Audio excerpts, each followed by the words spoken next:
This holiday season, every time you purchase a 12-ounce SnortBucks coffee, a portion of the proceeds will be given to the Penny Foundation, the world's premier charity dedicated to helping down-on-their-luck content creators pay their daily bills. I need that money. I really do. I need that money.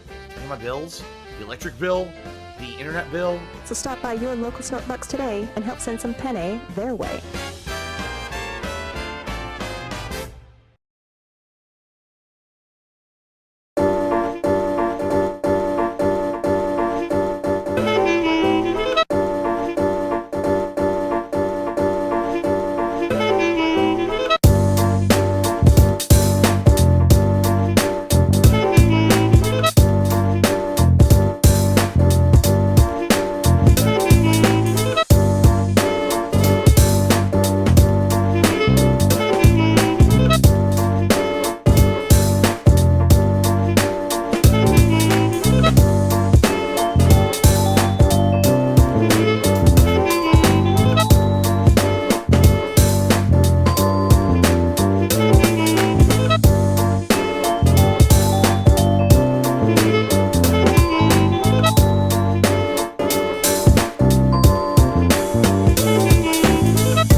Seems like an appropriate place to cut in.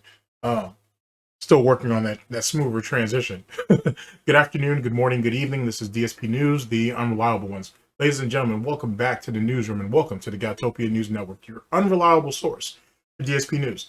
This is the Snort Report. This is the Snort Report brought to you by SnortBucks Coffee Company, the best beverage company. Let's go. Ladies and gentlemen, hope you guys are doing well. Hope everything's going all right with you. Go ahead and drop that so we don't have any echoes. Let's go ahead and grab that. Like I said, hope you guys are doing well. And let's go ahead and indulge in what is the daily nonsense, which is the Vortex, which is Darksydephil, which is Goutopia. Let's see, what do I have on the docket today? Let's see. This is a two-piece, actually. So this will be the one that follow it up. Okay.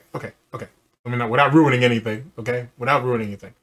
All right, ladies and gentlemen, we're going to talk today about DSP trying to sell his DENTS on lolcow and siding with Kino Casino. This is from July 30th of 2024. We're starting to get into the redemption arc for Darksydephil, and it's how it started. I think is incredibly interesting, despite the fact that we know how it's going to end, and where we're at in the current timeline. He's talking about DSP politics. There's some weird ass ops going on Twitter, involving an account that's going by DSPNEWS, but I think their tagline is detractor news or some shit like that. And all the things that entails, DMs with Superhound allegedly, all kinds of interesting stuff going on in our current timeline. But let's talk about how a lot of this started and will progress. So with that being said, that leads into one of our favorite segments, one of my favorite segments, certainly, and hopefully one of yours as well. Ladies and gentlemen, welcome to my TED Talk. The early stages of DSP's redemption arc, before him siding with Kino Casino, before their continuous bullying of Review Tech USA, well deserved, by the way, by Review Tech USA. And all of the falsehoods that DSP preaches now in our current day and age about how people like him again, the internet recognizes that he still exists. They're starting to respect him and all the other bullshit copium that he likes to put out there. How it started was incredibly interesting because despite DSP's preaching about, I want to stay drama free, people like me now, or no, I want to stay drama free. I love where I'm at in life. You know, my family, I love where my family's at. I love where my business is at. I just want to sit here, play games, have a good time with you guys and have fun and all that shit. It's amazing how he was willing to disregard all of that. All of that for the smallest bit of attention that Kino Casino gave him. Not even realizing that he was merely a pawn for Kino Casino against Review Tech USA. Or at least that's what I think Andy thought. I think PPP had a much grander idea for DSP. To use him as the proverbial village idiot against people in the sector just to farm content. Which is what I would expect. And that's the reason why I think there's a lack of real camaraderie when you see the way DSP reacts to PPP and the way Andy does. I think Andy was really looking at this being short term, and I think he understands how much of a deficit DSP is going to be to Kino Casino if they can't direct him to the things that they needed to direct him to. Or if they just keep him around too long. Because the dude's a cancer. The dude's a parasite. PPP, I think, had a greater vision. Unfortunately, give me a second. I think that vision is not going to come to pass. Not because PPP didn't have a clear vision of the design. It's because he underestimated how lazy, how stupid, how inept, and yet how sheltered DSP is. And how DSP is not willing to commit to anything. He's okay with staying along for the ride, but he's not really willing to commit to anything. The reason why he felt comfortable at going at Review Tech USA is because everybody else was. His detractors, trolls, haters, and critics are. People from the tech sector, if you will, are. People from the gaming sector are. People from the gaming news sector are. Randos are. Just random normies are. Review Tech USA's ass is essentially free game for anybody who wants it. So DSP feels safe with it. Like currently in our timeline, DSP is wanting to establish this DSP politics after the election. Well, that's pretty safe because now he can literally take shots at all sides because there's a clear winner, so he doesn't lose. It's the ultimate lazy sloth fence sitting. And he thinks he's going to be able to ride this out to big money. Unfortunately, because DSP is an idiot, he doesn't understand that the people who came before him, who also fence-sitted, Boogie and Monday Matt, as well as other grifters in the political sphere, it doesn't work. Eventually, you got to take a side. You know what I'm saying? The day he's like 15 years too late, being that person who just points at both sides and says na na na na na na, while he gets to go ahead and be safe and say, "Oh, I'm an island of my own. I'm a country of my own." You can't run around in the political sphere and be a man without a country. And if you're going to do that, not to say that you can't, you got to be a good debater, not a good masturbator, Phil. You got to be a good debater, and you got to be able to hold. You have to be able to hold ground, which you don't have any because you don't have a country, because you don't stand on nothing, and you got to be able to present some type of common sense so people can at least see things from your point of view, and be willing to stand with you and behind you. There's a difference, and that's one of Phil's major problems. He's not committed to anything because he's not loyal to anything. And that's going to be one of his major problems when DSP politics happens. And I want to try to tell you that I'm not really that interested in DSP politics. I don't really care. But I'd be a liar if I said that. I'm kind of chomping at the bit to see how that shit pans out, to be honest. And the whole new cornucopia of enemies that he could easily form, right? And the fact that PPP and Andy can't defend him. That's going to be very, very hard. This isn't too, as it pertains to PPP, he's going to do what he can. Andy's different. Now, we can go further into the PPP Andy thing on another broadcast, but I'll say this much at the present moment, and then let's move on with our broadcast at hand, because I don't want all of our SnortBucks to get cold, especially with all these fall flavors. This isn't Andy from 2017. This isn't Andy from 2016. This isn't Andy from 2018. That Andy don't exist no more. That Andy was incredibly perceptive, and could easily break down a person's arguments after he heard them out. And that was one of Andy's greatest strengths. He was willing to hear everybody out. And then he would just pick apart what they said. You know what I'm saying? Especially if they ended up contradicting himself, because Andy had a very sharp mind back in those days. Put the stuttering aside. He had a very sharp mind. He was very perceptive. Andy isn't like that now. I don't know what happened to that Andy. I don't know if it was the drugs. I don't know what the fuck happened. That Andy doesn't exist anymore. I'm not saying that our current Andy couldn't bring himself, he'll never be able to bring himself back to where he was, but he could bring himself back to the point where he could still be a very worthy adversary. I'm not saying that. I'm just saying that the DSP that Andy really needs is like 2016, 2017 Andy. And Andy don't exist no more. He don't. So with that being said, if whatever DSP decides to go with this DSP politics shit, he doesn't realize by fence sitting, he opens himself up to both sides. Both sides will hit him. And they're going to hit him incredibly hard. And because they're going to realize very clearly, and very soon, that he's not loyal to anything or anybody, he'll be free game too. They'll take everything he says and they'll pick that shit apart, just like detractors, trolls, haters, and critics before. And now we'll have a whole new group of detractors, trolls, haters, and critics within the political sphere if they decide to take him seriously. And even if the major guys don't, which most of them probably won't and whatnot, unless they just want to get at Kino Casino or whoever DSP decides to get in bed with, who allow him to get in bed with them, I should say, at whatever present time. They'll go ahead, the young guys or the young people who are coming up into the political sphere and want to make a name for themselves will just grift off of DSP and his stupidity until they get themselves some type of notoriety and build themselves some type of respectability. The point, ladies and gentlemen, is that DSP is a stepping stone. He always has been. He's been a stepping stone in the FGC. He's been a stepping stone on YouTube. He's been a stepping stone on Twitch. He's really like a footstool for fucking Kino Casino right now.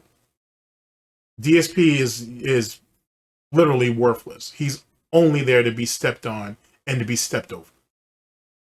End of story. The only person who doesn't realize that or doesn't perceive that, who's of relevance, who should, is himself. Ladies and gentlemen, let's go ahead and get into the broadcast and whatnot. I've held you guys off long enough, if you will. Thank you for coming to my TED Talk. Let's go ahead and get this SnortBucks going. And let's also go ahead and set up the board. Let's go ahead and get our situation going. Let's see here. Board. Here's our video. No echo. Okay, that's good. That's good. We're not fucking up already. Yeah. All right. Let's go ahead and let him deal with his indigestion and shit or whatever the fuck is the problem. You know what I'm saying? I heard that gin burns back on the way back up. All right, ladies and gentlemen, we are here with one of our favorites, Raw Phil. Big ups to him.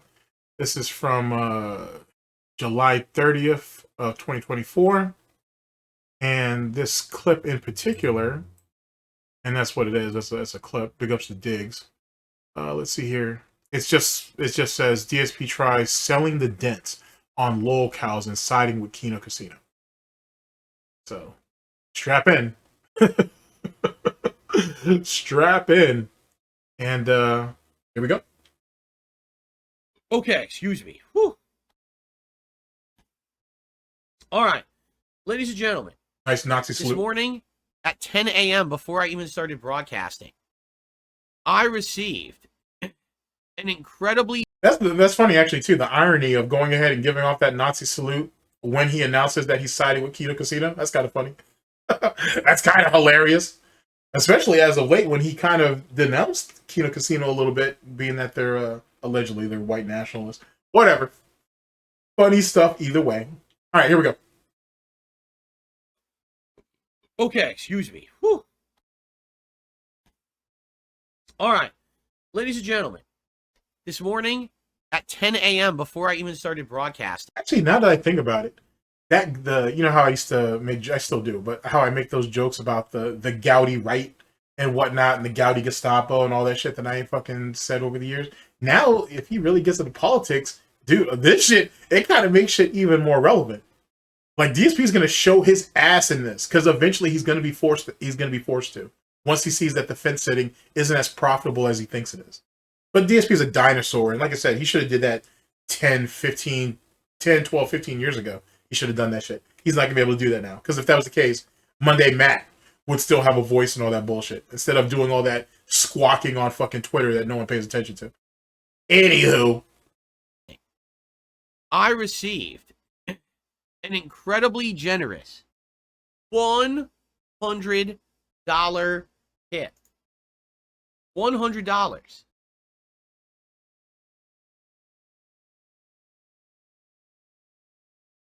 Oh, I like to dance, but I don't really have energy. Now, because we can't see the tip, of course, I'm sure their cat and Panda had a hard time seeing the tip. Anyway, because we can't actually see the tip that was presented, allegedly, there's no proof that it actually came in or not. DSP can fake tips to himself, like DSP has told us. We have no clue what he actually makes. We only know what he tells us. Just keep that in mind. In hindsight, I mean, keep in mind that's been a narrative for a number of years, back to the days of Muggsy. And for those of you who are long-time Almighty Tevin fans, praise be, you know what I'm talking about. All the way back to those Muggsy days where DSP was able to fake tips to himself. It's been a thing, especially, what was that, Christmas of 2017? When he had told us that, you know, there was someone in his life, which ends up being Cat and all that nonsense, you know, there's a $1,000 tip.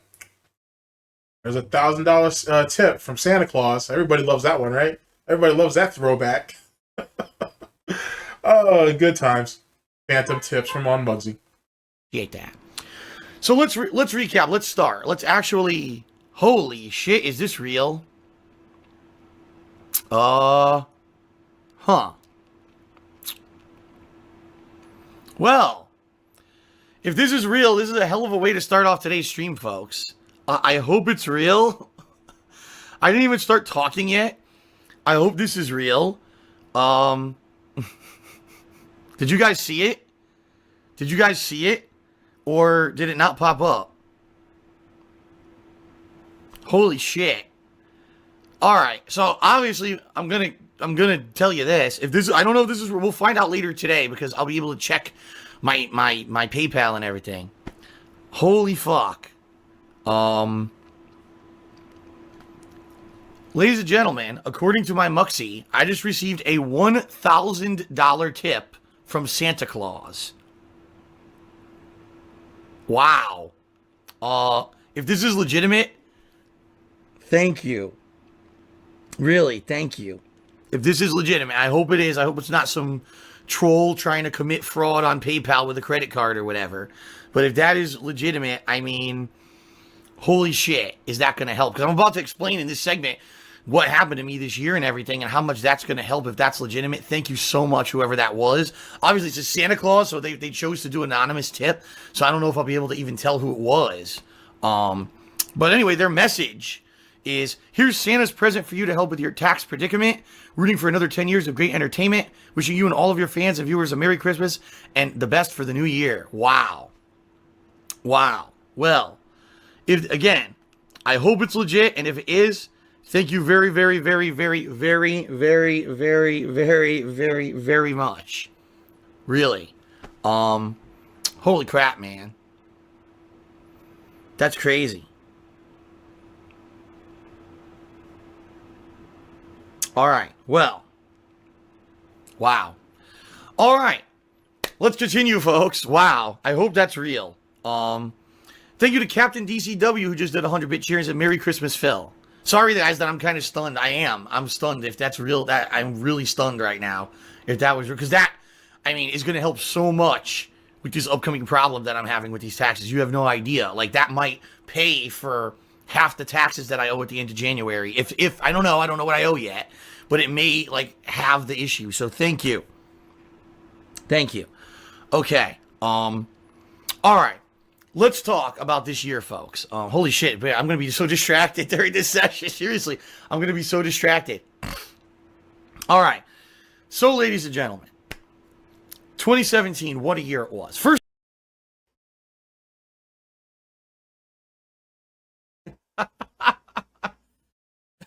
God damn, you are a sick little piggy, aren't you? Look at the grease glaze on his ass. Look at him. Look at him. Sick little piglet. That doesn't mean I won't cook you up anyway. I'll just have to be extra thorough with it. You know what I'm saying? Because Once that sickness gets into that pig meat, you got to be careful. You got to make sure you cook it thorough. If not, you're gonna make other people sick too. But goddamn, look at him. You can see the grease glistening off of him and shit. Like you ain't just been, like you had just been basted. I ain't just gotten started. The game, we got all night. And you already glazed up and sweating and shit? Jesus, Phil. Wow. I mean, it'd be different if it was your wife.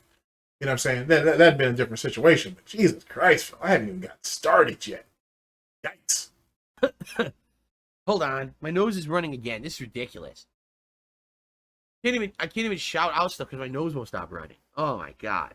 All right, I'm going to read it. Cheers from Kino Casino. They really are good guys over there, man. They go after people, sure, but people who deserve it. You've been maligned for years. It's just unfair. Take care, bro. So, that is awesome. Thank you to whoever this is. They didn't put a name on it. But, as I said, yeah, these guys from Kino Casino, they're going to be really nice to me. And, you know, can I be honest? Can I talk a little bit about it? Would you guys like to talk a little bit about it? Because a lot of people have been asking me stuff about this recently. I mean, what do you want to talk about? You're a fucking weak individual, like most lolcows, if not all lolcows, and you'll literally get on your hands and knees for the first act of what you perceive to be kindness that's given to you. You know how pathetic that is? You know how pathetic that is? It just proves that you can't stand on your own, too. It just proves that not only are you socially inept and weak and insecure, but even more so, let alone socially, you're socially inept and insecure, but you're also emotionally inept and insecure, right? And people see that. And some people will try to prey upon it, which is essentially what Kino Casino did. And what for?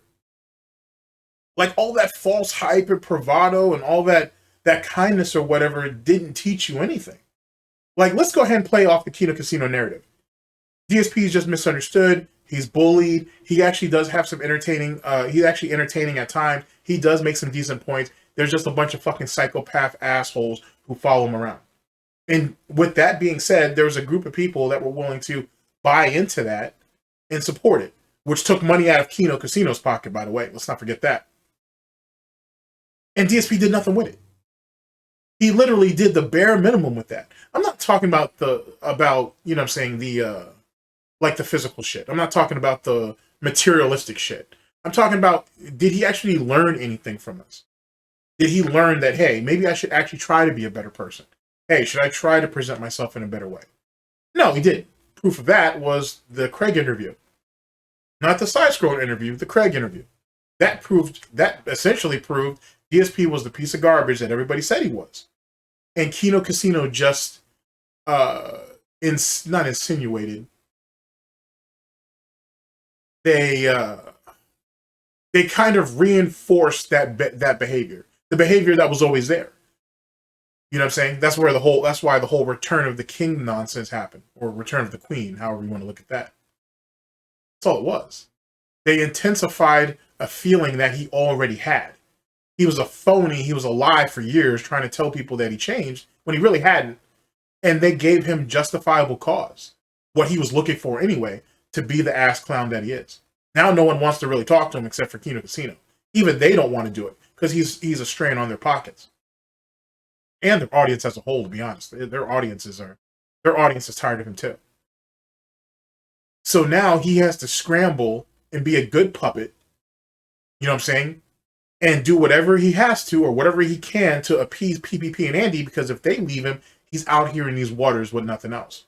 But DSP, like a good hoe, is looking the monkey bar to the next big thing, to the next more credible thing, while still trying to keep PPP and Andy in pocket. Thing is nobody's biting.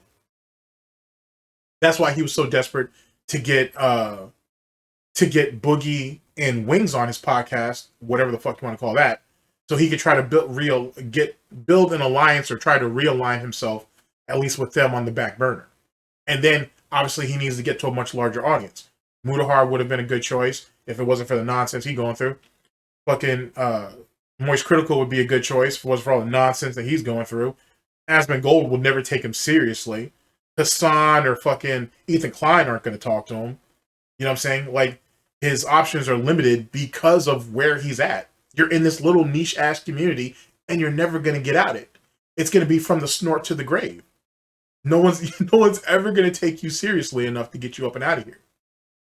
And even if popular opinion against detractors, trolls, haters, and critics happen to sway, and you know what I'm saying, they really start being the target through content, tweets, or whatever the case may be, the ones who can't handle it will fall by the wayside, and those who are still dedicated to the cause will keep pushing forward.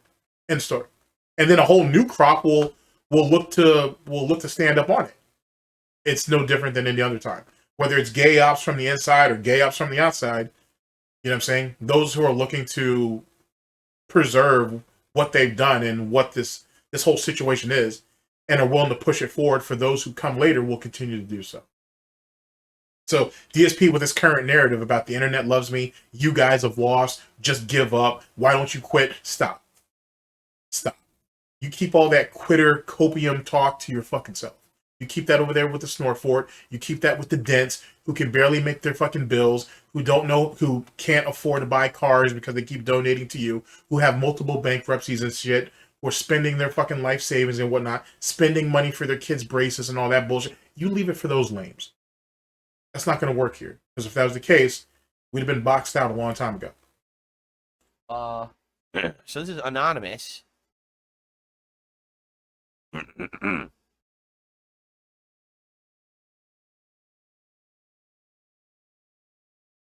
Okay.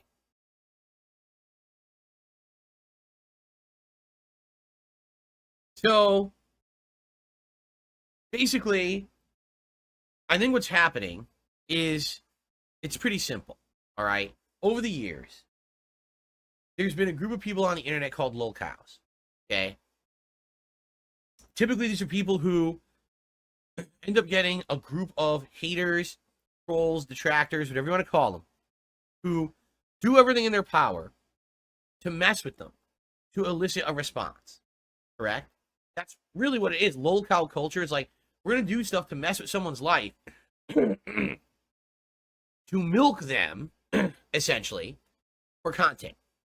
Right? Now, I've been grouped in with this group of people, but it's groups of people such as Low Tier God, Wings of Redemption, Boogie, and many others. Okay, it's not just us, but we're like the more prominent ones people know about, right? Prominent maybe, but you're not the only. I mean, I wouldn't even say that, because you should put King Cobra in there. He deserves that. You have the eternal emperor / empress of all of this lolcow shit, which is Chris Chan. Like, you know what I'm saying? Like, it's broad. Like, you know what I'm saying? It's very broad. And then if we move outside of the niche type shit and go into your Death Fat category, you have Amberlynn Reed, you have Chantel, you have a few others in there. Then you get into your horror cows like Cyrax, as well as, I mean, it's, you know what I'm saying? You're prominent amongst this little niche community that follow your bullshit. The actual overall lolcow community is far, far larger. As well, especially with like new initiates, who really aren't new, but who've been well known for at least a decent amount of time. People saw it, but people just didn't commit to it. Like Nick Ricada, some people like to throw what's his name? Eric July in there, for those of you who are following Comic Gate, as well as others. I don't necessarily think, excuse me, I don't necessarily think Eric July is a lolcow per se, but I do see some of the tendencies if he's not careful. Just for example. But I think what's been happening in the last several years, and it's been a long time coming, in my opinion, and you could see the writing on the wall, just that a lot of people don't want to see it, is that once you get to a certain point, okay, it kind of gets tired. The narrative continues so long, and what you start to see is a division. You start to see people who are like, oh, well, if people are going to make fun of me and mess with me, I'm gonna ride that wave. I'm going to use that as my way to get over on the internet. I'm going to take that bag. I'm going to make money doing it. Yeah, it's called stepping stone. I just explained that. I just explained that. I'm going to milk my trolls and get them. But he's really talking about, obviously he's talking about Craig. His obsession with Craig is actually kind of fascinating too, to be honest, which leads into what I've already spoken about before in some of those videos. I know. I need to go through the interview itself, the original Side Scroller interview, and the aftermath, and then the Craig interview. I'm working on it. I promise. But it's the side scroller thing is actually really interesting because it shows you how overly committed DSP was to the side scroller situation and the amount of hopes and stuff that he had upon it. In a lot of ways, the failure of him being able to get a permanent spot on side scrollers, actually, you see a lot of his hesitation and even some of his pre-disappointment or preloaded disappointment, if you will, to combo with his preloaded excuses. With Kino Casino, it's actually really, really fascinating. That's why he's willing to. That's one of the reasons why he is so willing to do so little. You know what I'm saying? Let them carry the wagon, and he'll just stand behind it. He's supposed to be pushing it. He's supposed to be helping them push the wagon, but he's kind of just standing behind it. Yeah, guys, I got it back here, and he's really just standing behind it. He's got his hands on the back of it, but he's not really pushing because he assumes it's just going to fall out. If it does, he doesn't want to exert himself or feel like he was used or taken advantage of, even though he'll turn that around and use that against them as his excuse later. Oh, you guys really only got over because of who I am and because of my haters and because of the movement that's behind me. You know what I'm saying? So who really helped who in this exchange? I know I'm really telegraphing some of my early moves on this, but this is actually par for the course when it comes to DSP and anybody and everybody he associates with anyway. So why would Kino Casino be any different? You don't leave this shit clean. And you don't break away or walk away from Darksydephil and then being an amicable or a mutual break. It's just not something that happens. Come watch content that I'm making that's lolcow-esque in the light. On the flip side of that, there's people who are involved with this who are like, I just want nothing to do with this. I'm just a normal person. I don't know how I ever got involved to begin with, right? I got sucked in against my will. And all I want to do is sit here and make a living, having fun, chilling with you guys, and be left alone. Really, I want nothing. I want nothing to do with it at all, correct? Nothing. How disingenuous that shit sounds. Like when it comes out of his snout, you can hear the spite in it. Like, you know what I'm saying? Like, why do I have to do any of this? I've been around this long. Why can't you guys just pay me and that's it? Like, that's really what he's saying. If you really think about it, if you look between the snorts, he really is just sitting there saying, I've been in the trenches this long or whatever. I shouldn't have to do anything extra. You shouldn't be able to demand anything of me.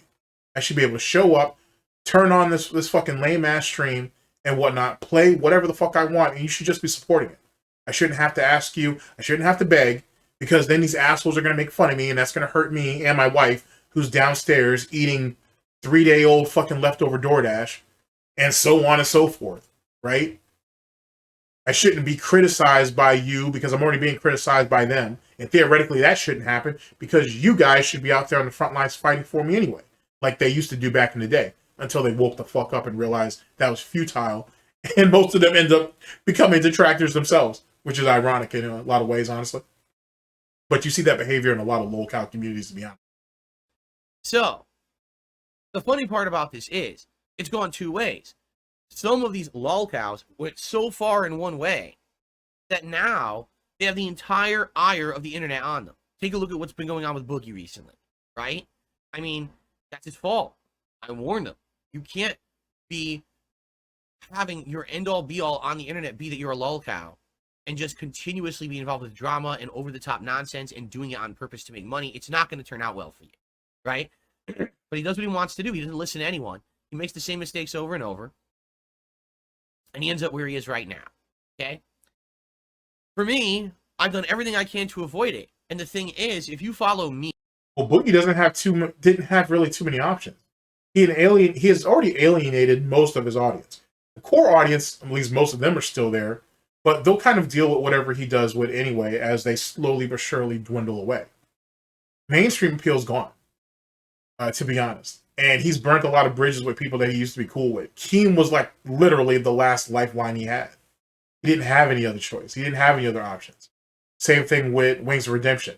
Theoretically, same thing with you. The only difference is that Kino Casino presented themselves in such a way that they were able to completely get you to commit, so to speak, before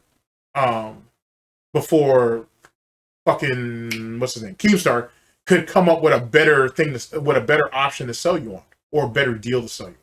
That's all it was.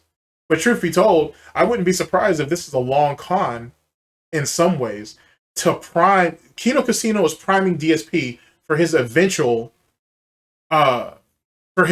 dealings with Locale Live and Keemstar. I wouldn't be surprised if that's something that may happen, to be honest, which would be actually kind of hilarious, but it would also be mutually beneficial. I don't want to go ahead and reveal all my moves at the moment, but I'm potentially seeing a couple of moves going forward that if certain things fall into place, if certain pieces get into place, if certain cards fall into place, I could see that happen. And yet again, it's just going to be more content farming, which would be hilarious. But like I said, let me continue to watch it all, and then as I construct the vision, then I'll tell you guys gradually. But that's one of the things that I do potentially see. Potentially. Right? You'll see the difference between me and these other people. Every freaking week or two, there's new drama involving these people. Right? Every week or two, there's something new going on, that they've done something ridiculous, over the top, nonsensical. And it's like, what is going on? With me, it's like, why are people even bringing my name up? What has happened dramatic with me in the last several months to couple of years, honestly? The shit that people bring up is exactly the same shit that they brought up for the past 5 years. Nothing new has happened. Nothing new is happening. I've grown. I've improved. I make less mistakes now than I ever did before. And all I want to do is be left alone. I don't want to live. You're on the internet. You can't be left alone. How is it that you've made less mistakes and whatnot and still all this content's out here? Hence the reason why your name gets brought up anyway. On top of that, you're predictable. You're incredibly predictable. It doesn't take much to get you set off, to be honest. On top of the fact that you're a pathological liar and you're faking being a gamer because you're a poser, right? And you're faking this whole nice guy thing, this whole thing that I changed, expecting the internet to just kind of come together and be like, oh, Darksydephil, yeah, he made a bunch of mistakes, but look at him. He's better for it. And now we'll give him a chance and we'll open up these doors so he can actually contribute to the internet like he should have the first time. The problem is he has nothing to contribute. And he knows that, and everybody else knows that. But he thinks if he can get through the door, he'll go ahead and basically try to accommodate to whatever it is people are looking for. But he can't, because he can't fucking get his ego out of the situation. He can't see, he's a sociopath. He can't see things from other people's point of view. They have to be in line with his own frame of thinking. That's his problem. It's always been his problem. He can never see things from other people's point of view, only from his own. And if you're not in line with that, it just gets disregarded. That doesn't make him a people person. That's why he preys upon people that are weaker than him. That's why he tries to influence and he tries to bring in younger people and tries to influence those people, or people who are already broken, or people who already have problems and issues that he can easily take advantage of. You don't believe me? Look at the past 2 relationships. Panda was young and naive. Not to say she wasn't an asshole at times, but she was young and naive for the most part. And then look at Cat. Cat was broken. Now, do we blame all that on Subaru Man?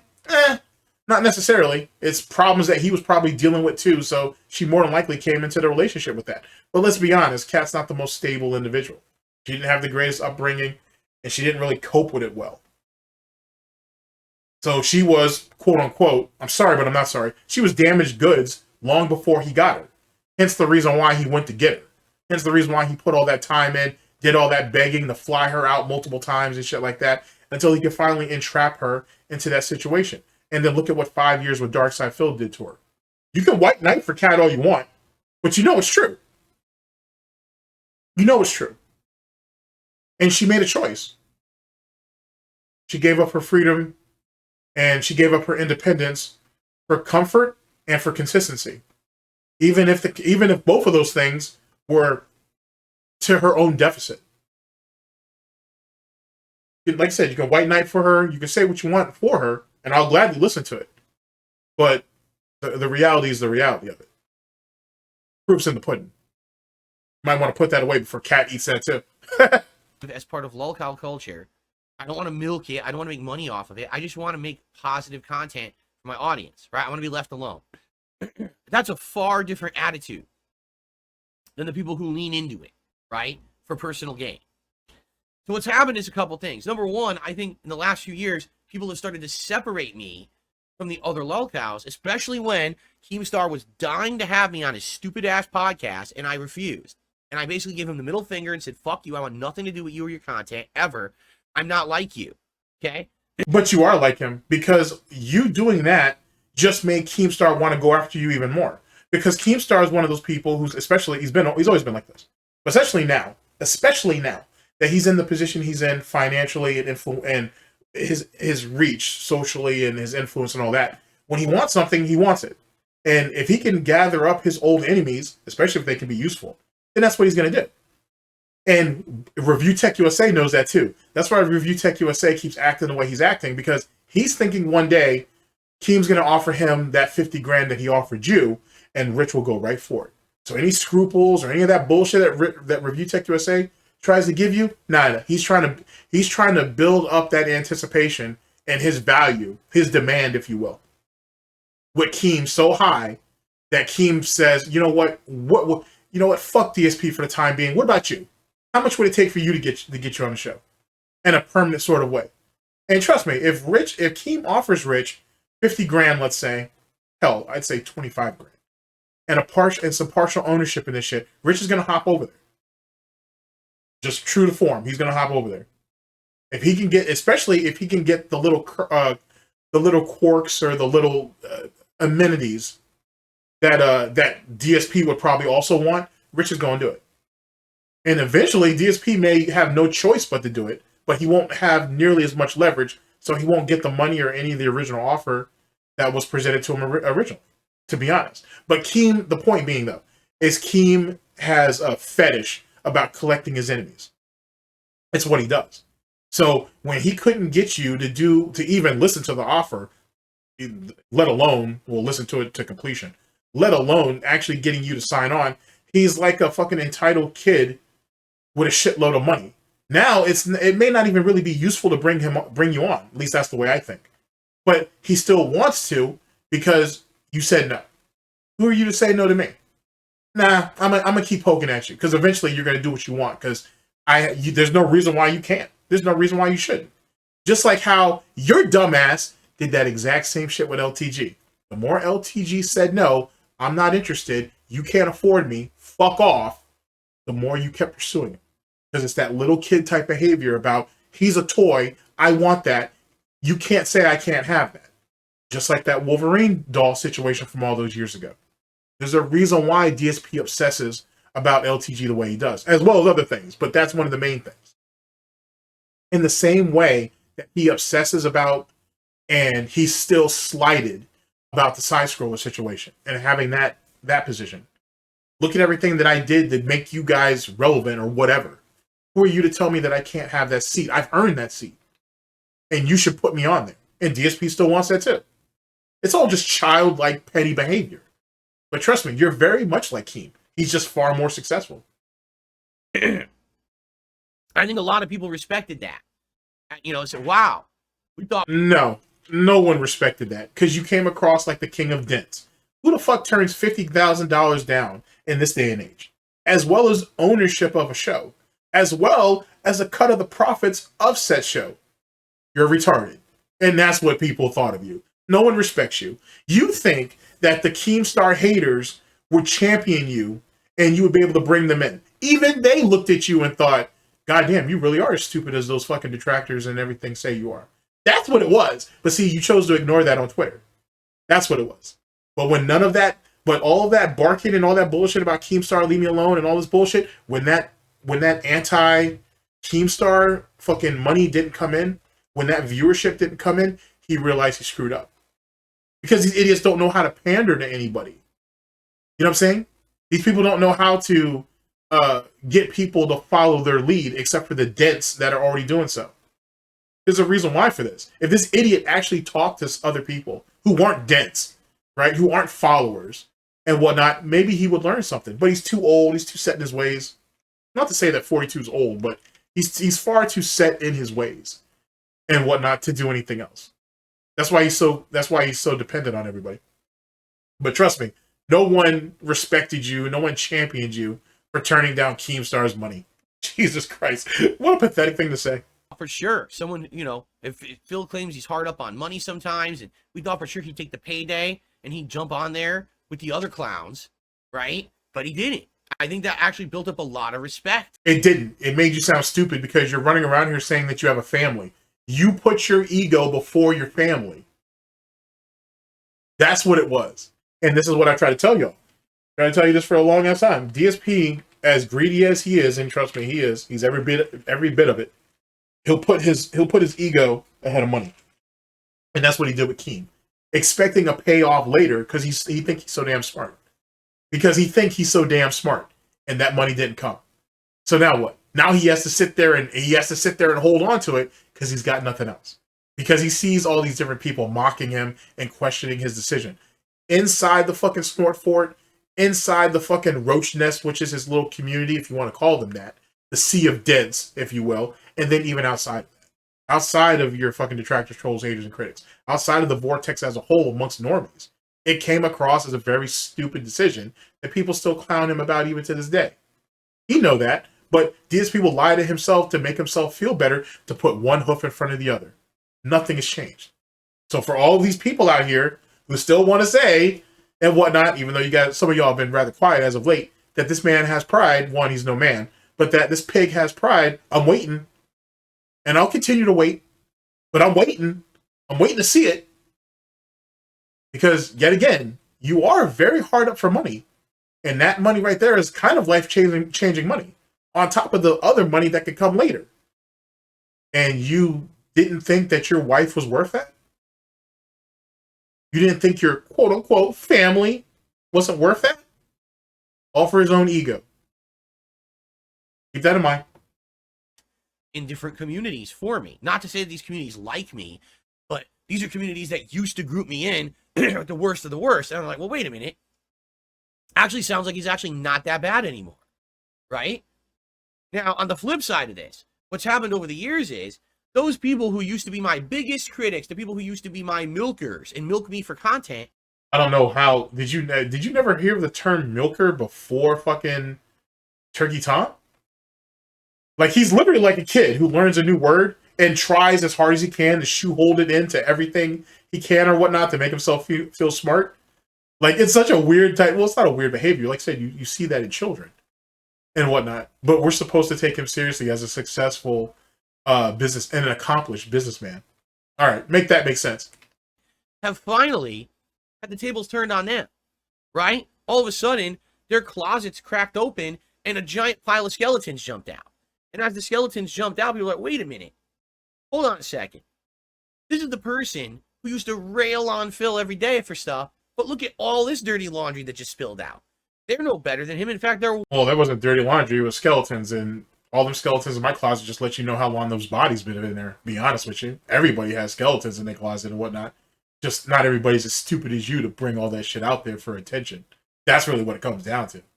There's very few people that are clean. On your side or the side, let's be honest. History has proven that. But not everybody draws the attention or puts their fucking own personal shit out there to the point where it can be exploited. There's a difference.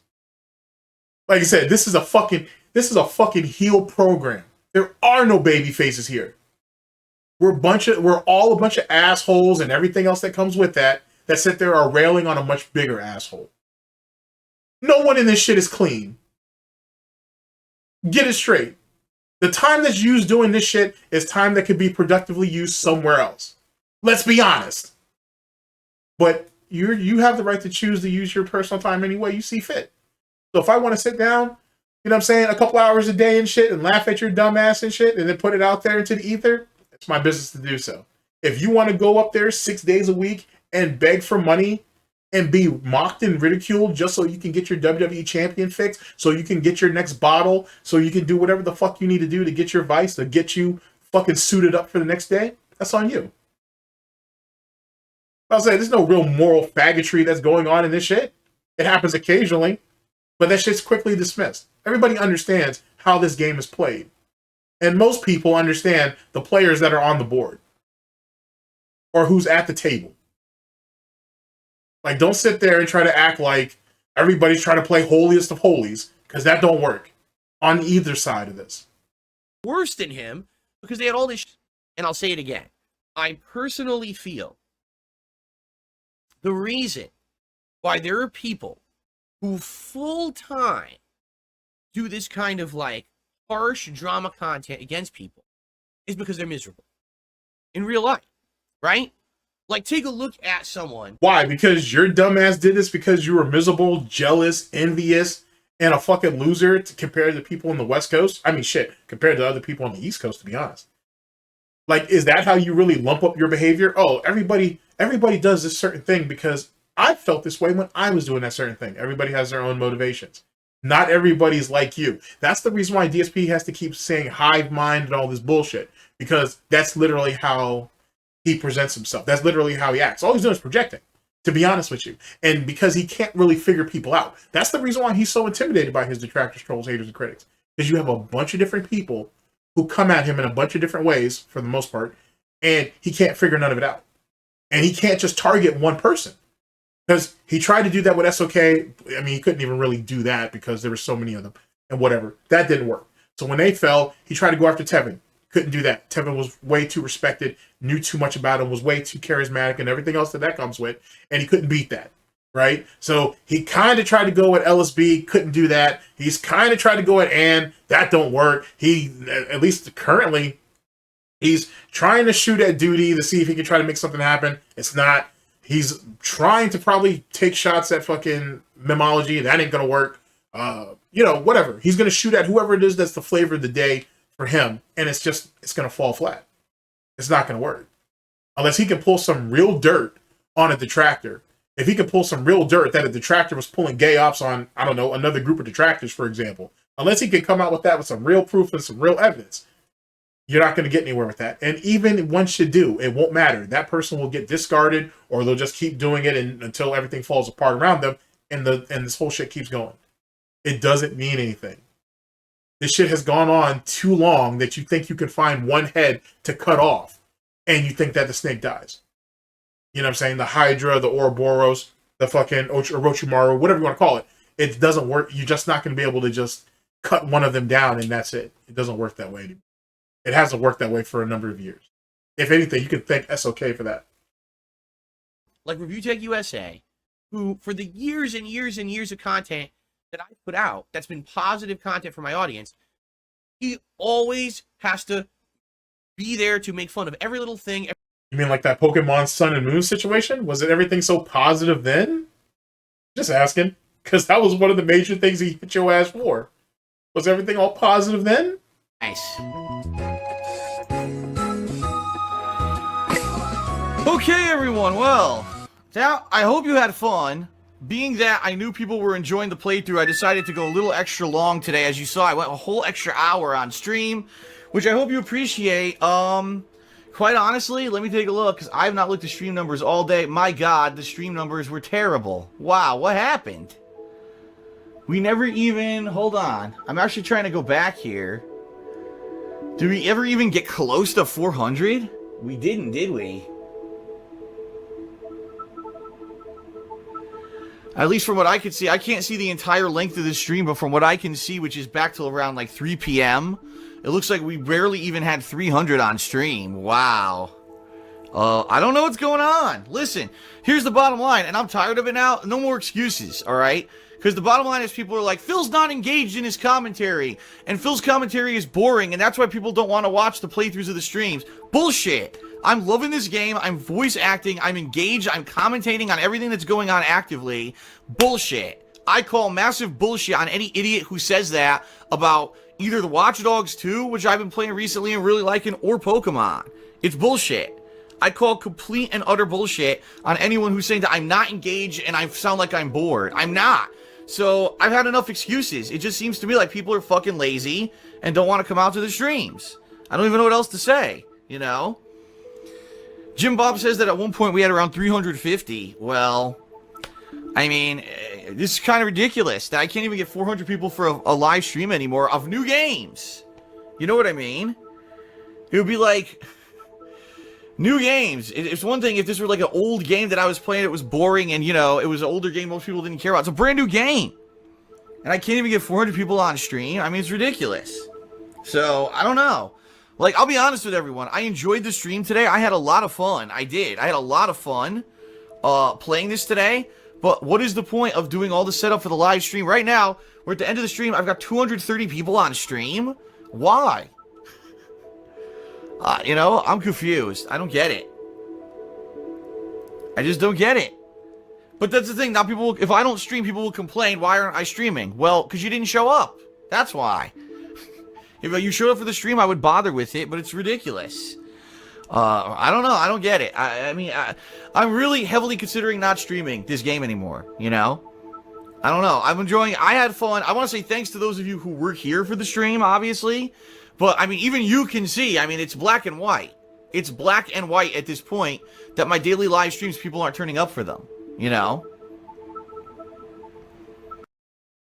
Every idiosyncrasy that I do, right? He's the one who every year literally has an annual party to celebrate my incident from May of 2016.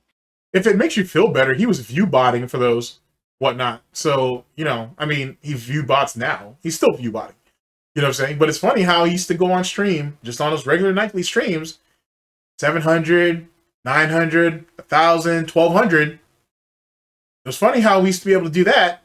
Now we're in the 5s, we're in the 6, we're in the 7. He's view botting. He's still view botting, to be honest with you. He's just view botting what he thinks is practical as it pertains to the size of the channel and what reach he has, which is still kind of pathetic, to be honest with you. Either which way. 8 years annually, this guy celebrates accidental masturbation. I want you to think about that. This is like a big highlight for his life. Now, if you said that to anyone outside of the internet and said, there's a guy who literally celebrates that someone accidentally whacked off on camera every year, they'd be like, what the fuck is wrong with that person? What, are they mentally ill? Well, probably. Yeah, because who else would celebrate that? Like, all it is someone like him looks at someone like me and wants to celebrate my mistakes and shortcomings to make him feel better about himself, right? Because in reality, if you take a look at ReviewTech versus me, his content is toxic, his content is harmful, his content is drama. So is yours. Like, you guys are really two peas in a pod, to be honest with you. You're really two peas in a pod. Which is what makes it kind of fascinating that Duty went ahead and tried to, he did, block that interview between you and ReviewTech. Because I wonder, without giving Duty too much credit, I wonder if he didn't want people to see the correlations between the two of you. Or at least that's one of the reasons. Because I think that's what would have happened if you had gone up there. People would have seen how alike you guys really are. That kind of hurts the narrative for Duty, being that Duty's in bed with Rich. So that wouldn't have been the play for him. I don't know. I think that's one of the things. I'm not saying it's the main reason, but it's definitely one of them.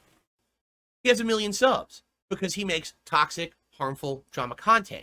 It's the lowest common denominator. It's the easiest kind of content you can make on the internet. It's trash. Okay? That's why he's popular. Because those people went and watched the trash content and he made money.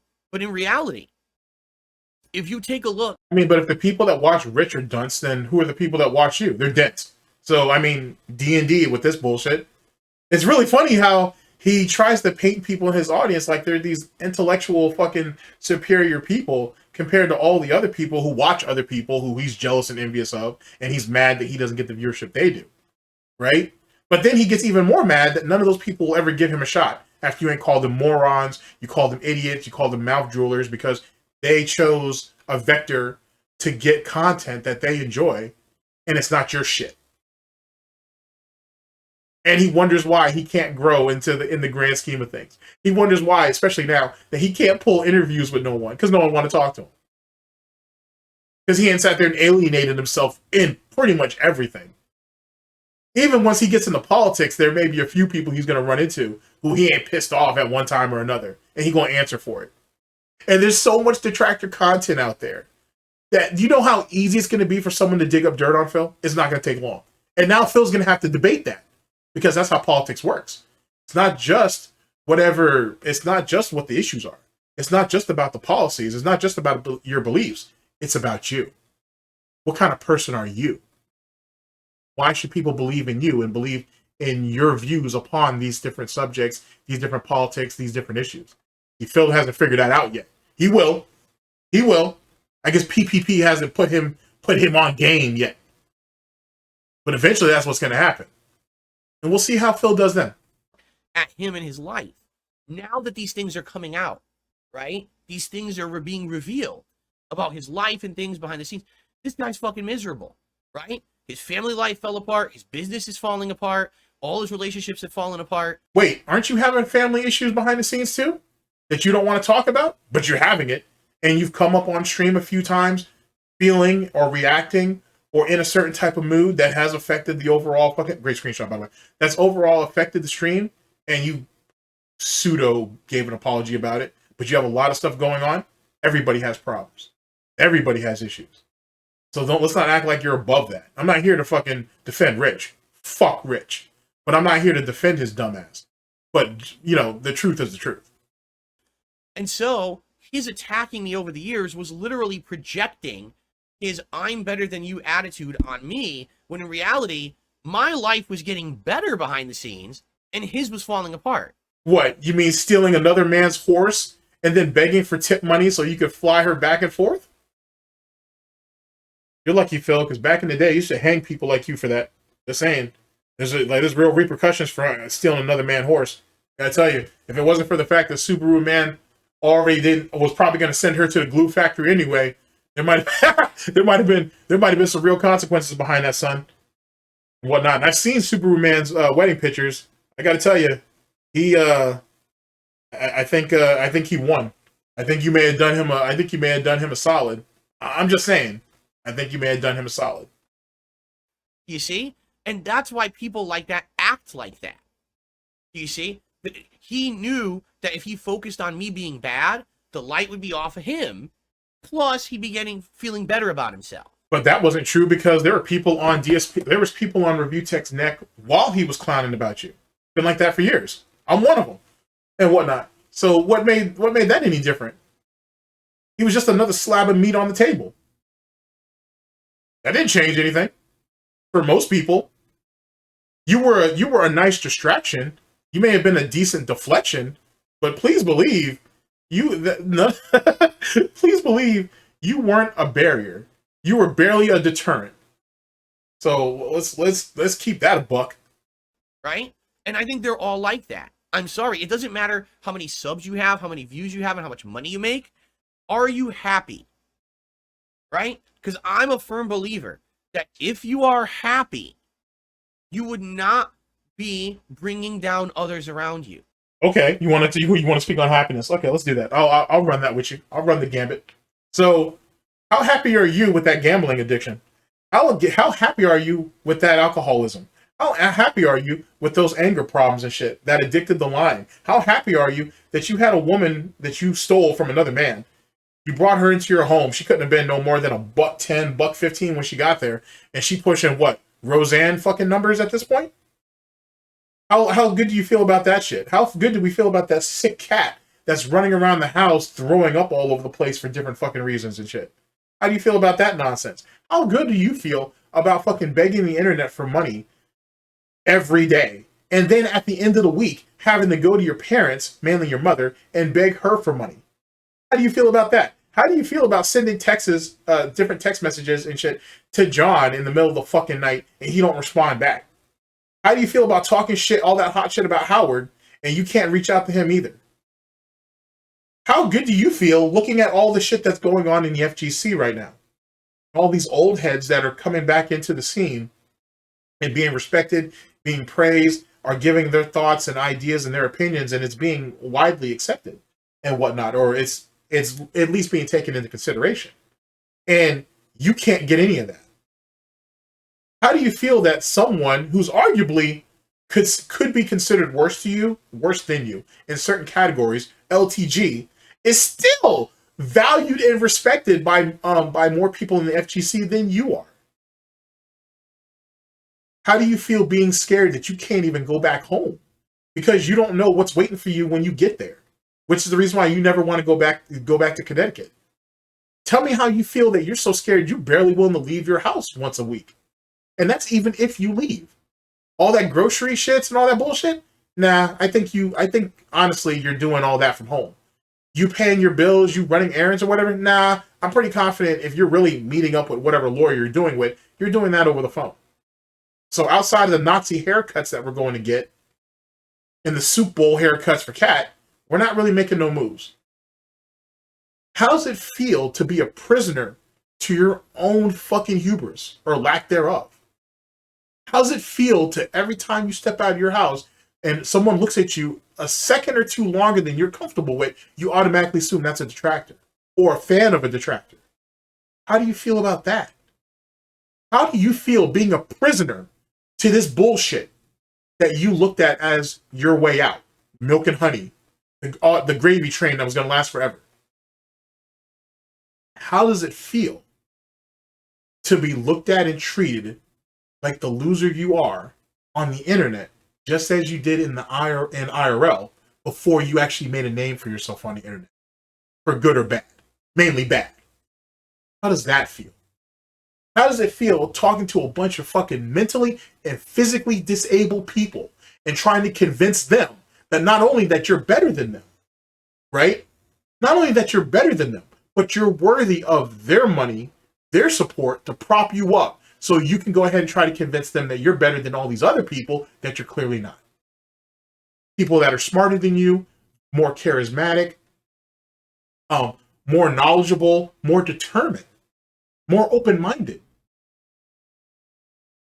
You can't do any of that. How does it feel to be at the fucking bottom of other people's boots? How does it feel to be a bootlicker on top of that? And that's the only way you've made yourself relevant as of late. At someone else's charity. That's all it is. That's all it is that Kino Casino's doing. Charity. You're literally a write-off. Or at least you should be. Tell me how you feel. When I step off this bullshit, when I step away from this mic, I'm done for the day. When you turn your stream off, bitch, you're still out here. It's war for you 24/7. You have to live this.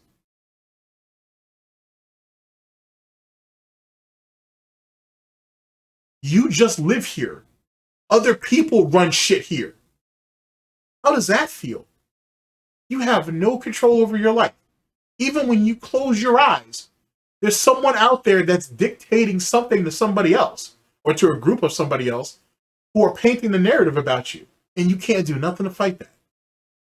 That's why these VTubers, and I've been paying attention to this a little bit, that's why these VTubers are sitting around in these different groups, in these different Discords, laughing their ass off at you and your dumb shit.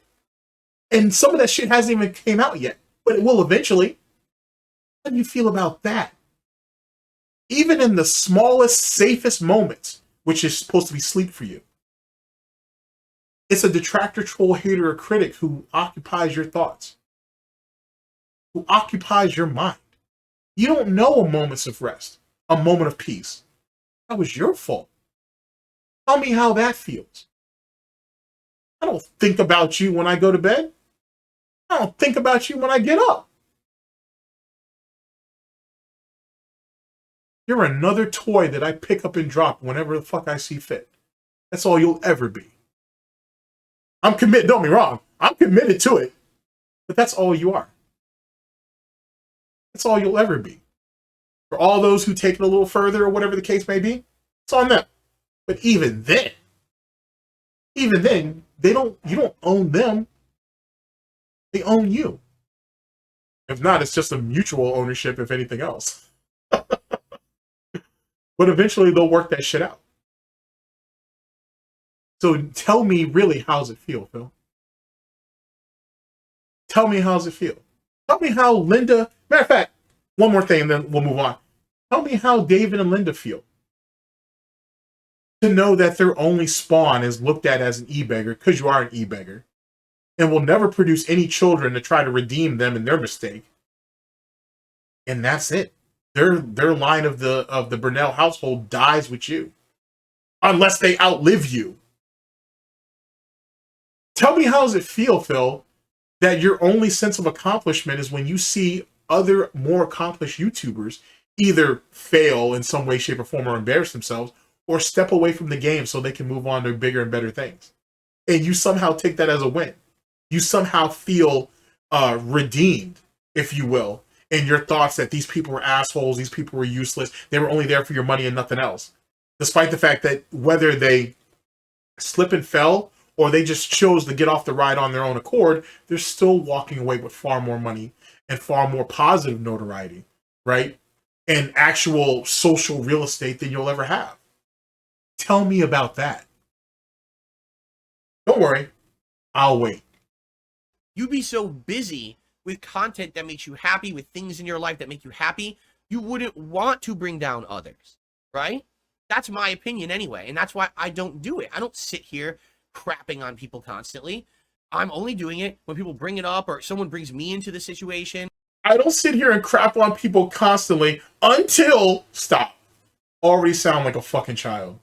Either you're doing it or you don't. There is no, oh, I'm a good person. Oh, I stand up for values and morals and all this bullshit. I don't think about other people. Oh, well then they brought me up, so I have to retaliate. Stop. Stop. Anybody who believes that type of foolishness, you're just as bad as the people you're trying to retaliate against. Truth be told. There is no such thing as halfway crook. You're either in this or you're not. End of story. If you're going to get in the mud, then get in the mud. But don't sit there and try to take your shoes off or try to take your shirt off and try to engage in this shit and then try to say, no, I'm still clean. Don't do that. Don't do that. It makes you a hypocrite. Learn from DSP on this. Make sure you're a hypocrite when you try to do dumb shit like that. Happy. You would not be bringing down others around you. You'd be so busy with content that makes you happy, with things in your life that make you happy, you wouldn't want to bring down others, right? That's my opinion anyway, and that's why I don't do it. I don't sit here crapping on people constantly. I'm only doing it when people bring it up or someone brings me into the situation, like Rich has been bringing me up recently, really nasty stuff, and it's like, yeah, I'll respond to it then, but I got shit to do, man. I've got games to play. I got chill stuff to do with you guys. This is more. If you have time to do it, if this is more important, sorry to cut you off, but I already know the spiel, so I don't need you to keep snorting at me.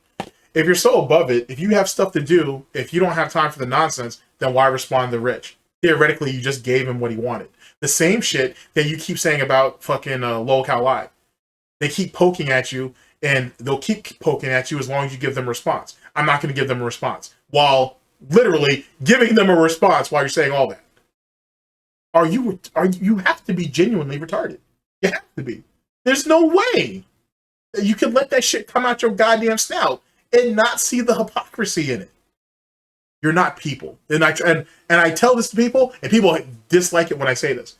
But some of them have come around and see why I say it. But there are people who are still resistant to it. You're not a person. You're an NPC.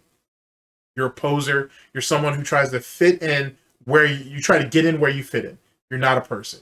You can't think for yourself. When you speak out of ignorance or you speak out of rage. That's it. That's all you've ever brought to the internet. You know this, and you dislike it in some ways, but you can't change it. You can't change it. So in the ways of any other quitter, you've given up trying to really change. If you can put the facade on, if you can fool a few of them, that's what you do. But in the long run, you know you can't fool anybody. You can barely fool yourself. Important to me than sitting here reacting to a bunch of these idiots on the internet, right? You have things that are more important to you? You mean like your wife and Jasper when you turn down that 50 grand? Or every time you fucking throw money into WWE champions, is Catherine and your cat more important to you then? Help me help you understand that shit. Make it make sense to me. If you have so many things that are important to you, why can't you put those things before your own fucking addictions? I mean, I'll wait. Yet again. I'll wait as I keep sipping the SnortBucks. Big up to Chio 18. Someone brings me into the situation, like Rich has been bringing me up recently, really nasty stuff, and it's like, yeah, I'll respond to it then, but I got shit to do, man. I've got games to play. I got chill stuff to do with you guys. This is more important to me than sitting here reacting to a bunch of these idiots on the internet, right? And so I think what's happened is in the last 3 or 4 years, there's been a division, especially when I refuse to be involved with Keemstar and his lolcow bullshit, right? So what happens is you get the division, and people are like, wait a minute, Phil is not who everyone says he is, right? They want you to believe he is, because that benefits them. Then they can make more content and laugh or whatever. But he's not, right? He has nothing to do with this whatsoever, right? So leave him alone. And I think that guys like at the Kino... Yeah, I'm waiting. I'm looking through my DMs right now. I'm looking through my comment section. Who's saying anything about leave you alone? I haven't seen that yet. Maybe I haven't gotten that. I'm not that relevant, though, either. So, I'll ask Tevin next time I'm on his stream and see what he says. Maybe he knows. Maybe Ann knows. Maybe ProleteR knows. Matter of fact, let me hit ProleteR up right now and see what he thinks. Let me hit up James and see what's going on with him. Let me go ahead and holler at SnortBucks real fast and see what they think. Let me see what Memology doing and see what's up with them. I don't know anybody who said any of that. And it's really weird. It's really weird that you feel comfortable doing that shit, knowing damn well this shit's going to be clipped by everybody and whatnot, and it's going to be spoken about at least by some of those people. Like, do you know how fucking delusional he must be to feel comfortable to lie in that way, at that velocity, with little believing that there's no consequences? And that's actually the crazier part about DSP. That's what makes him mentally ill. The dude is so fucking out. He's so fucking out of the stratosphere of reality. Everything that comes out of his mouth, he believes he can will into existence because it already exists, at least to his perception, the way he views it. So how can you? And now that leads into like a bit of a conundrum. Is DSP really lying if he really believes that it's the truth? If that's really how he perceives the reality, the world around him, his world, not the real world, but his world. Is it really lying then? Consider that a question that I have for you guys, because I'm curious to see what you guys think. And that's a scary type of thing. And it's funny, the guy who's the first one to come out and say mentally ill, get the white coats, all this bullshit, is the same guy who admitted to being on a cocktail of medication, right? That ain't sat there and fucked himself up. He was obsessing over some chick, and she wasn't feeling him, and he was getting out there with the shit, and he was starting to think about doing something drastic. Nice suicide baiting, by the way, Phil. Or were you saying that you would do something drastic to her? Were you thinking about harming her? Like Monday Matt with that young 15-year-old or whatever the fuck it was behind the church? Or were you going to pull a Chris Chan? And in his Chris Chan situation, there was some chick who was like a Nazi, like a enthusiast or some shit that was a close friend of his who was really just using him for his money, but whatever, semantics. Anyway, he was obsessed with this chick and he wanted her really, really bad, especially sexually. And he started drawing like artwork. He started basically creating artwork of them basically in the sexual act. And when she could, and it obviously spread around pretty fast. When she confronted him about it, she was like, "Why did you do this? Like, why does this exist?" And he said, "I did this so I didn't have to rape you."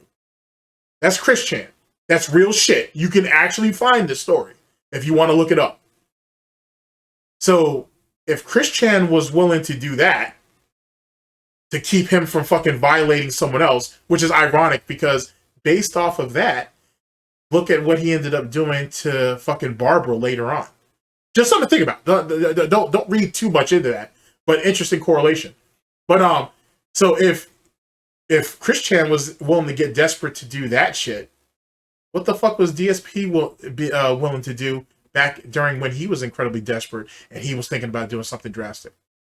Something to think about. Go ahead and let that swim in your noodle for a little bit. Kino, these are guys over on Kick.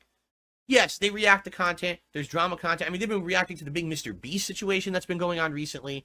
They react to the Boogie situation. They react to review tech stuff. And it's funny because they react to me too. And I've watched the stuff that they've said about me. Okay? I've watched it. Some of it's unfair, I feel. Like, there was actually a whole segment they did a week or two ago saying I had a midlife crisis. But if you actually listen to it, it's all misinformation.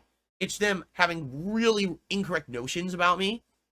Oh, wait. So they can have incorrect notions about you, but people like me lie on you blatantly. Or people like, I'll use myself as the example. Or people like me take what you say out of context. Or I purposely spin it to make you look bad. Even though I'm letting you talk. I'm letting you speak. Most of the time in full, well, always in context, truth be told. But I'm even willing to go further and listen to all the other bullshit that leads up to that particular moment. Just so you can't say I took you out of context, and yet you still would call people like me a liar. But these guys can do it, and it's, oh, they were fed misinformation. Oh, they were looking at the narrative wrong. It's not necessarily it's almost like you're accusing them of wrongthink, but it's not their fault. It's somebody else's fault. It's an outside or an external source that brought them to that opinion. It's not like they were smart enough to do that on their own. Y'all don't believe me? Let me bring it back and listen to how he paints the narrative. Stuff, and it's funny because they react to me too. And I've watched the stuff that they've said about me. Okay, I've watched it. Some of it's unfair, I feel. Like there was actually a whole segment they did a week or two ago saying I had a midlife crisis. But if you actually listen to it, it's all misinformation. It's them having really incorrect notions about me, and then kind of, going off of that for comedic purposes. I don't find that offensive. Why? Because these guys, all right, when they're saying that stuff, they're not literally sitting there trying to ruin my life. It's kind of a joke. And I watch it, and you know what? I laugh at it too. But you are a joke. But you said that you want people to take you seriously because you put out meaningful content. We're contradicting ourselves here.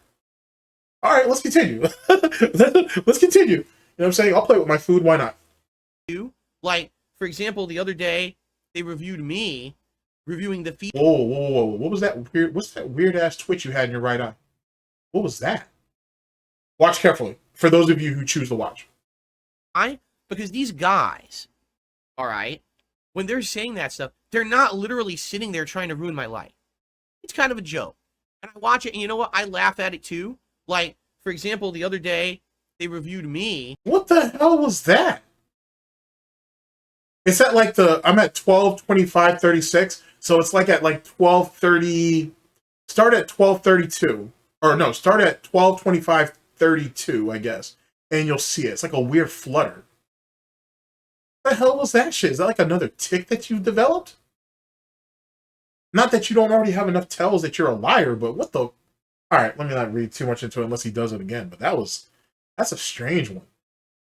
He does that. He did that a lot in some of a lot of that early in July and as well as in June too. He has a strange ass tick. Anyway, sorry. Let's keep going. But that was a strange one for sure. Reviewing the Feastables bar from Mr. Beast, and they made fun of me, but they also made fun of the candy. They did all that. It was entertaining. These guys are not sitting here to be malicious to me. And that's why I think that they're different. They've actually taken a look at the situation, and as outsiders, because they haven't been involved in it, as outsiders, they can see... That's not true. They've laughed at you, not only together, but independently for years, going back to like Warski Live and shit, and PPP and some of his own independent shit. You may not... You're kind of undercutting exactly how far your reach is, especially in the sector. Like, you know what I'm saying? Like, you've been a meme there for a while. These people didn't just discover you. All right, whatever. I'll let you live in your delusions. It is what it is. It's all you have at this point anyway, so who gives a shit? If this is what puts one hoof in front of the other, if that's what's going to take you to suit up into that bacon suit to get cut up, you know what I'm saying? Or if that's what's going to take you to fucking be Mr. Potato Head for the day, so be it. It's very small cost, I suppose. What's equivalent and what's not. And they're like, Phil is not like all these other people who people are trying to group him in with. He's not trying to capitalize on the lolcow culture bullshit. He doesn't want to be involved with Keemstar and his bullshit. He just wants to be left alone, but people won't leave him alone. They bring up the same tired shit for 4 or 5 years. One of the interesting things they said the other day, because the other day was the marathon, right? And I'm sitting here, and one of my trolls was in the chat, and they go, oh, you bought a new car. All right, now for the record, no, I haven't bought a new car. I don't have credit or money to buy a car. Okay, I don't need a new car. My car is still fine. 2017 car, it's still fine. I'll probably have it still for a while before I consider looking for a new car.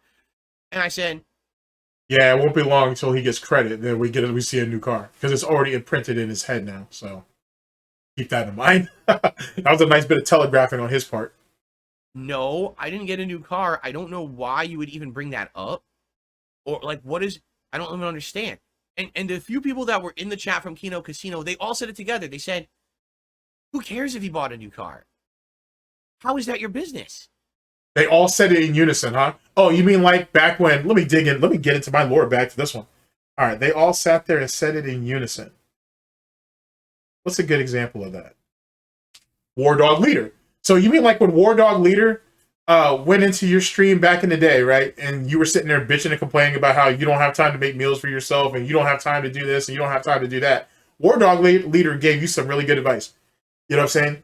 And you sat there and bitched and complained and got into your whole bag and said that he could be the king of suffering for the night or whatever the fuck you said. And lied the next day.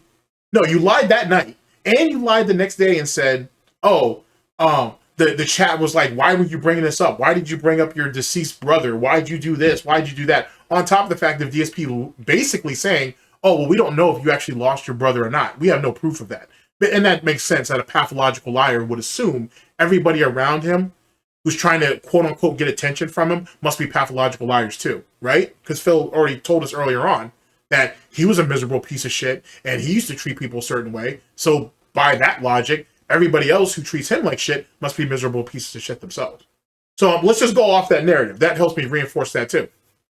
So you mean like that? Like that whole War Dog situation where you try to sit there and say for multiple days that the chat was basically ridiculing him about bringing up private shit and trying to derail the stream and all that, when there are actual screenshots of what people said in the chat, and pretty much everybody said either didn't say anything or they said, you know, hey, you have our condolences. Hey, we're sorry to hear that.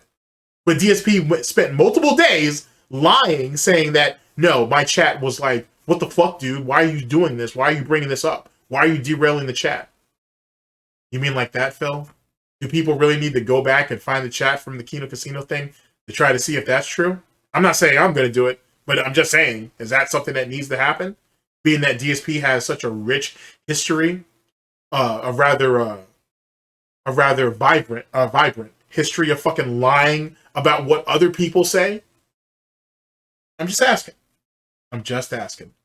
If Phil works, makes money, and decided to buy a new car, how the hell does it happen? Why are you obsessing over this new car thing? Why is this even a point of conversation?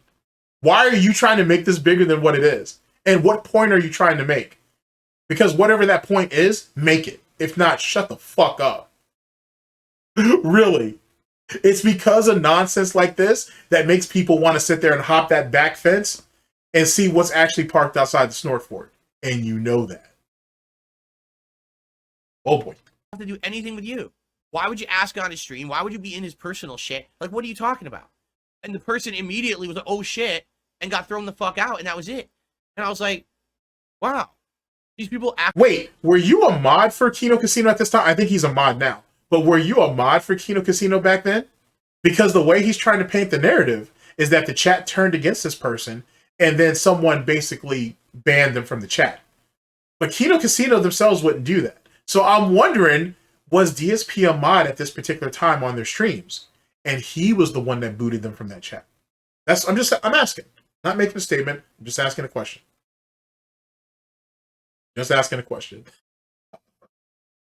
Oh boy. Actually stuck up for me. Like, they actually had a realist take. Instead of everything being drama about Phil, they actually saw it from a realistic perspective. Like, what the fuck cares? A realistic perspective was cucking for you? Okay. I mean, they could have just asked the person for proof or what brought them to that conclusion. It's not really a realistic take if it's only one side of the story. Whatever. Sorry. Like, now we're bringing far too much common sense into the situation now. Even the thing is, and I've told you guys many times over the years. Put your hooves down. For Christ's sake, put your hooves down. Great screenshot, though. That might be useful.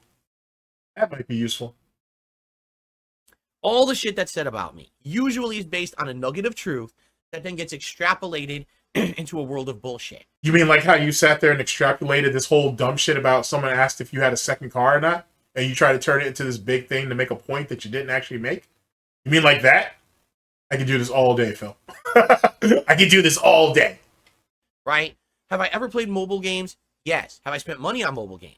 Yes. After spending years upon years lying and saying that you didn't do it. Like how you sat there and said, oh, I don't play mobile games. That's not something that I do, whatever. But then when you and Kat flew to Connecticut to get married after lying to people who called you out, or who at least came up with the notion that maybe you guys were going over there to get married. Semantics. Anyway, you sat there and said that you don't play mobile games, but then when you guys were flying to Connecticut, you paid for 2 internet plans on the plane to fucking play mobile games. And then you're such a retard that you paid for these 2 fucking plans, and instead of having one of the plan notifications go to you, and then one going to Kat's email, so you guys could both use the separate plans as intended. Instead, you guys had to share because you're too fucking retarded. You couldn't even buy temporary fucking internet plans for the 2 of you. That's how stupid you are. You mean like that? Like that nonsense? All right. 99% of the stuff said out there about me playing mobile games is a lie. But it's like I've said, I would much rather have the devil I know than the devil I don't. Oh, you mean like keeping that pedophile Derek around? Fucking A, bro. This shit is starting to, for some of you who may have seen those broadcasts, or you will see it down the line. There's been a few of these that I've done where he keeps bringing up that notion about the devil I know compared to the devil I don't. He's done that quite a bit. And every time he says it, it brings me right back to when, the Kino Casino thing when he was trying to defend Derek. Yikes. Yikes. That's a terrible thing to be remembered for, Phil, amongst many things, of course, because you're remembered for a lot of terrible things. Right now, if I were to open up all my accounts and prove to you that everything was false, people would use the information I just showed you to hurt me further in other ways. I've been through the whole mobile game slander for 4 years. I don't care. It doesn't affect me anymore, right? It doesn't bother me. So I'd rather have that slander continue over here, because it's bullshit, than... Wait, you mean like how you wanted to show evidence and proof to fucking Stuttering Craig, and he gave you plenty of opportunities to do that within confidence on the side-scrolling interview, and you didn't do it? You mean like that? And then you cried and bitched about it during the Craig interview later on, saying, I would have sent it to you if you had just answered my email. Why did he need to answer your email? Why didn't you just send it to him? That would just make too much damn sense, I guess. I got you. No problem. No problem. Have a whole new can of worms opened up. Do you see? I've weighed and balanced this many times. I've talked to professionals. I've talked to lawyers about it. And they're saying, you're doing the right thing. Okay? The funny part about it is, even if it was true, it's still none of anyone's fucking business. But it's not true. Great way, Phil, for telling me something without telling me something. Yeah, that's a good job, Phil. That's a great job. That works. That's been working out great for you. Absolutely great. And put your fucking arms down. No one's trying to give you a hug. Look how filthy you look. Got grease stains all over your face and shit. You're unwashed. I doubt that shirt's even clean, let alone the fucking piss-stained sweatpants that you're probably sitting in, if not pajamas. Stop. That's gross. If that's a POV of what Kat has to look at, I can see why she put on all that weight. Jesus Christ. But if it were, it still wouldn't be anyone's business. I should still be able to spend my money however the fuck I want. I could have 10 Tesla Cybertrucks in my backyard, right? I could have an entire dancing line of WWE wrestlers doing my lawn right now who I handpicked to do it. It doesn't matter. That's kind of funny because none of them would be females, which I guess says a lot about you. My money. You know what I'm saying? What are you talking about? How is this anyone's fucking business? And I agree with these people. I'm like, you know what? I never thought about it like that because I've been under attack for so long that for me... You never thought that, hey, it's my money and I'll do what I want with it? It took Kino Casino to fucking make that realistic to you? Or make you realize that? Let me bring that back. Oh my God. Especially since we've heard him say that before. I can prove this. Phil has said on multiple occasions, when you donate to me, it's my money. And I will do whatever I see fit with it. Which is what ended up getting him in trouble multiple times when him begging for money to pay bills, begging for money to do groceries, begging for money, all this bullshit. And then on Phil's day off, we ain't sat there and spent all that money on frivolous shit. He's literally gotten in trouble for saying those very words and doing that very thing. So how is it that Kino Casino got your confidence up so you could do this? Make it make sense. Spend my money however the fuck I want. I could have 10 Tesla Cybertrucks in my backyard, right? I could have an entire dancing line of WWE wrestlers doing my lawn right now who I handpicked to do it. It doesn't matter. That's my money. You know what I'm saying? What are you talking about? It's a weird little gay fantasy you got there, Phil. That's real strange. Unless there's some women out there, but we're pretty confident that they're not. So that's the thing. All right then, whatever. Whatever helps fill the void of John Rambo, right? Right. How is this anyone's fucking business? And I agree with these people. I'm like, you know what? I never thought about it like that because I've been under attack for so long that for me, I'm so used to being under attack. It's like, well, I never want to talk about it ever. But now I start to think about it. I'm like, you know, these people are right. It's no one's fucking business or anything, right? Like, what are you talking about? You know how pathetic that sounds that a grown-ass man needed two other grown-ass men to tell him that, hey, you don't have to justify how you spend your money or where you spend your money or what you spend your money on. You know how pathetic that sounds? You know how pathetic that sounds? That sounds like a child. Either that or someone who's incredibly autistic. It definitely sounds like someone with no real life experience. That's fucking wild. That you had to it took two other grown-ass men to tell you that. To convey that to you. To convince you of that. Yikes. Woo, boy. I gotta tell you, DPP and Andy really, man, they really rolled the dice and they really crapped out on this one. Holy shit. So, I think what's happened is now you get guys like Kino Casino and others. It's not just them. I get the Really, where's these others at? Where are these others at? You can go ahead and point to Kino Casino, but who else? There is nobody else. But I love the fact that you're so delusional. You're so committed to the lie, right? That there has to be a legion of people who believe it, but there must be the silent majority, right, Phil? Is that what it is? Is that what you're going to hit people with? They're the silent majority. They're the people who don't want to speak out just yet. But behind the scenes, though, they believe in me. They send me emails. They say, stay strong and whatnot. Is that what that is? Shut that shit up. I've already gone through this. feeling there's others out there now who are looking at the situation and they're like, this is the dumbest thing. How do you keep... You have a feeling that there's others out there? No. You said that shit with the type of conviction that you knew. Now you're saying that you think there are others out there? Never want to talk about it ever. But now I start to think about it. I'm like, you know, these people are right. It's no one's fucking business or anything, right? Like, what are you talking about? So I think what's happened is now you get guys like Kino Casino and others. It's not just them. I get the feeling there's others out there now who are looking at the situation and they're like, this is the dumbest thing. How do you keep bringing up Phil's name? They see guys like Review Tech. Now, keep in mind, this is the same mentally fucking stunted idiot who had an 18-month beef with Craig in his own head. And then when he finally became face-to-face, so to speak, in air quotes, with Craig, he tried to convey that. And Craig looked at him like, I haven't thought about you for 18 months. What the hell are you talking about? Keep that in mind.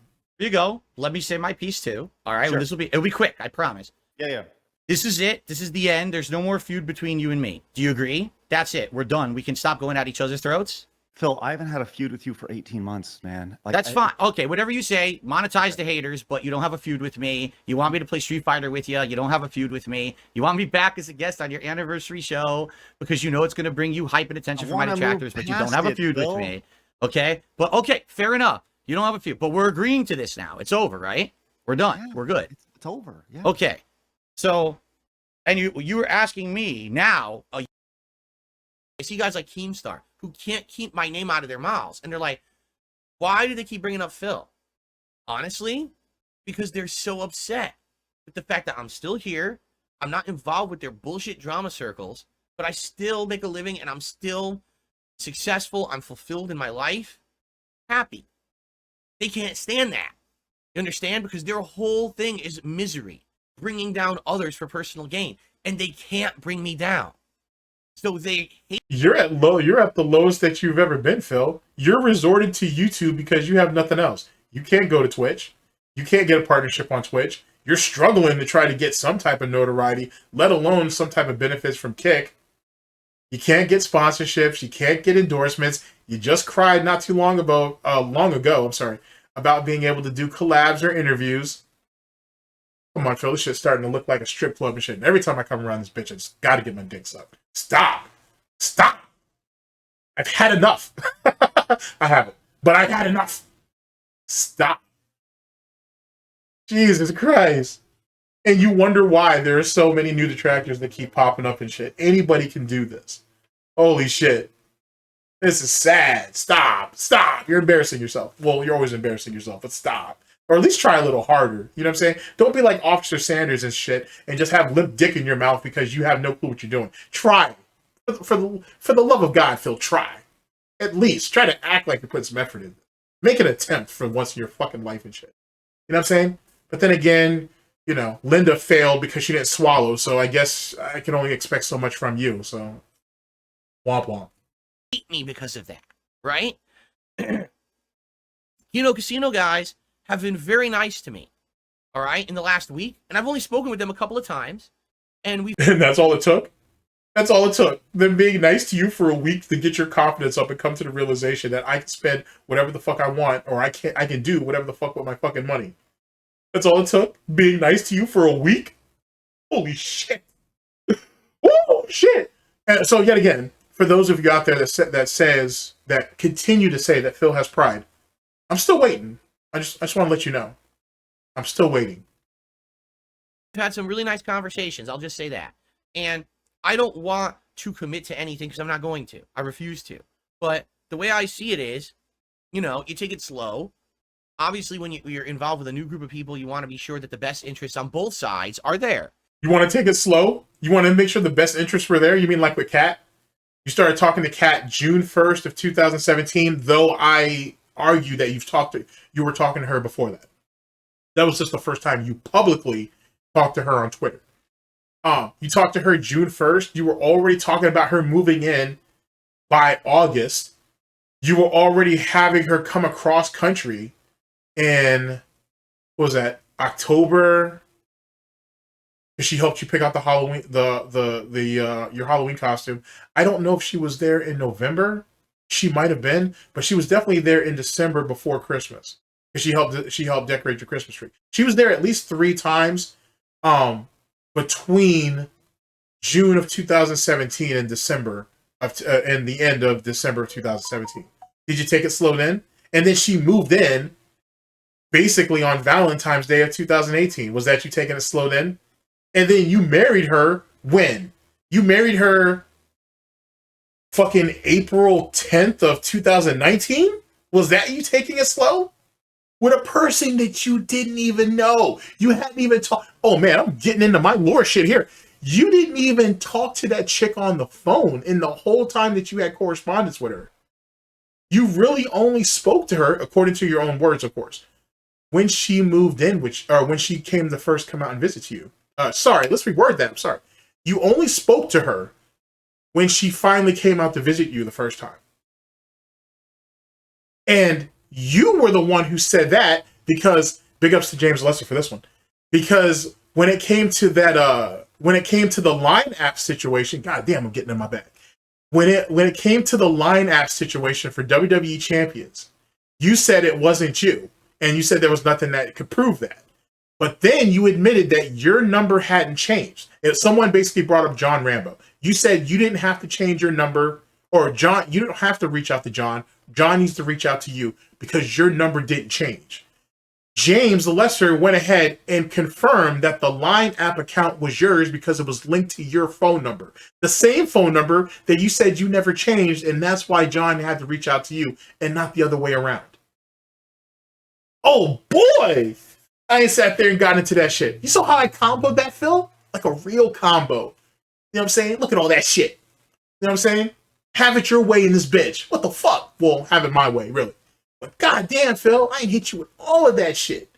I ain't hit you with the smash burger. I ain't hit you with 2 different flavor of wings, fucking loaded fries and shit, bruh. I got hit you with the milkshake and whatnot, and I ain't hit you with dessert. All of that. And unfortunately, you wouldn't be able to eat it anyway because it's just too much flavor, so Kat's just going to have to eat it with her portion. Womp womp. You mean like that, Phil? Oh, man. We got all night, Phil. We got all night. Right? And so if maybe I do something with these guys in the future, it will be planned. You'll know about it. Okay? And I mean like something formal. I don't mean, oh, some of you guys drop into my stream or maybe I drop into their stream. That's casual, right? I mean like planning something out where maybe he's already overcommitted.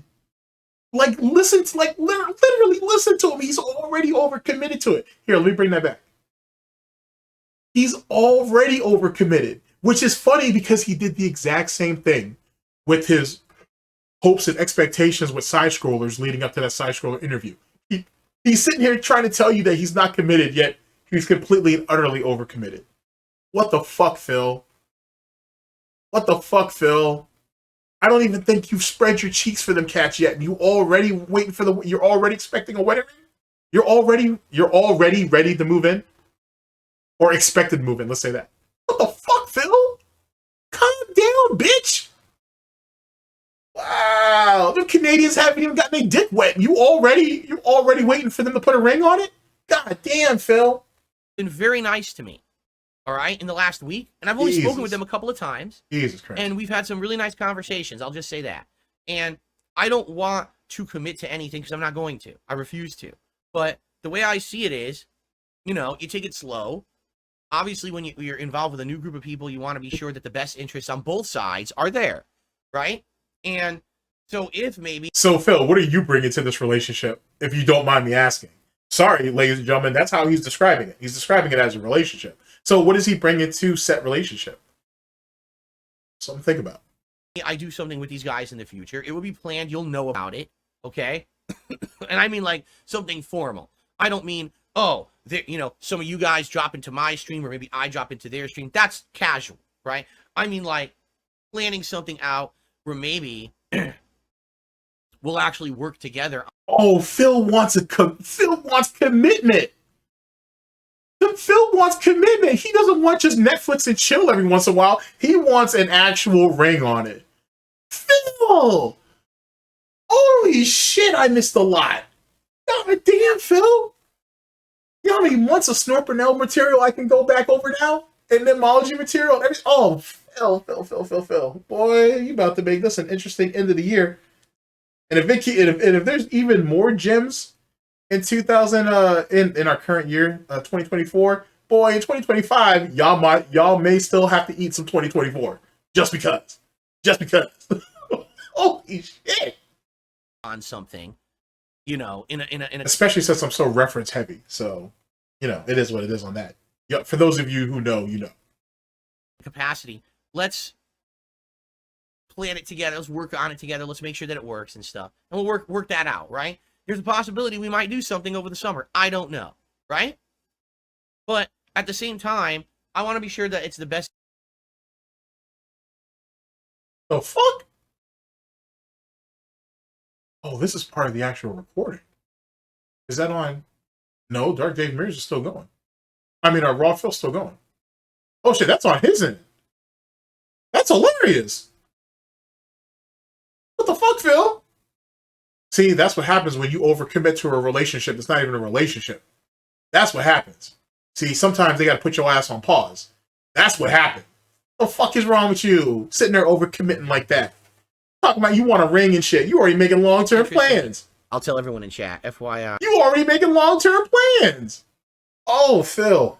Oh, Phil, didn't your mother teach you? Didn't your mother teach you gotta wait? You can't just give everything out on the first date and shit? Nah, she didn't. She ain't sat there and just go ahead and get whatever you can, I guess. God damn, son. Out here hoeing yourself. Hoeing yourself. Oh, baby. Oh. I hope Melissa at least got the message. God damn, son. What happened to you? What happened to you? Look at all them high hopes he has and shit.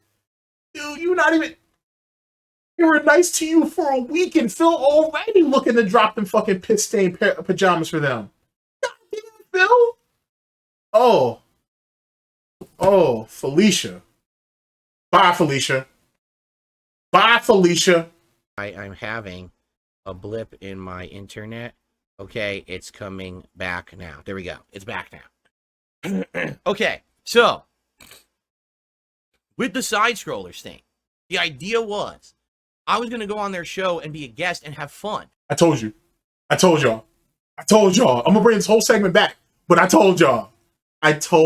This is how much he got pent up for Craig and side scrollers because of all the hopes that he had. I told y'all. I'm going to stop now. All right, one more time. I told y'all. Again, look at all that shit he still got pent up for them. We were going to talk about topics. We were going to hang out, shoot the shit. It wasn't supposed to be an interview. All of a sudden, because my detractors contact them and flood them with requests, it becomes a giant interview that they use. No, it was supposed to be an interview. What you meant to say is it wasn't meant to be an interrogation. Why the fuck am I helping you? What the fuck? Let's get back to work. To propel themselves to internet attention and stardom. And since then, basically, they've done nothing but benefit from that stupid interview. But wait, I thought you said that they were forgotten by the wayside. Your detractors don't even worry about them. They failed so miserably that they end up going into politics. Hence the reason why they barely talk about gaming, even though it's a lie, honestly. And you know that because I know you watch them daily. So, like, what about all that? What about that whole narrative, Phil? Don't worry, we're going to bring the whole thing back anyway, because I ain't told people that you ain't still had some pent-up frustration over that shit. Goddamn. Go ahead and put your pen A down, Phil. Okay? What's done is done with that. It's over with. Okay? You're getting ready to spread it for fucking Kino Casino. Leave Side Scrolls and Craig alone. It's done. Okay? It's done. It's over. And that's the reason why you had to end that interview with Craig with the go fuck yourself. Because it wasn't what Craig said to you. It wasn't that. I know that was one of the things that prompted you, but that's not really what it was. You wanted to get back at him because you couldn't get back on that show on a regular basis. And the bitter little salty bitch that you are right now is just coming through on that whole thing. Oh, baby. Oh, baby. Oh, that's unfortunate. That's unfortunate that Linda went ahead and let her little girl and sat there and step up out the house and shit unprepared for the world and shit. That's unfortunate. And Dave did everything he could to keep your ass off that stripper pole. And look at you. You ain't ran right back on it anyway. You don't turn hoes into housewives. Right? Well, the whole idea here is Kino Casino is talking to me and they're like, we don't have any intention of that at all. Like, why is it that you can't have fun on the internet with anyone? Why is it that every time that you attempt to have fun, someone tries to thwart it? That's fucked up. I agree. I can't just hang out with someone and have a casual time and have fun. Every time that I go to do a stream with Brian and play casual Street Fighter, my fucking dumb fuck mentally ill insane haters have to flood his chat with insane amounts of toxic negativity about memes about me and awful things and terrible things about viewers and stuff. What the fuck? What's wrong with them? They're nuts. You know? Funny though that you're not bitching and complaining about the money they donate to them. It's funny how that's not a thing. Great screenshot, by the way. That far off dent look. I like that. That's good. That's good. That's a great screenshot. So every time I try to do this stuff, they have to interject themselves, right, into it. Last time I checked, this is a free country. And last time I checked, Brian has a free chat over there and whatnot. What's Brian supposed to do? Turn down engagement and money? For your dumbass? Bad enough he's already relegated to sitting out there on the porch. He can't come in and drink fucking lemonade with everybody else. It's bad enough he's already in that position. But now he can't collect no money either? He can't get no attention for himself? All right, then. Fair enough. Well, all right, we snorted enough. Let's bring that back. Let's bring that back. I'm not going to go back too far, but we'll bring that back. Okay, I might go too far. You never know. Like, why is it that you can't have fun? All right, I haven't gone far enough. That's right, Phil. We still got all night. Jesus Christ. Woo, shit. Matter of fact, you can go ahead and extend that to Cat, too. I'll hit up Tyrone and fucking Jim and see what's popping, because she needs some rest and relaxation. She definitely ain't gonna get a whole lot of rest, but at the end of it, she's gonna have a whole lot of relaxation. I'll tell everyone in chat, FYI, I'm having a blip in my internet. Okay, it's coming back now. There we go. It's back now. Okay, so with the side scrollers thing, the idea was I was going to go on their show and be a guest and have fun. We were going to talk about topics. We were going to hang out, shoot the shit. It wasn't supposed to be an interview. All of a sudden, because my detractors contact them and flood them with requests, it becomes a giant interview that they use to propel themselves to internet attention and stardom. And since then, basically, they've done nothing but benefit from that stupid interview. So wait, that stupid interview? You mean that definitive interview? You wait a second. So did you plan to walk into that 5-hour interview and lie to them because you felt that they were already tainted by your detractors, trolls, haters, and critics? Ladies and gentlemen, we're opening shit up here. So, like, now I'm wondering, did you step into that interview planning to lie about everything? Because who gives a fuck? You guys are already tainted by my detractors, trolls, haters, and critics anyway. They're already lying to you. So why would you guys have a problem with me lying to you? I really wonder. I really wonder if that's how DSP justifies that shit in his head. That is very, very interesting, because you got to remember, the side scrollers were normies walking into all this shit. They were coming in, quote unquote, with a clean slate. So that right there should be an addition to the story, to the overall story of the side scrollers, if you think about it. This is, according to what he's saying, and according to him basically regurgitating or begrudgingly regrudging all of that fucking negative attention or negative feeling that he still has about that shit. It sounds like he went into that interview to lie to them from Jump Street, which means he was never going to send Craig evidence. He used that just as a pretense to further his own anger against Craig because of how the interview went and them laughing at him after the fact. That's all it was. And so this whole 18-month nonsense beef that he had with Craig was legitimately in his own head. He literally riled himself up and made himself mad about this because he didn't get what he wanted. And according to this, at least the way I'm interpreting it, I think he stepped into that interview with the full-fledged, he was going to lie to them full stop, no matter what they asked him. No matter what. Because he already looked at them as, you're already tainted by my detractors, trolls, haters, and critics. So who gives a shit now? I'm going to do what I want. I'm going to tell you what I want, and you're going to like it. Which goes back to what he told Craig. I gave you an answer. I gave you an answer. It's not what the answer that you wanted, but I gave you an answer. You see the justification of that now, at least in his own mind? Guest on your show the day before for 5 hours. Mm-hmm. I was on your show and answered hard-hitting questions. You didn't have to believe the answers. Hold on. Did you answer? Because you I did. Oh, indeed, I answered. You just didn't like the answers. Phil, don't flip that on me, because you didn't. You were dishonest with us, and we smelt that. It's still an answer. It doesn't matter if it's honesty or not. It's still an answer. Then let me ask you this, Phil. Oh, wow. It came a little bit deeper than I thought it would. Okay, let's continue. Right? Well, the whole idea here is Kino Casino is talking to me and they're like, we don't have any intention of that at all. Like, why is it that you can't have fun on the internet with anyone? Why is it that every time that you attempt to have fun, someone tries to thwart it? That's fucked up. I agree. I can't just hang out with someone and have a casual time and have fun. Every time that I go to do a stream with Brian and play casual Street Fighter, my fucking dumb fuck mentally ill insane haters have to flood his chat with insane amounts of toxic negativity about memes about me and awful things and terrible things about viewers and stuff. What the fuck? What's wrong with them? They're nuts. You know? So every time I try to do this stuff, they have to interject themselves, right, into it. Well, I think that Kino Casino's smarter than that. And they know the bullshit that's there, and they'd rather be fair, and that's nice. So we'll see what happens, all right? And I want to say thank you to this person who's from Kino Casino coming by, being nice, right?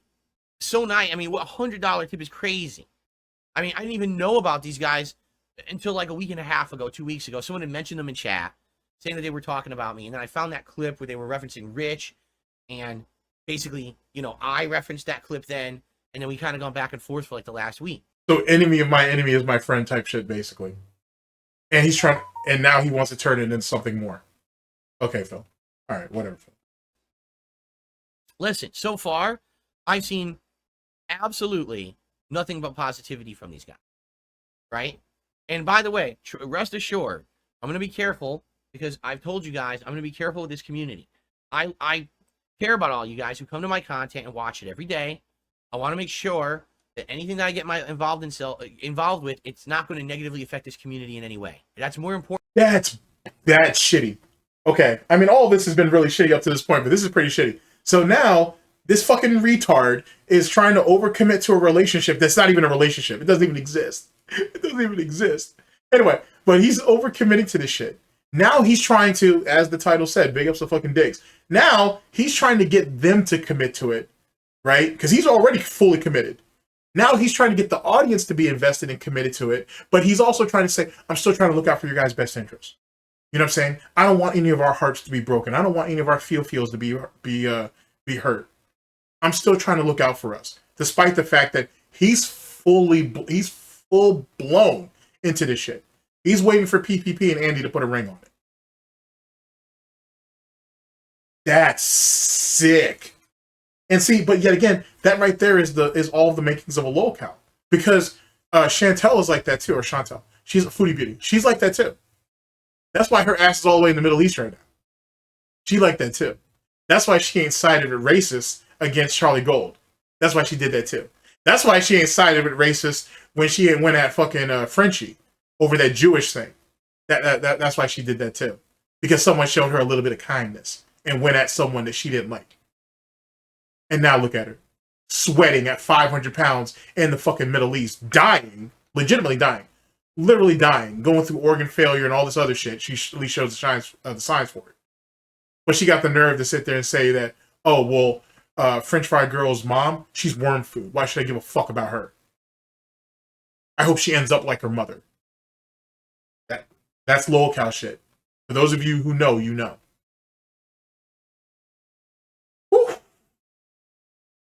To me that we maintain our positive community than to just get some kind of a temporary boost in attention because I'm on someone's show or they're on mine or whatever. I want you to understand that. At the same time, this has been a completely different experience. This is not, oh, so DSP, you know, is interested in talking with us or whatever. Let's turn this into a full fucking 10-ring circus with every single person who's never liked him on the show. Let's interview him for 7 hours. Let's then make... I mean, every person who doesn't like you, I wasn't invited on that show. What are you talking about? I don't believe Tevin was invited on that show. What are you talking about?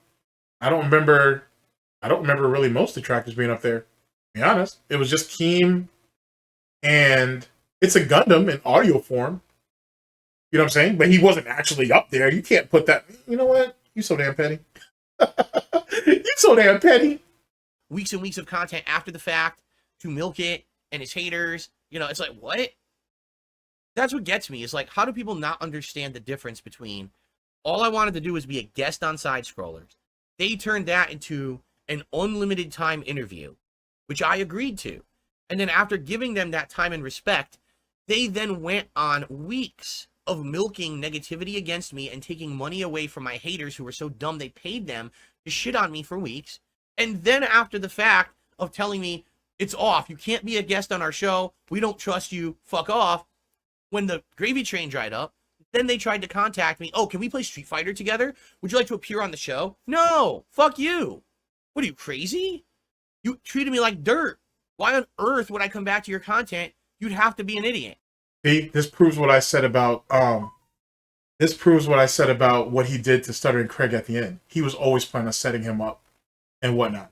That's why when Craig said his piece at the end, and he was like, and DSP was like, wait, let me say my piece now.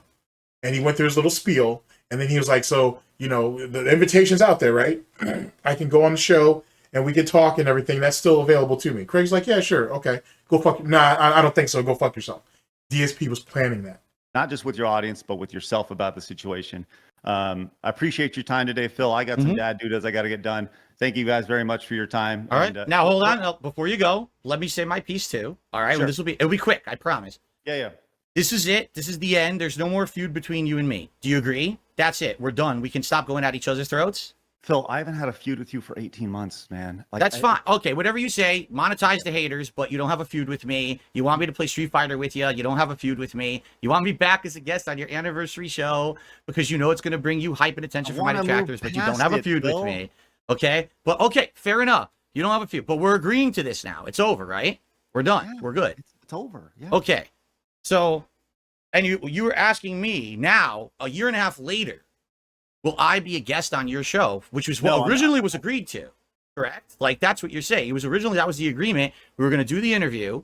And then after that, I was going to have the opportunity to be a regular guest on your show like everyone else had been, correct? Right. That was the agreement. And after the interview, I sent you that email saying, like, we were just disappointed, right? And the offer wasn't there anymore after the interview because we felt lied to. Okay, so But now with that said, I hope we can move past it. that's what I'm saying. Now that we've hashed it all out, right? We're all good. You're saying you're extending that olive branch, and you're saying that that opportunity is there again, possibly. Not a lock-in, but it's possible that I could be on your show. Sure. Okay, I'm not interested. Go fuck yourself. Okay. All right, guys. So that is the appearance of Stuttering Craig on the Level 1 podcast. I hope that you all enjoyed it very, very much. It was a good one, right? I hope that all right. So here's what I'm going to do. I'm going to shut the stream down, and I'm going to do a decompression stream right now. But I need to shut everything down because I can't appear on camera right now because my camera cannot work in this video and on the stream, as well as in OBS, like Discord. DSP was planning that in his head the entire time. Remember, we're in July 30th. That interview didn't happen until what, August, September? He was fantasizing about that the entire time. Oh wow. Oh wow, Phil, you so petty. You so petty. That really should give you guys, at least some of you anyway, who feel the need to. It gives you a different outlook on how that interview was then. That interview was a trap from the beginning, whether Craig apologized or not. He was always setting Craig up in that interview. Always. Let me bring that back, just so I can reaffirm my point. He was always setting Craig up for that. Oh, baby. Oh, baby. Gets me is like, how do people not understand the difference between all I wanted to do was be a guest on Side Scrollers? They turned that into an unlimited time interview, which I agreed to. And then after giving them that time and respect, they then went on weeks of milking negativity against me and taking money away from my haters who were so dumb they paid them to shit on me for weeks. And then after the fact of telling me, it's off, you can't be a guest on our show, we don't trust you, fuck off. When the gravy train dried up, then they tried to contact me. Oh, can we play Street Fighter together? Would you like to appear on the show? No, fuck you. What are you, crazy? You treated me like dirt. Why on earth would I come back to your content? You'd have to be an idiot. And the truth is, because they are idiots. They actually thought I would go back. They thought for, like, what would I benefit from that? Right? He's saying this in July. Him and Craig didn't do that thing until like August, September, or whatever. He had Craig set up from the get-go. He was always planning on doing it. And he botched it at the end. Which explains why it looks so bad when he tried to do it. That makes a lot of sense now. That makes a shitload of sense now. They're out of their minds, right? So, exactly right. The interview itself, I don't have issue with.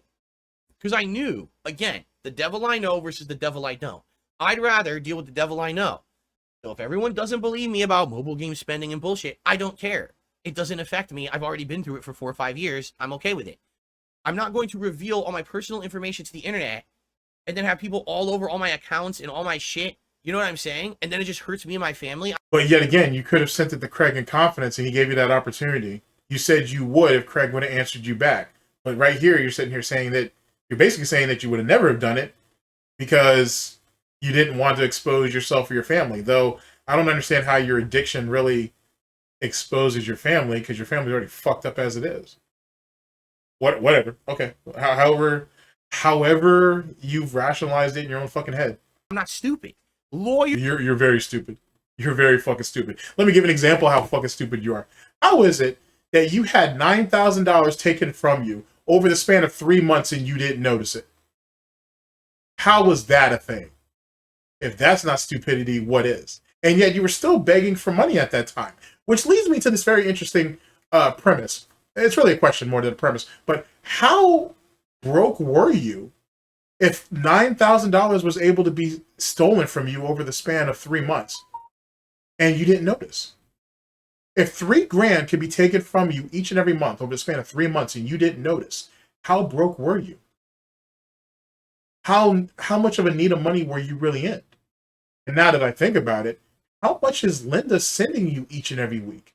If $3,000 can come out of your account over the span of 3 months, so $9,000 altogether, and you didn't notice. Hmm. Lawyers have told me not to do this, so I'm not going to do it. Okay? A lawyer told you not to come out and divulge your gambling addiction. Let's bring that back. Let's bring that back. A lawyer told you not to bring up your gambling addiction. Gotcha. You're right. The interview itself, I don't have issue with. Because I knew, again, the devil I know versus the devil I don't. I'd rather deal with the devil I know. But didn't you just say it was a shit-ass interview? But now you have no problems with it. And now you want to go back to the devil I know compared to the devil I don't. Phil, I'm really starting to get fucking, I feel a certain type of way, but every time you say that, it refers back to you protecting that pedophile Derek. That's just starting to get really old. I'm still going to go with it, but that's starting to get really, really old. So if everyone doesn't believe me about mobile game spending and bullshit, I don't care. It doesn't affect me. I've already been through it for 4 or 5 years. I'm okay with it. I'm not going to reveal all my personal information to the internet and then have people all over. Why is he progressively looking more and more greasy? Ew. Ew. For all my accounts and all my shit. You know what I'm saying? And then it just hurts me and my family. I'm not stupid. Lawyers have told me not to do this. Lawyers have told me not to divulge my gambling addiction. Oh, one more time. My lawyers have told me not to divulge my gambling addiction. That's so good. So if everyone doesn't believe me about mobile game spending and bullshit, I don't care. It doesn't affect me. I've already been through it for 4 or 5 years. I'm okay with it. I'm not going to reveal all my personal information to the internet and then have people all over all my accounts and all my shit. You know what I'm saying? And then it just hurts me and my family. I'm not stupid. Lawyers have told me not to do this, so I'm not going to do it. Okay? That's a nice little cope laugh you have there, Phil. Yeah, go ahead and clean your little snotty ass, filthy ass little snout. Jesus Christ. Lawyers have told me not to divulge my gambling addiction. That's so good. Oh, Phil. That's great. Holy shit. Ladies and gentlemen, do you guys actually, like, I want you to think about this for a minute because I don't want to hype nothing up because, you know, life comes at you fast. But imagine all of the wonders that I have missed. So many wonders. Oh, baby. Oh, we out here blatantly lying like this? Oh, baby. Oh. Fucking A, bruh. Look at all the presents that have been left for me. Oh my god, look at all these flowers all over the place and shit. My roses are all over the place. Man, I got so much stuff to do. Oh, my. In fact, well, I don't really want to spoil. Hold on a second here. I have to blow my nose, guys. Sorry. I have to do this right now. Okay, hold up 1 second. Ugh. So wait, you want to go ahead and change the camera scene, but you wouldn't mute the mic. Even though you've already shown us that you're picking your dirty little snout already. What's the point of all of this? Like, what is all of this dramatics for? This is lame ass theater. Stop. This is so ass backwards.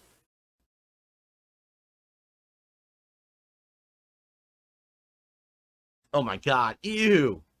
This is so disgusting. I'm sorry, guys. Thank God I turned the camera off. Oh my god. Yuck. Oh man.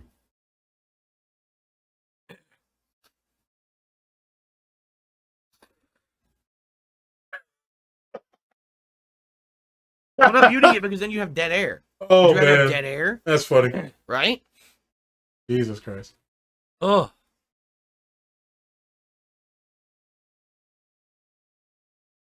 The way he keep going about it, you got enough time to jerk off and just All right, hold turn the on. camera back on. Fuck.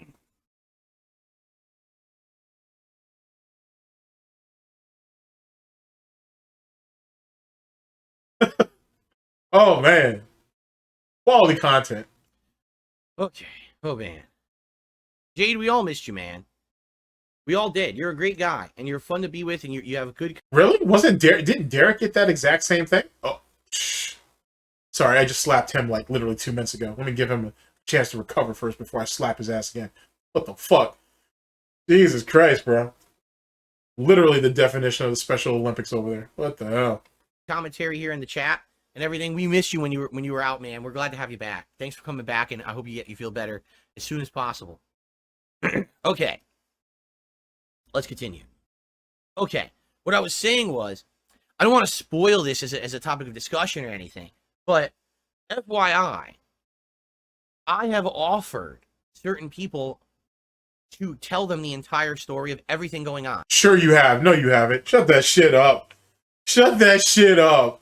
Now you want to try to undercut Craig and basically put another obstacle in front of you and him. Here, let me paint the scenario to you on what this dumb shit is. Go ahead and feed someone else a fake story with that third account that he's probably been trying to age up. Get them to believe it, and then put them on the front lines against Craig and his detractors and whatnot, until they come to the realization that they got fucked.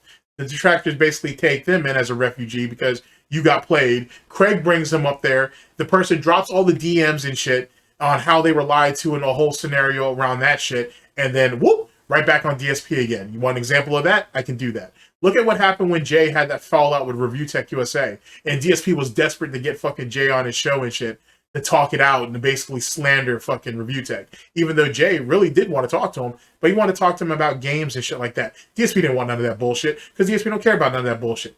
DSP wanted Jay up there to slander Rich so he could make him even more mad. Imagine that. In my life, but they can't put it on the internet. I was like, I'll tell you everything. I'll tell you literally everything going on with me in the last 5+ years, right? Where my money goes, everything. But you can't put it on the internet because it's just going to be used to hurt me and my family. And so what would be the point of telling them then? That doesn't make any sense. Like, if you think about it, he thinks he's being clever by saying this, but that doesn't make any sense because you've been willing to reach out to multiple people, according to what he said, and tell them the entire story about how your finances and WWE champions and all that bullshit. But they can never divulge or talk about any of it on the internet.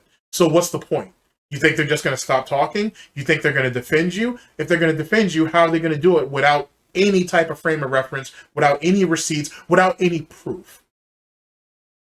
So who exactly were you trying to con into this dumb shit? Because nobody with actual common sense would ever do any of that. And matter of fact, anybody who's worth their salt and sees the value in content would just go ahead and agree to the bullshit, make sure they got screenshots and recordings and everything, and then turn around and bury you with all of it. You're not a person. No one cares about you. Who gives a shit? So literally what you're saying makes no sense, hence the reason why it didn't happen. I'm confident it didn't happen. There's literally no payoff for you or them if you did it that way. It makes no sense. Sorry, I went back too far. My bad. Got a little too eager with that. In my life, but they can't put it on the internet. I was like, I'll tell you. All right, my bad. I need to go back a little bit. All right, let's try this. I don't want to spoil this as a topic of discussion or anything, but FYI, Put your I hopes have down. offered certain people to tell them the entire story of everything going on in my life, but they can't put it on the internet. I was like, I'll tell you everything. I'll tell you literally everything going on with me in the last 5+ years, right? Where my money goes, everything. But you can't put it on the internet because it's just going to be used to hurt me and my family. And I've been told time and time again, no, we don't want to know it then. We'd rather, if we get the full story, we want to be able to publicize it. We want to be able to put it in a video, an interview, a documentary. And I'm like, well, you can't. Okay, so let's narrow this down. If this even happened, because I don't believe it. It has to be either Mutahar, Moist Critical, and Mike Klum. And truth be told, he's taking advantage of them, and they all saw it. If this even happened, hypothetical Pignosis, our favorite game. This didn't happen. I know this didn't happen. But if it did happen, it doesn't really matter because they realized he's fucking us over. Because one, if he does divulge the information to them, what good is it to them? They can't come out. They can't even come out and say that they know because they can't back any of it up. They can't prove it. So that fucks Phil over. So you don't have any benefit. You can't sit there and say, "Oh, well, Mutahar knows the entire story. I told him." And then if I I'll use myself as the example. If I go to Mutahar and be like, "Hey, man, this guy says that he has the whole story, that you know the whole story about the situation. What's up with that? With that bread at?" He's going to sit there and say, well, I can't divulge any of it and whatever. That's why I can't come out with it. Then I can literally just turn around and say, Phil, you're a liar. And Mutahar can't say shit. I can literally pigeonhole Mutahar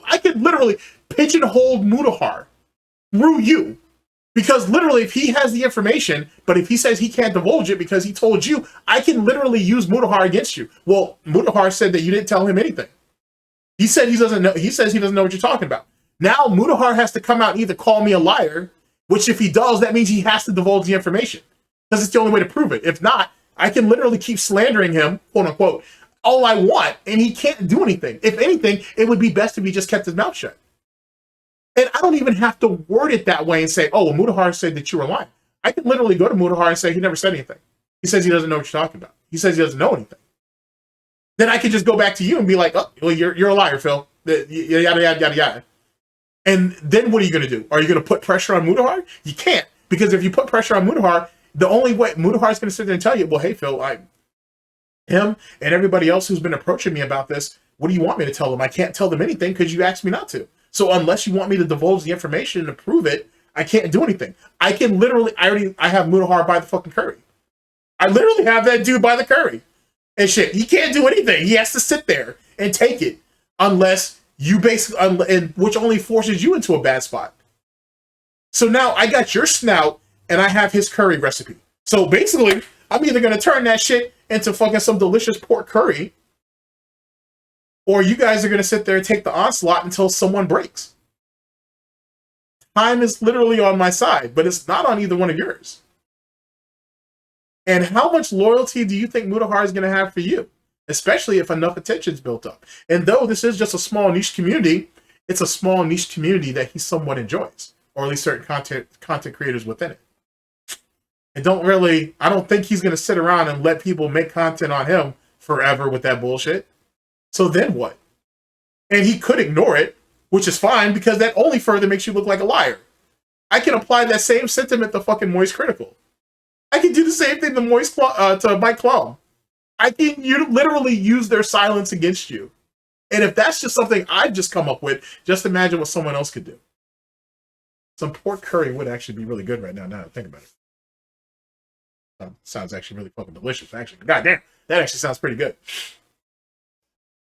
That's the whole point. Again, the devil you know versus the devil you don't. I know that the whole bullshit story that's out there that is bullshit is harmful, but it's in no way that it's as harmful as if people actually got information about me that could get into all my accounts and my personal shit. It's no one's business there. That doesn't make any sense. Like, the way he's structuring that shit, that doesn't make any sense whatsoever. At all. Like, I don't know how you would think that's a good idea. What's the point of you telling anybody anything? And that's the reason why, allegedly, if this story happened, that's the reason why they said, why would you even tell us? What's the point? You just keep your mouth shut, Phil. Just keep your mouth shut, Phil. That's literally what they would tell you. Because what's the point of you proving a point that's been hounding you on the internet for 5+ years or whatever the case may be if you can't prove it? And what's the point of you going to these people to present evidence if they can't come out and actually use that evidence to try to clear your name? Do you not understand how stupid this all sounds? It sounds incredibly inept. It's not even self-serving. If I in literally 30 seconds could literally twist this shit and whatnot to twist this shit against you, just imagine what someone else could do. And this is coming from someone who knows a lot about Mutahar and whatnot. Not necessarily in a fucking not like he out there doing coke or some dumb shit. Not like that. But Mutahar has had some slip-ups over the years. Some slip-ups that most people don't talk about no more. Mainly because either they don't remember or they don't know. Please believe I'm not that one. I'm not threatening anybody. I'm just saying I know a lot about it. I remember a lot about a lot. So that wouldn't be exactly a great idea, to be honest. Because a lot of that shit has died down. I'm sure Mutahar has gotten past all that bullshit. Mutahar has made some slip-ups too. So has Charlie. Charlie's made quite a few slip-ups too. Everybody has. It's the internet. We've all slipped and fell somewhere down the line. So why would you drag someone else? Why would someone else let themselves be dragged into a situation that's going to put unnecessary pressure on them with information they can't use? Make that make sense. That's literally retarded. That is literally a suicide mission for whoever agrees to do that shit. That's crash dummy type shit. Even amongst locals, that's literally crash dummy shit. Oh, that's amazing. That's amazing that you would put that out there and you would think that means anything. It doesn't benefit you. It doesn't benefit the person. You're just putting, it's like you're trying to share the burden. It's, matter of fact, I can reference something to that. That's like what he tried to do to fucking Viscant or Viscant, whichever, however you want to pronounce it. It's like what he tried to do with him, trying to hype up that whole boxing match and shit. The same boxing match, DSP said that, you know, we need to sign waivers just in case someone kills the other.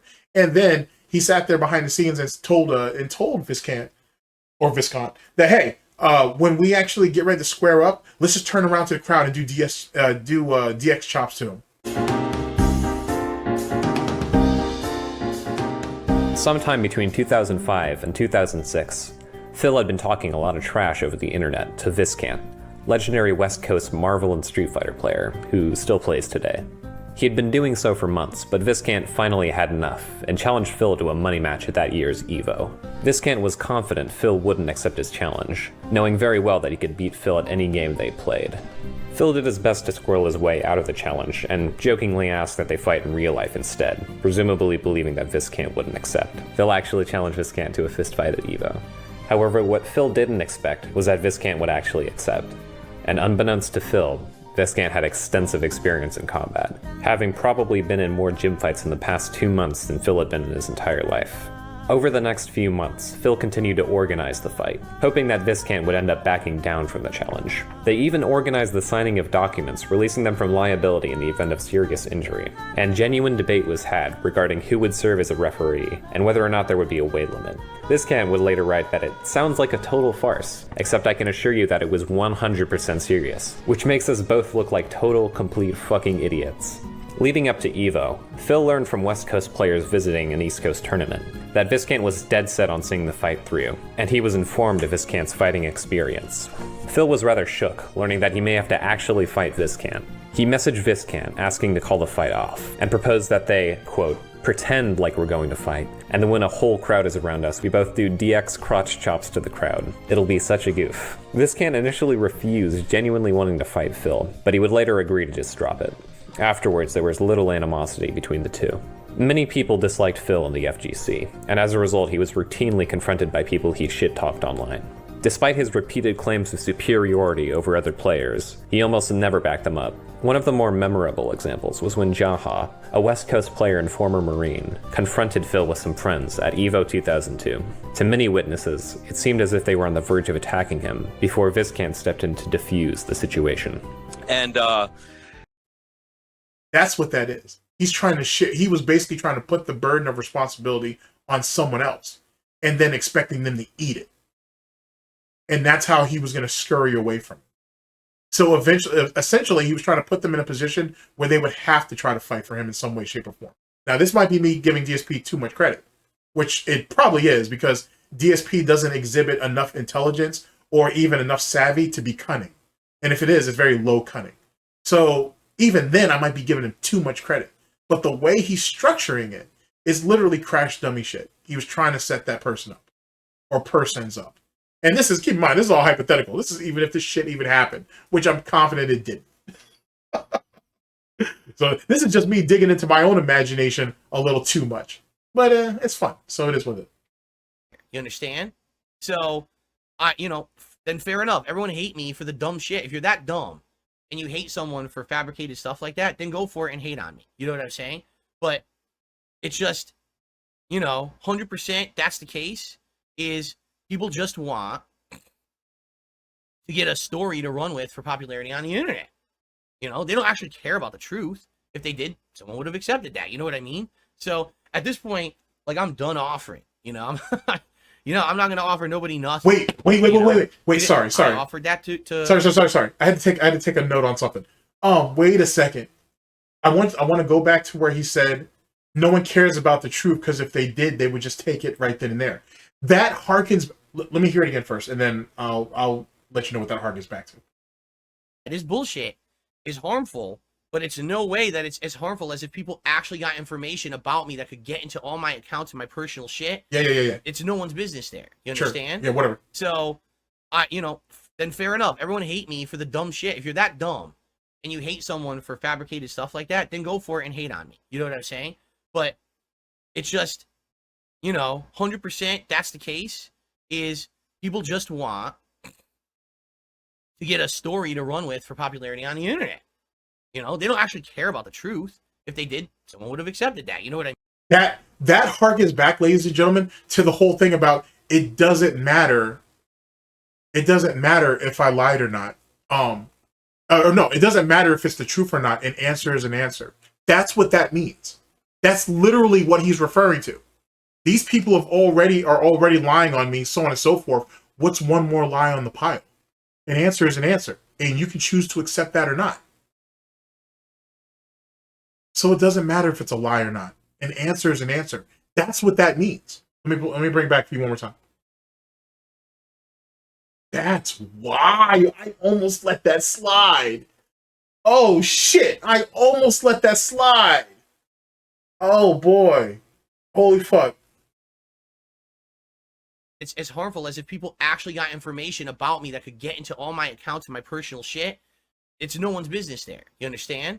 So, then fair enough. Everyone hate me for the dumb shit. If you're that dumb and you hate someone for fabricated stuff like that, then go for it and hate on me. You know what I'm saying? But it's just, 100% that's the case, is people just want to get a story to run with for popularity on the internet. They don't actually care about the truth. If they did, someone would have accepted that. You know what I mean? So at this point, like, I'm done offering. I'm not going to offer nobody nothing. I offered that to Craig of the Side Scrollers. I said I have all the information, and you check your email constantly, because if I send it to you, I want to be sure you're getting it. It's not sitting in your mailbox just in case. That doesn't make any sense. Like, first off, yet again, that literally reinforces what he said to Craig in the Craig interview, where he said an answer is an answer. It doesn't matter if it's honest or not. So there's that.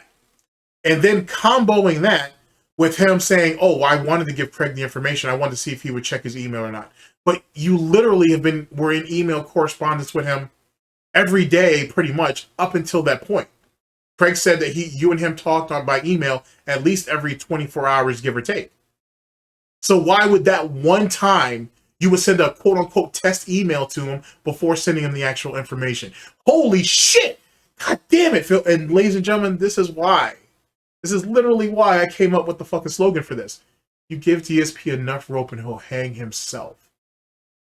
That's literally what it comes down to. And in the day and age where, like, everybody wants their detractor content quick, fast, in a hurry, and I get that, but fucking A, bruh, the devil is in the fucking snorts, bruh. Or the devil's in the details, but you know what I mean. The devil's in the snorts. And sometimes you don't catch all of that. Oh, baby. I was not expecting that. Oh, shit. That completely changes my perspective. It doesn't have to change yours, but it changes my perspective. Oh, wow. That really, really makes me think. It's not even 4D chess. Like, he's still playing checkers. Shit, he may be even playing Chinese checkers at this point. But he's like, the mental gymnastics that he's putting himself through, like the legitimate Special Olympics fucking mental gymnastics he's putting himself through is insane, bro. And he's got nothing, and he knows he doesn't have anything. So why put yourself through so much mental stress over this shit? And that's how I'm pretty confident that he's dyeing his hair too. Because if you look at his facial hair, or what's left of it, his actual hair has to mirror that. It has to mirror that. Or at least some of it anyway. But anyway, despite all that. Jesus Christ, bro. That is wild. That is fucking wild. Oh, that's hilarious. All right, let's continue. Let's keep going. And he literally came back to me the next day after the interview, after I sent him that night, and he said, well, we don't believe anything you said. We don't care what you send us now. Too bad. You can't be on the show ever again. Basically just a huge insulting email. I was like, wow, that was really worth my time, giving you 5 hours of my time. You realize now you can make a lot of money on it. So you don't even care if I send you the real story. You don't want it anymore. But that doesn't make any sense, because you were mad at them because they made so much money on the follow-up show anyway. And that's actually not even why you're mad. You said that you were mad because he didn't check the email before they did their not decompression, their debriefing or whatever the fuck they call their show, their second show, the one on Friday. You said you were mad because of he didn't check your email before he went into Friday's show. You said that's what he was mad about. But now you're sitting here saying, "Oh, you fucked up. You could have made so much money by presenting this information," and they didn't. He switched up the. Holy shit, man! I've missed a lot. I got a lot to go back on. Fucking A, because he's between what he's saying right here, July 30th, and what he said up till the Craig interview. He's changed the story a couple of times on why he's actually pissed off, and his narrative. You're sick little Porky Pig type guy. God damn, son. Literally came back to me the next day after the interview, after I sent him that night, and he said, "Well, we don't believe anything you said. We don't care what you send us now. Too bad. You can't be on the show ever again." Basically, just a huge insulting email. I was like, wow, that was really worth my time giving you 5. But he never said that you could never be on the show ever again, though, either. So you're lying about that, too. He said that they didn't feel good about being lied to. They weren't really interested in doing anything with you at the moment. But he never said that you were just completely shunned from the show. But then again, you lie on everybody, so why would this be any different? 5 hours of my time. You realize now you can make a lot of money on it. So you don't even care if I send you the real story. You don't want it anymore, right? So anyway, anyway, the point here is, I think people like not just Kino Casino. I think there's many others, but Kino Casino is kind of coming out. Now listen, they make fun of me for shit. Good on them. You know what? I bet they're gonna tear. It's funny though too. Like, sorry, the whole point of this was, well, sorry, but I'm not sorry. But he says that there are many other people besides Kino Casino, but he can't fucking.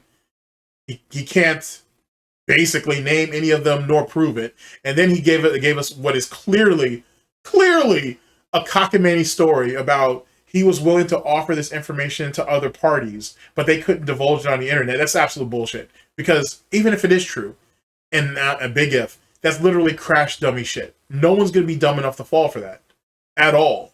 That's literally a crash dummy situation. That's a suicide mission, so to speak. There's no one that would be dumb enough to do that or agree to that. Holy shit. Me a new one. I bet they're going to watch the video of me eating the barbecue from the other day and probably make fun of how awkward I look when I eat. Everyone says I look awkward. I believe you guys. I don't know because I can't see myself eating ever, and I don't go back and watch those videos. Maybe you should. I believe you. So I'm sure that they'll probably make fun of me, you know, in a video like that or whatever. And that's fine. I'm okay with that. You know what I mean? And, you know, they razz me from time to time.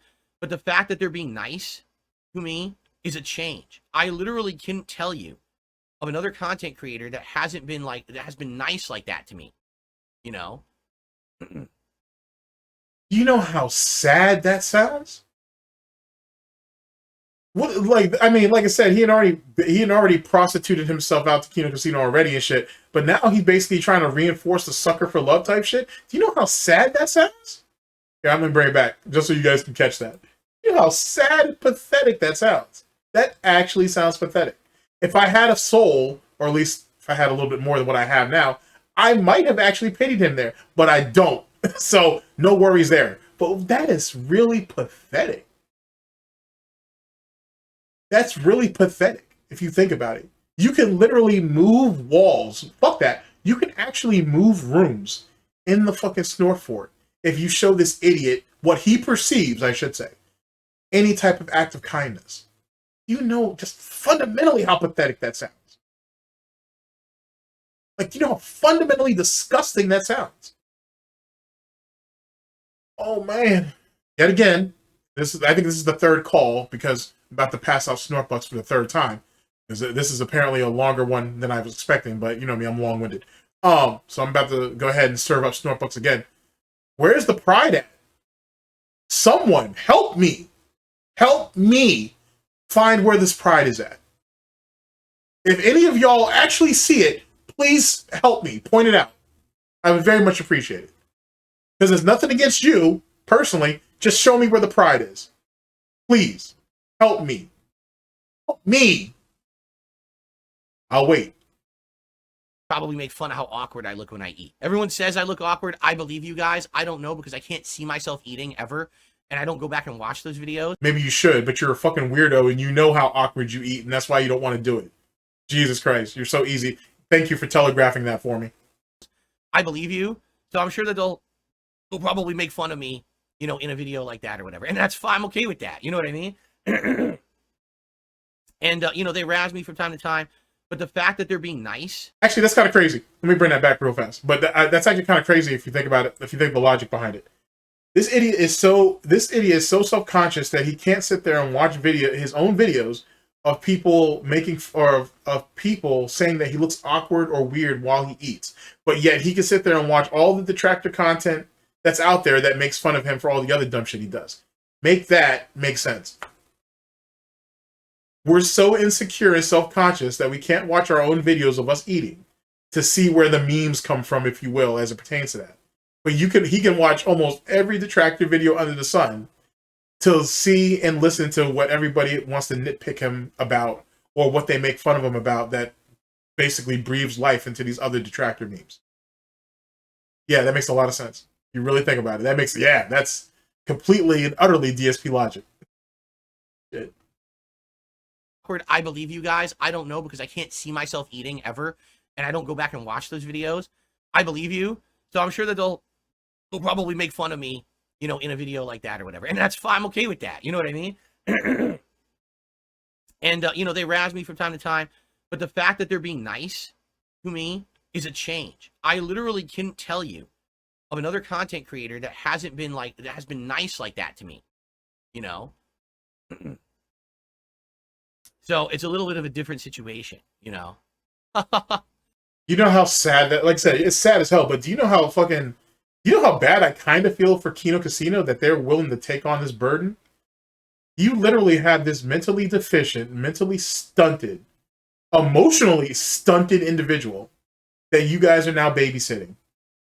And who sits there in your fucking chat for like 6 hours and whatnot, trying to play nice and shit, and all this other lame ass crap. He's literally Kino Casino's Derek. He's Kino Casino's Jade.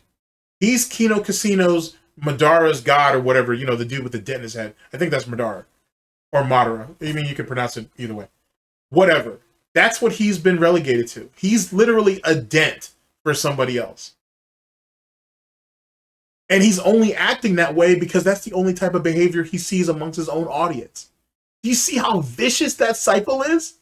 He can only emulate what he sees and deals with on a daily basis.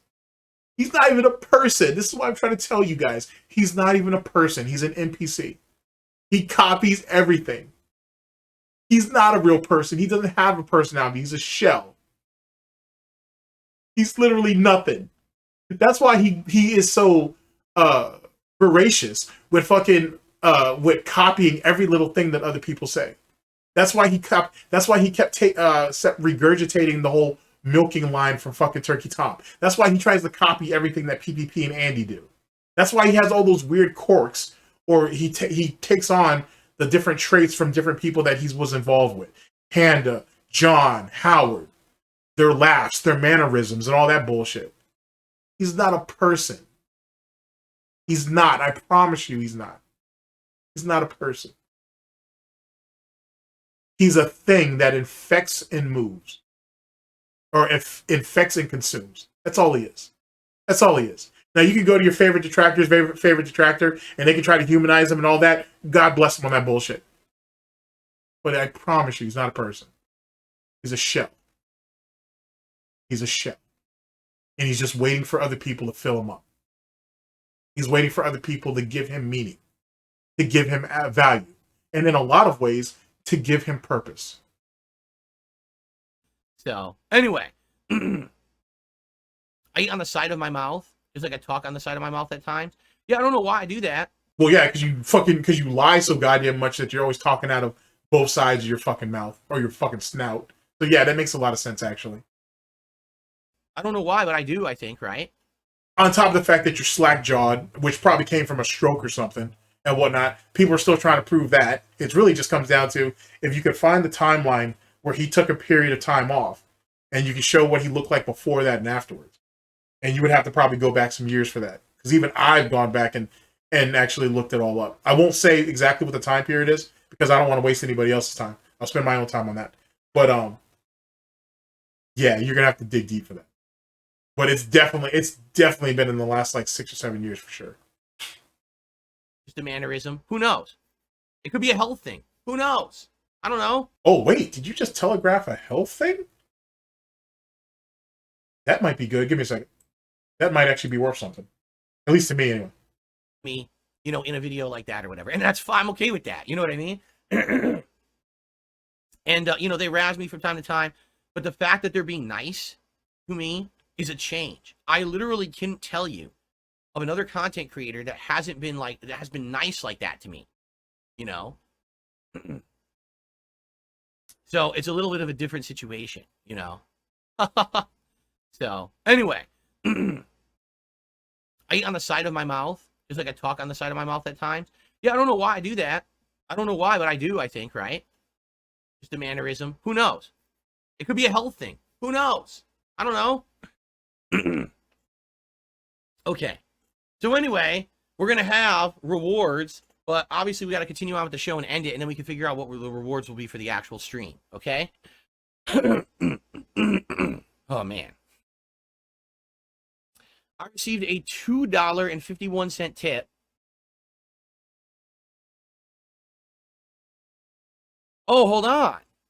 So Tony Pankhurst provided the likeness for the curator, but Pip Torrens does the voice and the mocap. But sadly, Tony Pankhurst was the body model, is what you're saying. So, I mean, it still wouldn't be the same, right? You could have the same voice and the same acting, but it definitely wouldn't be the same character. Because you can't use the same body model. The poor guy passed away. That's sad. That's sad, but it's also crazy to think that, like, in modern game making, you're using different body models and stuff for, like, human characters, right? It is, oh my god. I'm a mess today. I'm a big mess today, guys. Yeah, you're pretty disabled. That's for sure. Ugh. Okay. You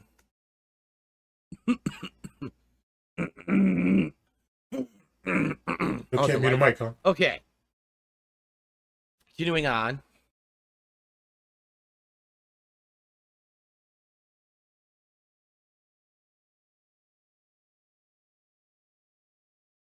Someone tipped me $3.47. He says, I'm your age. Why anyone would care what you spend your money on is really strange.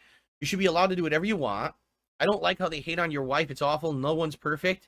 Massive respect for your resilience. Thank you. And again, here's the thing.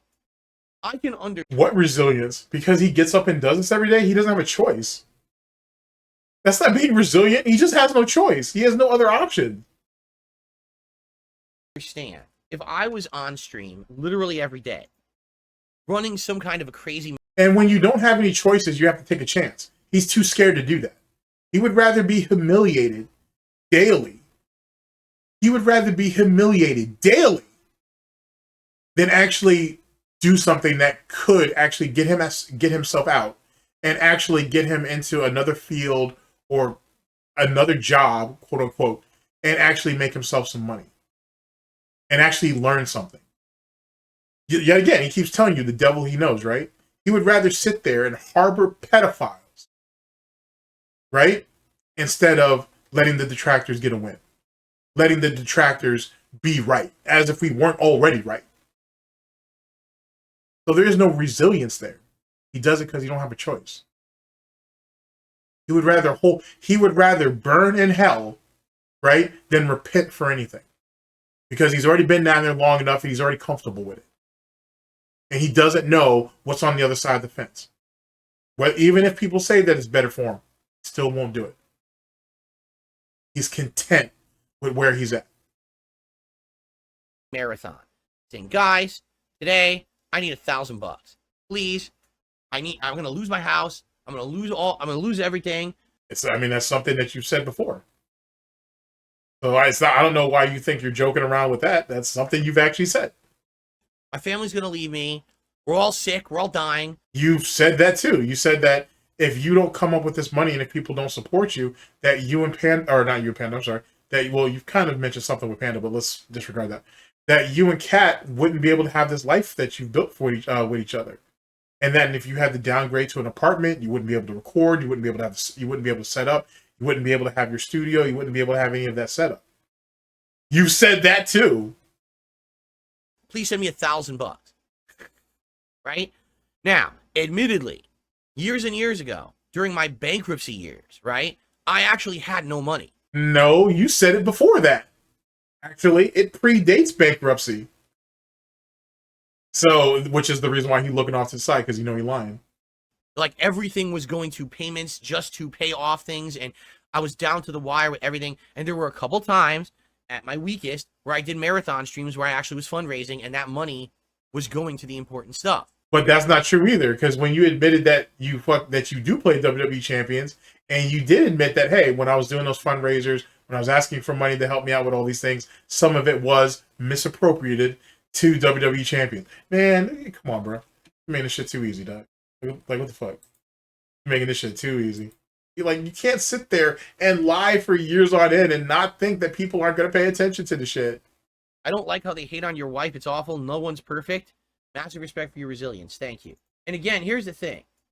I can understand if I was on stream literally every day, running some kind of a crazy marathon, saying, guys, today I need $1,000. Please, I'm going to lose my house. I'm going to lose everything. My family's going to leave me.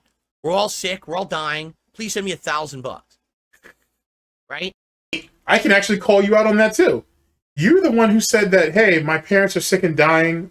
My parents are dying to see Kat, right? Or meet Kat.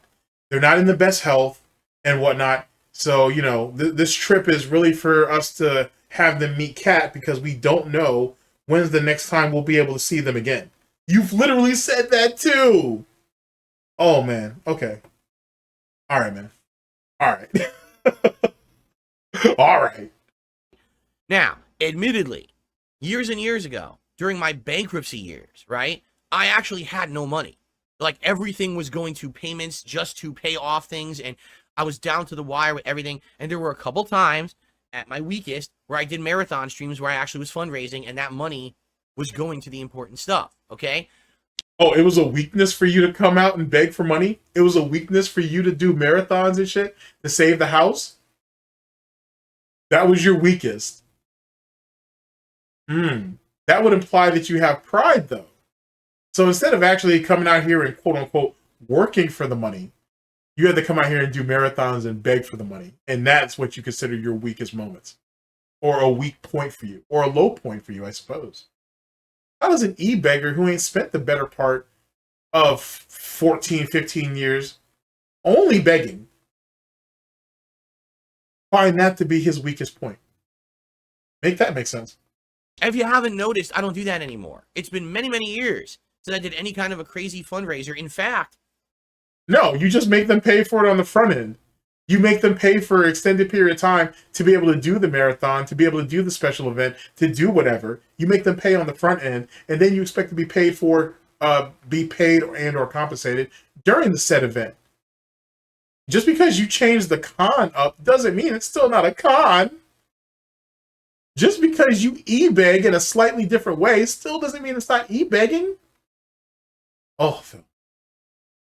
So much to learn. Over the last several years, people say, why don't you do a fundraiser stream? I say, you're going to make me pull out my LaCroix and shit from a Vampire the Masquerade and shit. So there's so much to learn. And I say, because I don't want to go back to how I was. You know what I'm saying? I mean, you never changed, so it's not like you're really going back. You're still where you're at. I don't want to return to someone who only streams to make money and have a goal on stream. But that's where you're at now. There's literally goals on stream at the moment. This is how you make your living. You don't have sponsorships and endorsements. You don't have a deal with fucking YouTube. You're not part of YouTube Gaming. The fuck are you talking about? Oh boy. Let's raise $1,000 on this stream, and we'll do this crazy thing and this crazy thing. I want to do that. People. Here's the thing. You want to call me out for things that happened 5 years ago, 4 years ago. Okay, that was 4 years ago.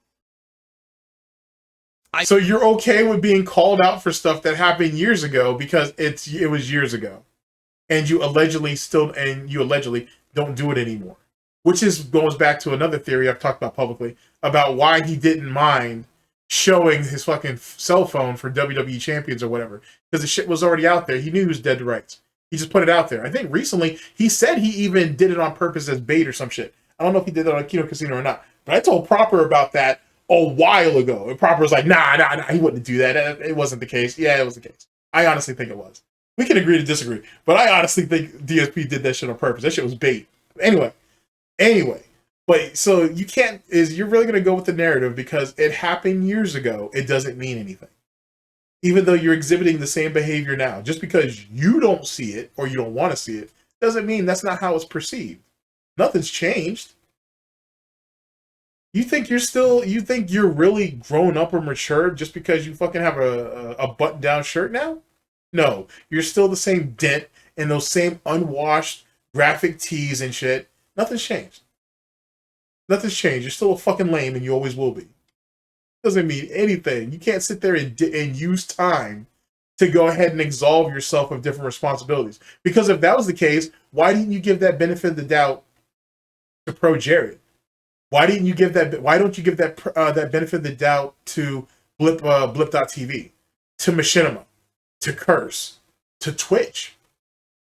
All of those fallouts and everything were years ago. Why won't you do that? To John and Howard, to Panda. Why don't you give the benefit of the doubt to them? What about Tevin? Why don't you give him the benefit of the doubt? The beef that you guys had was years ago. Yeah, don't give me that bullshit. I don't want to hear that shit. I call you the Gouty Viper for a reason. Changed. Things got better, right? Things got better. You haven't seen me do those activities ever again, but that's the thing. The people who don't like me because they benefit from slandering and defaming me, to them, something that happened... How am I slandering and defaming you when I'm literally using your own words? I'm literally talking with video evidence more often than not. Or I can refer to something that people can find. How am I slandering you? Oh boy. Once in the past is universal. Because Phil did something that could be seen as deplorable or irresponsible or embarrassing. It could be seen? No. You don't get to run around here and try to use buzz terms and shit, thinking that's going to absolve your shit. Think about that. I'm not, you know what I'm saying? Let me stop. Let me chill. Because now you make me feel a certain type of way. That shit might work on the fucking average dent, but that's not going to work on someone who has basic common sense. But I say, you're not going to sit there and fucking try to use word salad and shit and try to fucking squirm your way out of something. And I say that because it's segments like this is not addressed to his dents, despite what he wants you to believe and what he wants them to believe. It's stuff like this that's actually directed towards his detractors. Whenever he has like a bitch out session or whatever, it's literally towards his detractors. It's what he's trying to get his frustrations out. It's what he's trying to convey his information to. If not, why would you preach to the choir to a group of people who allegedly know you and understand you? Why would you need to explain yourself on every little goddamn thing to a group of people who already accept you at face value? Think about it. Universal. Because Phil did something that could be seen as deplorable or irresponsible or embarrassing in the past. Obviously, that's forever. Like, for example, for Rich, oh, you see, Phil had his accident in 2016. That's forever him. No, it's not. In fact, since that happened, okay, I've changed who I am as a content creator. Now I'm an interactive live streamer who does a variety of content, massively improved what I do, all my equipment, everything, right? I've met my wife, and I'm now married and have a happy home life. Oh, we stumbled through that shit. No. Let's bring that back. You can talk about your materialistic shit all you want. It's just gathering dust. None of that means anything. Let's talk about, though, something that hit a little closer to home. You stumbled. You blatantly stumbled through that shit. No. I want to hear that again. That happened. Okay? I've changed who I am as a content creator. Now I'm an interactive live streamer who does a variety of content, massively improved what I do, all my equipment, everything, right? I've met my wife, and I'm now married and have a happy home life, right? I got out of depression. Everything in my life has improved in the last 8 years. How'd you get out of depression? You mean like the same way how you got out of your alcoholism, despite the fact that you still drink like an alcoholic? And weren't you the same person who said that you never really beat depression? It's always there. It's always in the back of the head. It's always back in the shoulder. It's always the back of my mind and shit. It's a Snorper clip. It's always there. The fuck are you talking about? What the fuck are you talking about? I swear, every time he talks to people, he thinks it's a clean slate. It's the only reason why he regurgitates the same shit over and over and over again. It's the only way I can reasonably make sense of it or justify it in my own head on why he does what he does. That's wild. Like, he must really think people don't pay attention to him, I guess. And maybe he thinks that's the benefit of it. Maybe it is. I don't know. I have to think about that. To Rich, today is the same as 8 years ago. Exactly the same day. Nothing's changed. Haha, make fun of Phil. You know? Why?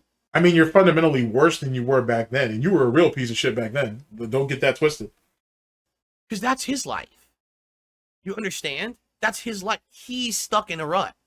So to him, every day is the same miserable shit experience. So he has to project that onto others to make himself feel better.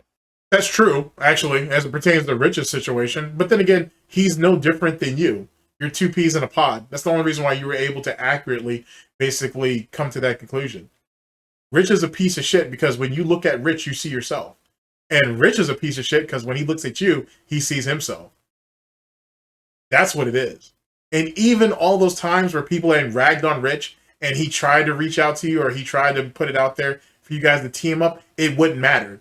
Because it's easier to cut Rich down first and then go ahead and get you next. He's literally the weakest out of the two of you. Oh, baby. You don't believe me? Ask Duty. That's the kind of person he is.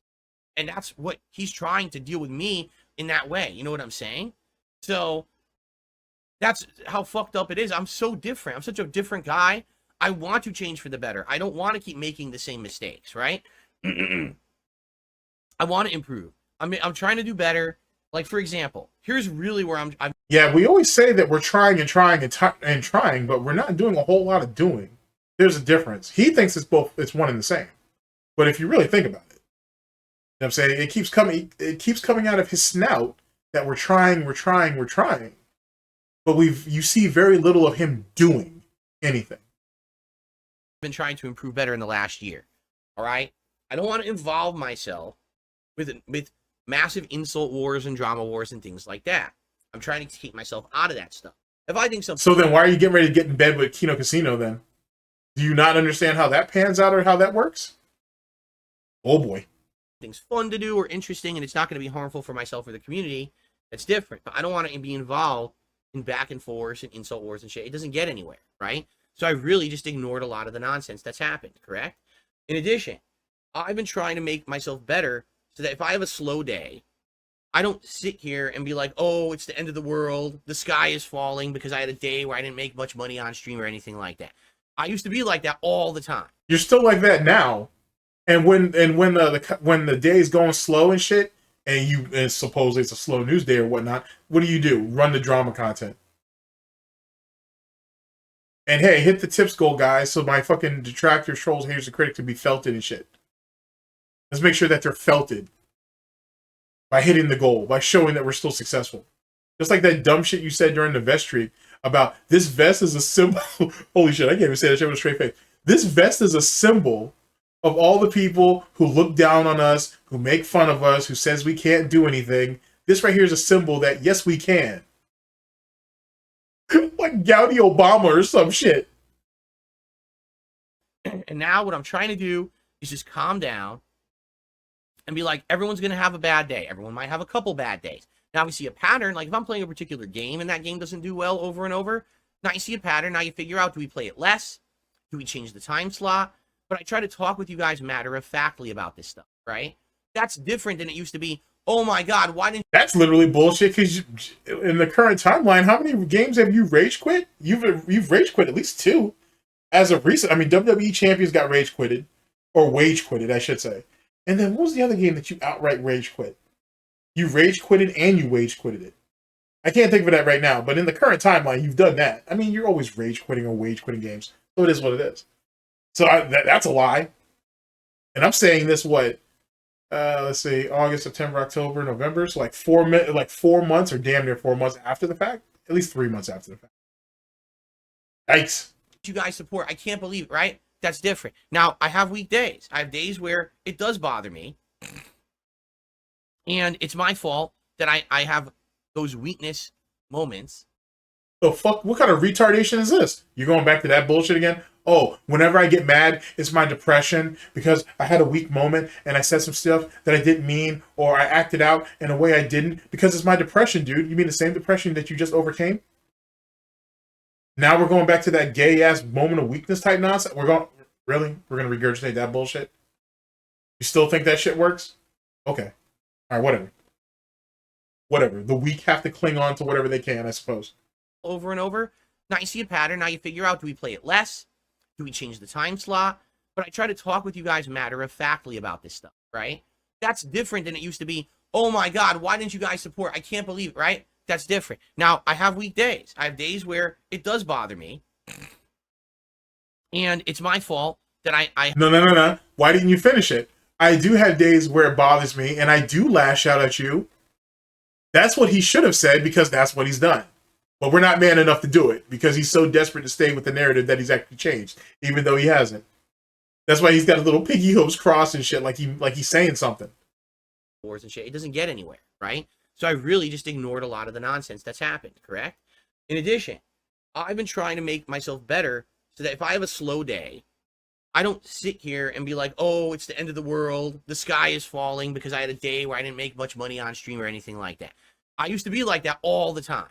And now what I'm trying to do is just calm down and be like, everyone's going to have a bad day. Everyone might have a couple bad days. Now we see a pattern, like if I'm playing a particular game and that game doesn't do well over and over, now you see a pattern, now you figure out, do we play it less? Do we change the time slot? But I try to talk with you guys matter-of-factly about this stuff, right? That's different than it used to be. Oh my God, why didn't you guys support? I can't believe it, right? That's different. Now, I have weak days. I have days where it does bother me. And it's my fault that I have those weakness moments. And then I talk about this stuff, right? Well, I'm trying to do better. You mean I complain about this stuff and I bitch at you guys about this stuff? That's what he means. And I think I will do better over time. It's a matter of time. It's a matter of learning. What the fuck are you talking about? You just said you don't do something that now we've all gone full circle and said, well, yeah, I still do it, and I'm trying to get better. But I thought you just said a minute ago that you don't do it. Wow, you and Rich really are retards. It's a matter of not feeling afraid anymore. Because for a long time... Not feeling afraid anymore? The fuck is this? I thought you said detractors, trolls, haters, and critics don't bother you. Now you're living in fear? Oh yeah, I need that. Mom, that needs to be a soundbite. It's not living in fear anymore. Yeah, I need to hear that again. And it's my fault that I have those weakness moments. And then I talk... This is the same gay shit he used to fucking say to John, too. Back in the day when he had sat there and ran his fucking mouth. And then everybody called him out for saying, why are you talking about John like that? John ends up hearing about it. John confronts you. And what did you do? You did the exact same shit. I had a moment of weakness, man. I let that thing get to me, and I didn't mean to, man. You know I love you, John. You know I didn't really mean it like that. You know, that's not what I really meant. You know, it's the detractors, trolls, haters, and critics, man. They're just getting to me and shit. And I'm sorry, John. I'm sorry, John. I didn't mean it, John. Me. What a pathetic little man. Well, you're not a man, so that's already part of the problem. But what a pathetic little person. Jesus Christ. Talk about this stuff, right? Well, I'm trying to do better. And I think I will do better over time. It's a matter of time. It's a matter of learning. It's a matter of not feeling afraid anymore. Because for a long time, I was afraid that if I had a bad week, man, I can't pay bills this week. And now... Woo! Shit! Nah, I need that. Nah. Nah, I didn't realize we were seasoning the meat because I've already got you on the... I literally already got you on the barbecue, but you know what? I can give you another marination. We can do that. No, tell me again. Season the meat for me a little bit here. Tell me more about your fear, Phil. Tell me more about your fear. And it's my fault that I have those weakness moments. And then I talk about this stuff, right? Well, I'm trying to do better. And I think I will do better over time. It's a matter of time. It's a matter of learning. It's a matter of not feeling afraid anymore. Because for a long time, I was afraid that if I had a bad week, man, I can't pay bills this week. and now something goes overdue, interest accrues, late fees, what's not getting. I can't pay bills this week. You got bills each and every. Well, that's always been an old meme on your dumbass about how you have bills each and every week. 4 weeks out of the month, and this idiot has bills all month. Literally all month. Like, you know what I'm saying? Not the bills of the month. Like, this dude literally has bills that are just recurring each and every week of the fucking month. Makes no sense. Absolute fucking no sense. Holy shit. And paid now. Can I afford to do this or that? Which you're thinking. Keep in mind, this idiot pays for everything on credit cards anyway. Now, keep in mind, some of you who are savvy might be like, well, hey, you know, Golden, man, he had 14 credit cards, 13, 14 credit cards. He had a couple business loans on top of what he was still paying at the condo. I might be able to give you that, but I won't. But I won't. Oh, shit. Just because this guy is fucking financially disabled doesn't mean he gets an out for that. He put himself there. Things I need to do, right? That's a scary feeling. And I was in that for years. And I'm out of that now, but I still get those feelings. You know what I'm saying? I'm not used to people treating me nicely. I'm just not. My viewer. How did we jump from our finances to I'm not used to people treating me nicely? Oh, Phil. Go to therapy. I'm going to give you some, I give you plenty of advice. I give you plenty of good advice, which I shouldn't do, and people keep asking me not to. But let me give you this at least. Go to therapy. For Christ's sake, go and talk to somebody. Like, really talk to somebody. And whatnot. Like, go out there and talk to a professional and shit. I'm not going to sit here and call you mentally ill in this particular moment. You are mentally ill, by the way. So I just broke what I just said. But anyway, go and talk to somebody. Like, seriously. Like, go and talk to a therapist. Go and talk to a therapist. Seriously. You really do need help. And a lot of it. And I'm not even really saying that in a mocking sort of way. Like, go and get help, dude. Like, go and talk to somebody. You don't have any friends. You can't talk to your wife. You clearly can't talk to your parents. Just go and talk to someone. Actually legitimately go out and get help. You do need it. You do need it. All fun and games aside, you do need it. This is really pathetic. That you would throw away all the bullshit that you've been preaching for all these years because somebody was nice to you for a fucking week. That's really fucking pathetic. And that's an actual sign of mental illness. That's an actual sign that there's something wrong with you. Now, you don't have to take my advice and I'll just keep laughing at you until the casket drops. To me, it don't mean no difference to me either which way. But for Christ's sake, man, get yourself some help. All right, back to the bloodletting. My longtime fans, they're a staple, very supportive group, and that's why I'm here, right? I'm not used to outsiders from that group coming by and actually saying nice things and being nice and being supportive. I'm just not. That's kind of fucked up because you're basically saying that the people who've been supporting you up to this point have never been enough. Yikes. I'm going to bring that back because that is fucked up that you would say that shit. And the thing is, his audience is so stupid. And yeah, if you're a dent, you're stupid as fuck. You're so stupid. And he knows you're so stupid that you're not going to catch that. This dude literally said that despite all the support that you guys give him on a daily basis, up to this particular point, it was never enough.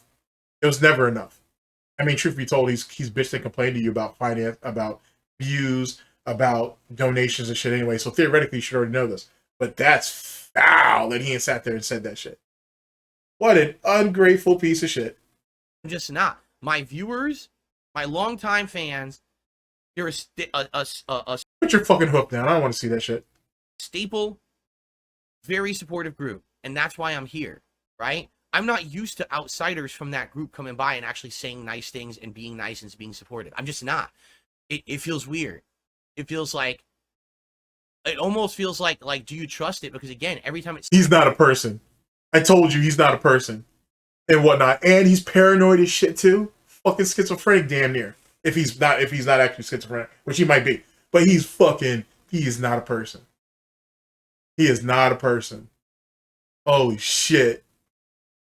There's more to that odd-shaped head outside the fact that your mother let you lay on your back too goddamn long. Holy shit. You are not a person. Not at all. Holy shit. How did you make it this far through life being this mentally stunted? I mean, I guess I could say the same thing for Cobra and for fucking Christian. I guess you said it a lot for a lot of people. But holy shit, man. Wow.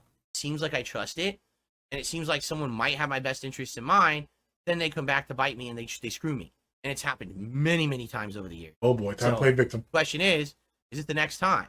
You know, it's a big step for me to move forward and trust someone and say, hey, these guys at Kino Casino are being nice to me, and their viewers are being nice to me. Maybe you make bad choices. Maybe you attract that type of people. You never realized that that was your fault? You are the tribe that you attract. If you're a shitty person, you're more than likely going to attract shitty people. You know, you never learn that? Holy shit. All right, whatever. Whatever. You don't even really know what niceness or kindness is. You really have no clue. There's an ulterior motive behind it, and you're still too stupid to see it that way. And you know that you're stupid, but you don't want to see it because you're fucking such a sucker for love and shit. You're so desperate for someone to care about you, despite all the fucking dents that already do. Oh, that's pathetic. Because it's never going to be enough for you. That's why you're an ungrateful, unappreciated piece of trash, and you always will be. And everybody sees it. Kino Casino sees it. That's why they're so able to maneuver you the way they are. Because it's not like Kino Casino has to step off their box, right? They got to step out of their car. You know what I'm saying? They got to step off their block to come find you. You're desperately trying to get a hold of them, not the other way around. They don't have to deal with you. They can deal with you when they're ready. You're the one that's next to the fucking phone, theoretically. You're the one that's checking your emails. You're the one checking your DMs, waiting for them to reach out to you. They're not waiting for you. They know you're always going to be there. You know what kind of sad bitch that makes you seem? Well, what sad bitch you are, I should say. I want to trust them. I want them to come by and hang out and be part of the group.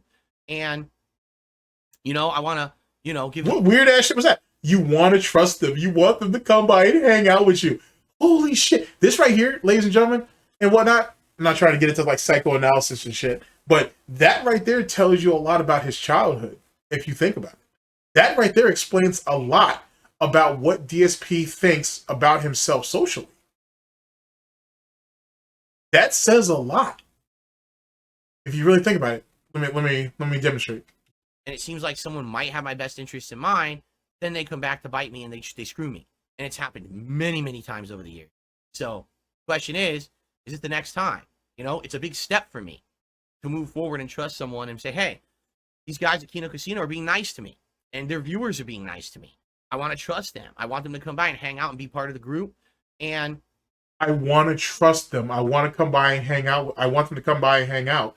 I want to be part of the group. Jesus Christ. But he has pride though, right? For the fourth time. This is probably the fifth actually, but whatever. He has pride though. Not even man enough to stand on his own too. And when he does it because he has to. But this is what we're out here doing. Sucker for love type shit. Desperate to make friends with anybody. With anybody. Not even strong enough of a personality or of character to be able to choose who he chooses to associate with. He'll take whoever the first person who pops up. Will change his life and his influence for whoever the first person who is that pops up. LTG wasn't even really nice to him. He just gave him good advice. And look at how he ain't try to change his whole sense of dress. Even though he still did it poorly. But y'all want to say, but some of y'all, I should say some of you, want to say he got pride. Let's play it again for a third time. Help me find this pride. Please. I'm just not. It feels weird. Let me bring it back a little further. Jesus Christ, that's fucking wild, bro. That's a great screenshot, by the way, too. That's fucking wild. I'm just not. My viewers, my longtime fans, they're a staple, very supportive group. And that's why I'm here, right? I'm not used to outsiders from that group coming by and actually saying nice things and being nice and being supportive. I'm just not. It feels weird. It feels like, it almost feels like, do you trust it? Because again, every time it seems like I trust it, and it seems like someone might have my best interest in mind, then they come back to bite me and they screw me. And it's happened many, many times over. Now keep in mind, this is coming from the same sociopath who literally used up the time clock of everybody that was around him. Didn't know that these people felt a certain type of way because they didn't come out and tell him. He couldn't read a room, right? He wasn't smart enough, or he didn't care enough to actually observe these people and see how they felt around him, or their tone and talk or speech or whatever when they were around him. Like with Panda, he lived with Panda. He slept next to her and had no clue about what that chick felt. And realistically, it's because he didn't give a shit. Same thing with John Howard. He didn't give a shit. As long as they kept showing up, there must have not been a problem. Panda didn't leave me. She was still there when I woke up the next morning. There must not be a problem. Take all this in. For the year. So, question is it the next time? You know, it's a big step for me to move forward and trust someone and say, hey, these guys at Kino Casino are being nice to me, and their viewers are being nice to me. I want to trust them. I want them to come by and hang out and be part of the group. And, you know, I want to, you know, give those guys the benefit of the doubt. But, you know, do you take that step? Do you not take that step? I don't know. And that's why he'll always be taken advantage of. You can go to your favorite detractor, and you can show them. Don't show them my video. Just show them. Have them find a clip of the shit and whatnot, and show that shit to them, and then be like, "Yo, where's DSP's pride at? Yo, why does DSP sound like a sucker for love on this bullshit? Why is DSP so desperate for friends and shit?" I'm anxious to hear what their explanation is, because that's what that is. That's legitimately what that is. That's sad. We're 42 years old. 42 years old. That's how much time we spent on this planet, and we're still looking for friends and shit like we're a 15-year-old kid. But he's grown up though. He's matured. He's better, right? Or I'm sorry, he's trying to get better. All right, make it make sense. No, I don't know. It's a challenging thing, right? My fault is that I'm too trusting, says Bill. That's not true. He's paranoid as shit and he's desperate.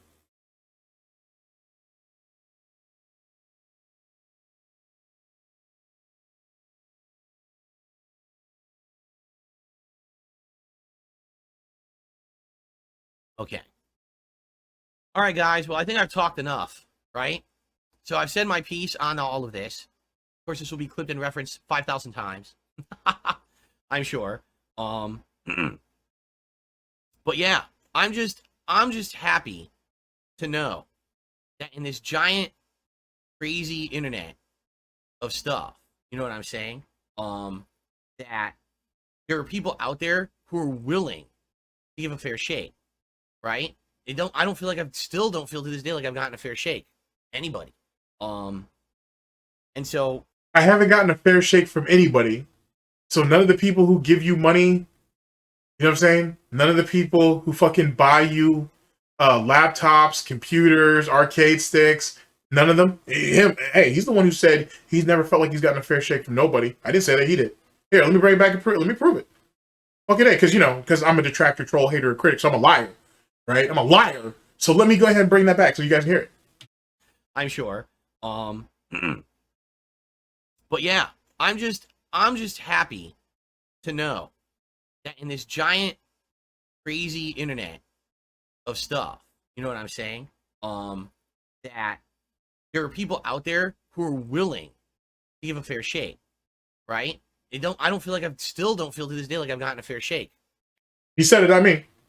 So if you think about that, that includes all of the DENTS, all the pay pigs, all the whales. Brian's in there, right? Brian, you got to take the hit too, bro. He never felt like you had ever given him a fair shake. So Brian's there. And God knows whoever else, which isn't many. It's a very short list. But yet again, he said that, not me. This sociopath said that shit. Remember, I'm just a filthy, mentally ill detractor that lies about everything. He said that. He said that. But yeah, I'm just happy to know that in this giant, crazy internet of stuff, you know what I'm saying? That there are people out there who are willing to give a fair shake, right? I don't feel to this day like I've gotten a fair shake. Anybody. And so I'm happy to know that there's people out there that are like, yeah, we see, look, you're not perfect, and yeah, you have flaws, and yeah, you make mistakes, and we make fun of you for them. But at the same time, in comparison to all the other people they try to group you in with, you're not even close, right? They're way up here with the amount of fucked up stuff they're doing constantly, and they're doing it on purpose to get over on the internet because it's the only thing they can get attention for. You're down here with that I guess that's a shot at Kino, not Kino Casino, I'm sorry, Lol Cow Live.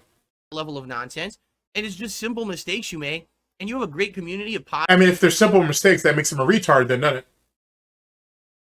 Just saying. If everything he does is really just simple mistakes, that kind of makes him retarded, doesn't it? So then I guess he has no rights to go around and call other people retards then, right? I guess he has no rights to going around and calling other people mentally ill then, right? And if there's simple mistakes and he keeps making them and he can't seem to learn from them, how do you label that? positive people who hang out and all of that, right? Yeah, I love that, man. Yeah, Jay, no problem. Come on by tonight, and I will absolutely play Venom and Marvel Rivals tonight for you. Sure. What's up, Game Boy? How you doing? Ugh.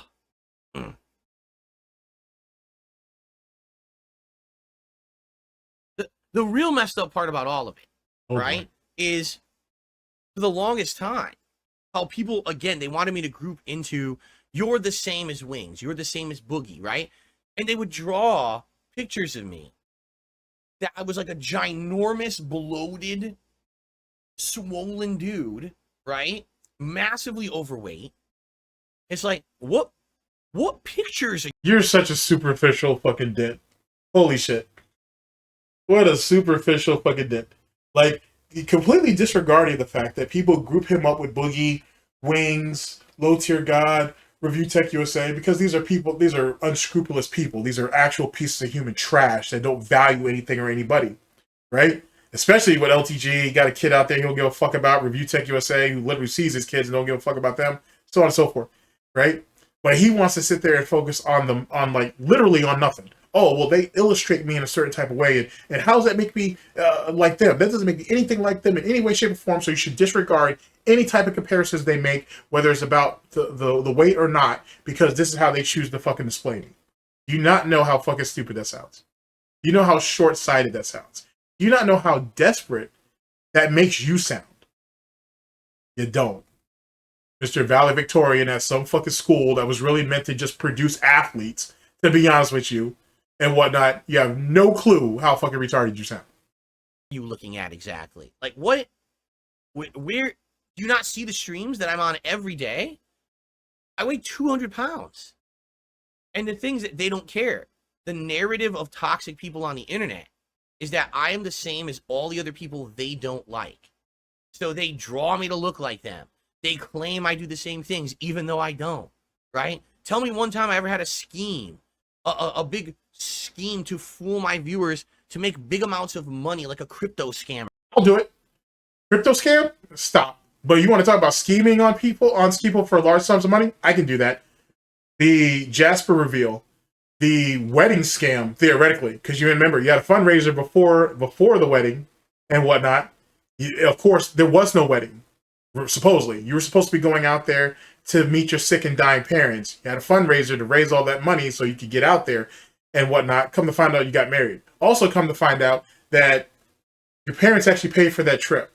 Your parents paid for the lodging. The parents gave you pocket money. The parents went ahead and gave you money to settle your debts, or to at least attempt to help you settle your debts with the back taxes, because you chose that over having a honeymoon.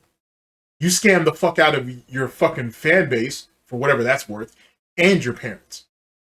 And then the Save the House marathons and all the bullshit we had there. And all the tax marathons and all the begging for taxes and shit when you were flying Catherine back and forth. You want me to keep going? You really want this? You seriously? You really want this? No, you don't. Okay? You're not Catherine. You're not ready for hard dick. Shut the fuck up. You're not ready for this. Stop. This is child's play. This is easy. You know what I'm saying? Your everyday detractor can easily point some of this stuff out. Or something like that, right? Like I came up with some giant, crazy scheme to take your money and then screw you over and pocket it and stuff like that, right? What are you talking about? But that's it. They'll say shit like that. They'll say it happened. Oh yeah, he had a big scheme where he said that he was gonna reveal something and it was a cat. You proved my point. You proved my point. See, if you had gone ahead and tried to deflect with your fucking crypto scam and all that bullshit, and then just moved on from that, you'd been fine. But see, you couldn't. Your ego too damn big. So you have to go ahead and go back to something that exists, something that you know that's already gotten you dead to rights, and now you got to try to dispel that, or you have to try to lessen its value. If you had just ignored it, you might have been able to go somewhere, and I'm just some idiot on the internet and shit that's bitching about it. But instead, you had to go right back to it. And that's what makes you predictable. And that's what makes you an easy target and a soft target. Oh, boy. And so now I'm going to bring it back again, because with your phantom hopes, I'm going to bring it back again just to hear it. Just for my own, I guess for my own ego, I suppose. Not that I have pride in any of this, but for my ego, I suppose. You know what I'm saying? It is what it is. I love it when your enemies hang themselves all on their own. They didn't have to. They had a choice. I didn't make you do it. But you did what I wanted even when I wasn't even really present. I wasn't in the room. But my motives were. You know what I'm saying? And that's why a detractor, troll, hater, and critic, well, all detractors, trolls, haters, and critics, not all of them, but at least most, live rent-free in your head. I'm not saying I do. I'm not saying I do. I'm not present, you know what I'm saying? But my motives are still there. And that's good enough, to be honest with you. But that doesn't mean I shouldn't strive for more. It doesn't mean I shouldn't strive for more. Crazy scheme to take your money and then screw you over and pocket it and stuff like that, right? Like, what are you talking about? But that's it. They'll say shit like that. They'll say it happened. Oh yeah, he had a big scheme where he said that he was gonna reveal something and it was a cat, and he charged people $1,000 for that. That is the worst, most unfair, most ridiculous spin on what really happened. Worse and unfair. Worst part. Let's not. We can disregard that. But unfair. What was unfair about it? What was unfair about it? The lead up to it was, hey guys, I'm going to present, if you guys hit this goal, right, I'm going to present you with something that's going to be a tremendous value to the streams, right? It's going to be beneficial for everybody. Everybody's going to love this shit. He completely and utterly hyped that shit up. And then he really kind of fucked himself in hindsight, because he's had Jasper for a while. He doesn't even know how old Jasper is, but he certainly had Jasper for a while. Like a really long time, which leads to the setup of it. Because Jasper was there before him and Catherine left to Connecticut for them to get married. And ironically enough, people called, I said this earlier on in this, I don't know how deep I'm into this from a time standpoint, but I'm sure pretty deep at this point. But people called out that, were you going to Connecticut to get married? And when he talked about this big reveal that would be beneficial to the streams and all that bullshit, people called out if it was a cat. He had Jasper. It's confirmed that he had Jasper before him and Catherine went to Connecticut. The question is how long, and we don't necessarily know. And one of the reasons for that kind of makes that problematic a bit, is the fact that we don't necessarily know how old Jasper is and whatnot. That in itself would be a really useful piece of information. And then stuff kind of will fall into place after that. That's neither here nor there. But yeah, you scam these people. So to sit there and cry about that is an unfair example to use against them. Oh my God, that's so good. So good. To prove their own narrative, right? Just like in their eyes, there's no way I was ever good at Street Fighter. You weren't good at Street Fighter. You got some detractors around here. Detractors, trolls, haters, critics, fooled and shit. You're not. You were sitting there competing at a game that at that point was dying out. That's why you were so desperate to get in and try to win in 2005. You couldn't do it, even though the whole reason why he spent all that money, he tried to go out to Evo early. He got a copy of the game and grinded that shit out. He's admitted this, grinded the game out for months on end leading up to it, is because he knew, because he was on SRK, he was on Capcom United, he was on event hubs. He knew that people were already pissed off that they chose this version of the game. A lot of people didn't want to play it. A lot of people just said, I'll show up to the tournament, but I'm not going to compete. And he knew it was his only chance. And it doesn't matter if people had discredited the validity of that game. if he had won, he could literally say, I'm an Evo champion, doesn't matter what. And he still failed at it. He took fourth. And that's the reason why he held on to the shit, because it was his only chance, and he knows it. It was his only chance. Then after that, we go into gatekeeper status in 2020. Sorry. His last chance at winning Evo was in 2005. We went into gatekeeper status in 2007 by going to all these different qualifiers and whatnot. Not winning them, by the way. He didn't win all of them, but he did win. But he did win a few of them, but he didn't win all of them. But he placed high enough to where he kept getting a qualifier seat. He was hoping to use that on two prongs. One, it pushes more of his competition down, or two, it would push him higher up in the brackets. It doesn't work that way. And it doesn't work that way for just that reason. And he still failed. He actually placed, his placement at Evo was actually worse after 2005. He placed lower and lower each and every year afterwards until he finally got pushed out / quit. So yet again, your favorite detractor can run around and sit there and say, "Oh no, he was actually above average. He was just that." He wasn't. He was average at best at a game that was essentially fading out. That's the truth. That's the reality of it. I'll argue with anybody on that. No problem. Because yet again, I got nothing against you personally. I'm just going after the idea. And then screw you over and pocket it and stuff like that, right? Like, what are you talking about? But that's it. They'll say shit like that. They'll say it happened. Oh yeah, he had a big scheme where he said that he was gonna reveal something and it was a cat, and he charged people $1,000 for that. That is the worst, most unfair, most ridiculous spin on what really happened to prove their own narrative, right? Just like in their eyes, there's no way I was ever good at Street Fighter. There's no way I was ever good at anything. Everything I've done, it's just bullshit. Yeah, you failed at everything. That's literally what it is. You failed at everything. I know you can't go ahead and get it out your snout because it hurts you too much, so I'll do it for you. You failed at everything. It is what it is. I'm not one of these guys out here that was willing to give you sympathy points and shit and whatever to not look like, I'm biased or whatever. I don't give a fuck if you think I'm biased. It's true. And deep down he knows it. His actions prove it. So it's not like this is a baseless claim that I'm making to you. It's true. If he was so good at Street Fighter, right, how is it that a bunch of regular people that, as far as we know, who aren't actual tournament players, sweep his ass up on a regular basis? There are people within his very community that clean DSP up on a daily basis.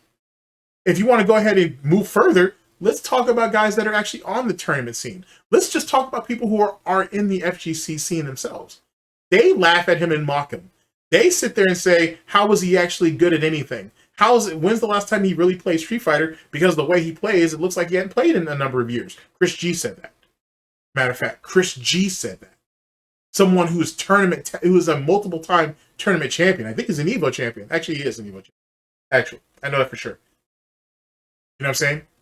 Someone who's tested and whose name still carries value and weight, despite some of the fucked up dumb shit he ain't done over the years. Anyway, let me not get petty. So when the pros look at him as a joke and they laugh at him, when guys in the regular FGC laugh at him and mock him, when the young bulls, right, when the young wolves who are coming up through the FGC look at him as nothing more as a fucking stepping stone and shit, just to get their names up within the FGC and get they stream numbers up because they know the people that follow Darksydephil. What does that say?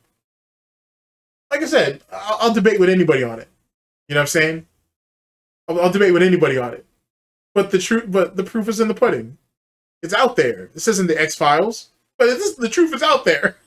What shit? The truth is out there. They spin it in such a stupid way that that's not really what happened, right? But and they all believe it. That's the sad part, is they all believe it. So these people out there who want to suck me into their vortex of toilet shit, the last woman that wanted to suck you was Panda the last time I checked, and apparently you didn't want her to. I don't know exactly what her sucking ability was like. Hopefully it wasn't as subpar as your sister-in-law's, but that's neither here nor there. That's neither here nor there. Either that or you're like Review Tech USA and you like men sucking on you instead, which if that's what you're into, that's what you're into. I'm still going to laugh at you, though. Want you to believe that I'm exactly the same as all the other horrible people out there who are just doing this to get over because they have no content. I'm not. In fact, just leave me alone, right? Literally, just leave me alone. Oh, poor baby. You want me to leave you alone? Is that what it is? You want people to leave you alone? Like, no one's going up in front of the Snort fort. No one's sitting there spinning the block on you and shit. You want to be left alone. Oh, poor baby. You want to be left alone. You want to be on the internet. You want to exist on the internet. You want recognition on the internet. You want to sit there and talk your shit to everybody else, but you don't want no get back. And you just want to be left alone. Maybe you should just shut the fuck up and just play games and go ahead and stop this daily therapy session bullshit. Sit there, play games poorly, have people ridicule over it, beg for your fucking money, because that's the only way you make money anyway, and then fucking, that's it. Go to your drink and go to your WWE champions after the fact, if you want to be left alone. If not, you're going to come out here, have this daily therapy session, run your mouth about bullshit, people are going to have something to say in return. I say, if you can have detractors, trolls, haters, and critics take criticism, well, not every detractor, obviously, but anyway, if you can have detractors, trolls, haters, and critics that can get out here and take their criticism and whatever, there's no reason why you can't. Oh, right? I don't want to be involved with any of it. I don't want to be involved with any of it, but we're in bed. But we're trying desperately to get in bed with Kino Casino. Gotcha.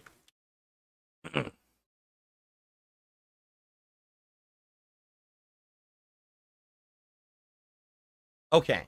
I have another shout out to do. There was a pause. What pause? What are you talking about? Is there a pause on the stream? I didn't see it. I received a $5 tip from the Mysterious Stranger. Thank you, Mysterious Stranger, for a $5 tip. I appreciate that. Yeah. Good to have you here for the final Fallout stream, because we're definitely beating it today. Thanks for being here all along. Okay. I said they want to suck me. Oh, they do. Oh, trust me. They want to suck me. They wish they could suck me. They wish they could suck me dry in every possible way. Because, again, remember, they claim I'm a lol cow and they want to milk me. They want to suck every orifice for anything that would benefit them. True. It's absolutely true. The funniest... Are we gonna put you? Holy shit! Okay, that went all the way left. So like, that went all the way left. All right, so we're putting you on a. Are you attached to a milk machine? I guess is that what this is? Are you being milked against your will? The fuck? All right, man. Like, for someone who says they're not a lol cow, you are leaning into this shit. Gotta say.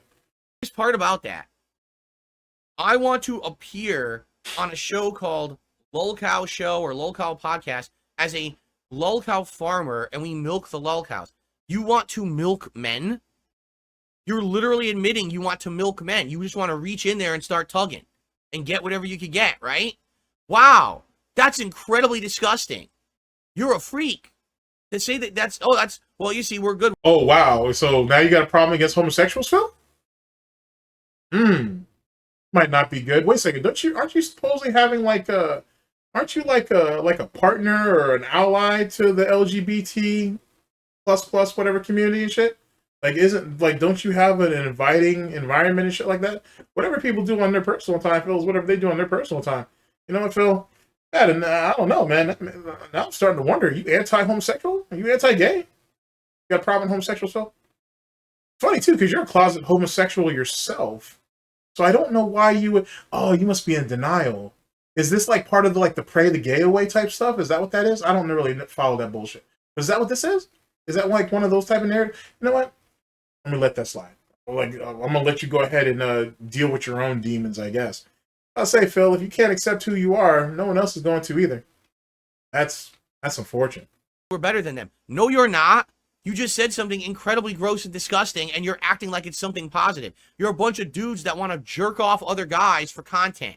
You literally are saying that publicly. Do you not understand that? Your entire show is that.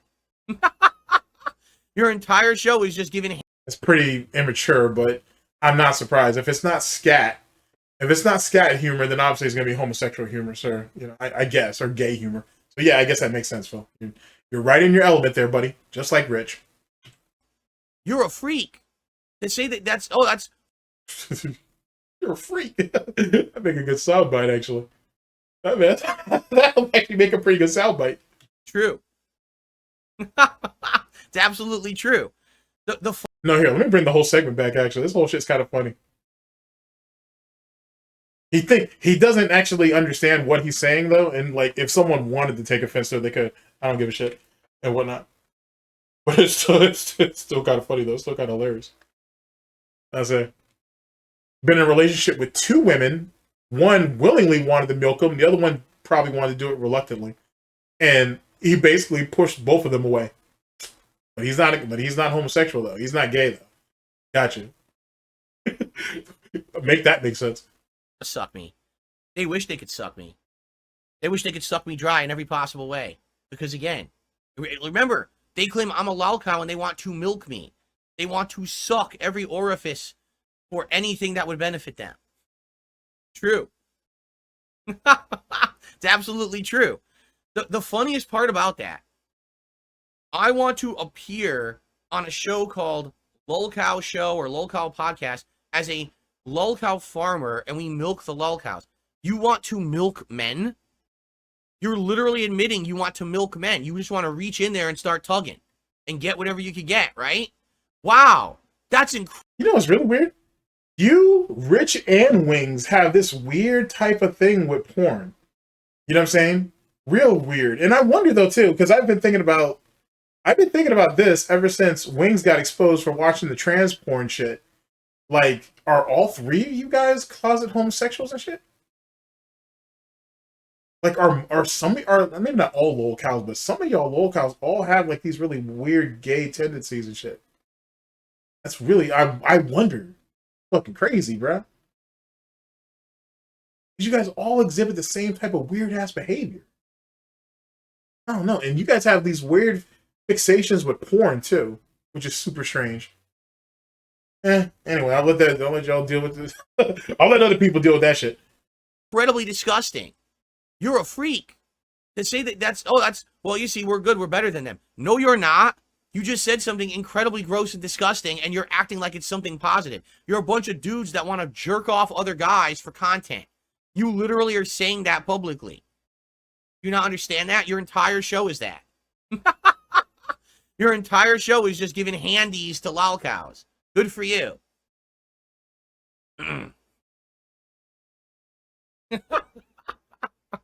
Why not just call it the handy show? And you could all just give big circle jerks the whole show. And that, you know, and just, you know, just cover the walls with plastic, just see splattering on the walls. That would be better than what you put out now, right? There you go. And you can put it on OnlyFans. You could charge even more.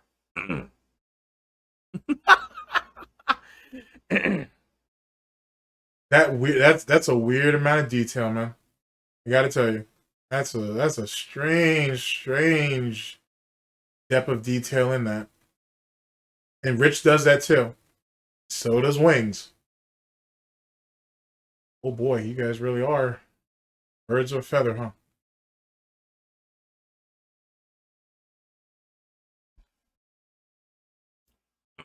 Yes, Marvel Rivals is just like Overwatch, Jade. It plays like literally exactly like it. You'll see tonight.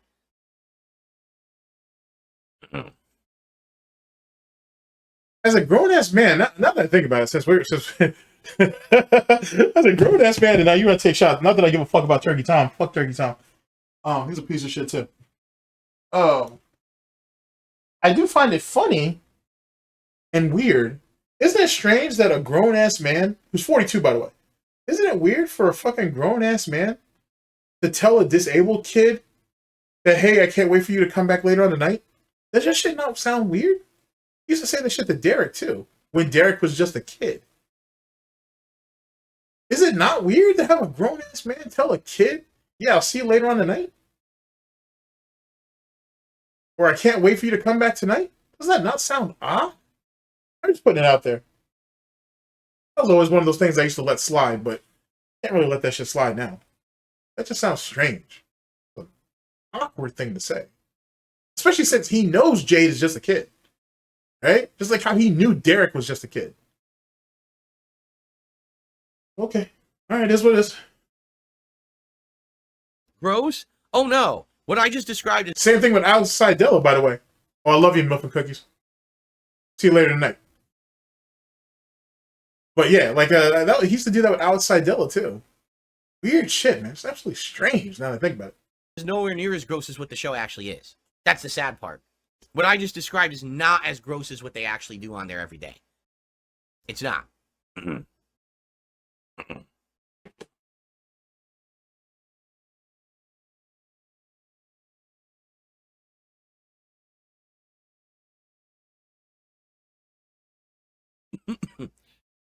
All right.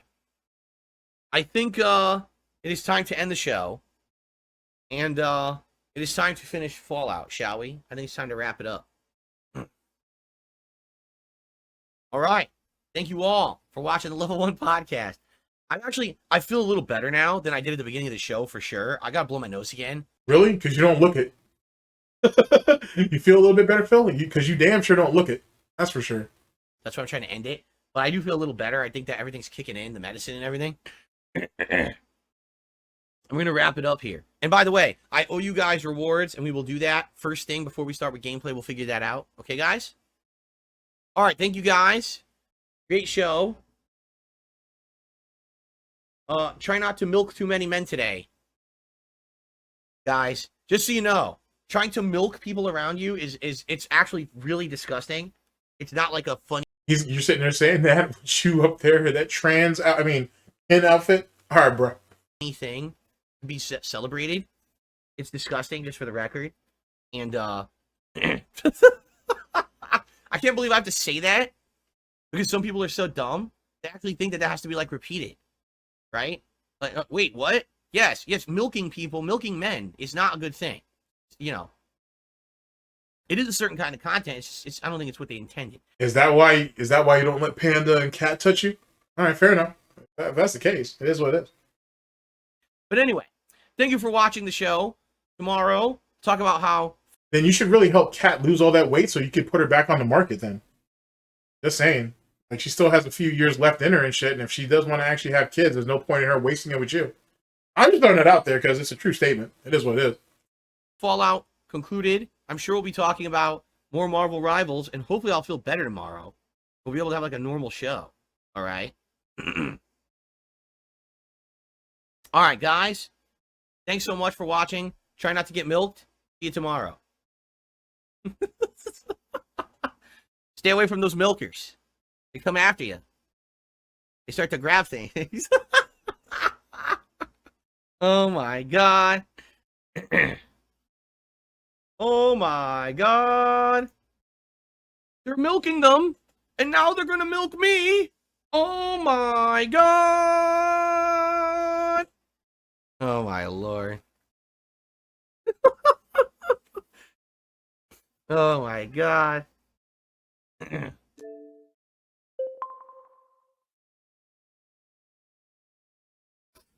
Wow. Yeah, you need to talk to someone, man. Like I said, we're past you getting friends. We're past you talking to your family or your parents anyway. We're past you talking to your wife. You need to actually talk to somebody. Like actually talk to somebody. Holy shit! This internet shit did not do you any favors. Like I've said, the internet's the worst thing that ever happened to Phil Paul by far. You had someone who already was socially and emotionally stunted and vulnerable and whatnot, and stepped into the ring, which is the internet, and the abyss, I should say, that which is the internet, and it just intensified it and made it so much worse. Not to say that he wasn't a paranoid sociopath before the internet and whatnot, but it certainly made it worse, you know what I'm saying, in his time in it. And he can't let it go because it's legitimately all he has. There's no way he can give it up because he's got nothing else to go to. That's truly sad. Funny for me, but it's still pretty sad. Ay. Well, that's life. That's what happens sometimes. Okay. Let's get set up here. Old. Okay, gotta make my camera the right size. I gotta zoom in. Oh yeah, Jade, I have a new webcam. I don't know if you noticed, the webcam is totally new, massively improved. The colors are better. The quality is better.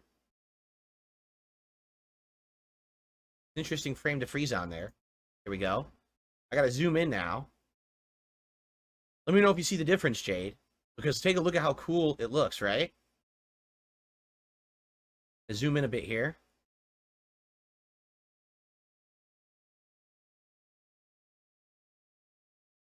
Like, what kind of groomer shit is this? You gonna invite? Are you gonna like, you know what I'm saying? Like you're gonna pass him a piece of candy or some shit now? Like, what the fuck is this?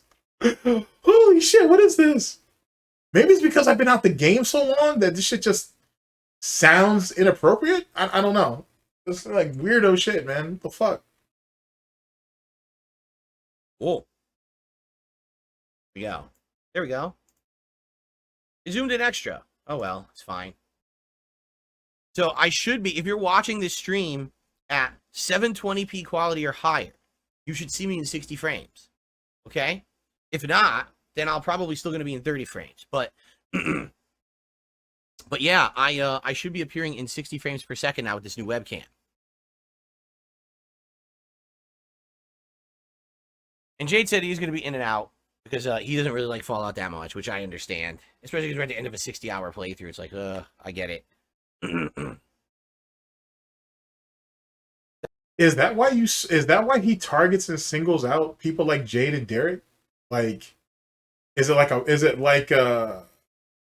like some lame friendship type shit while still having the power dynamic of being an adult?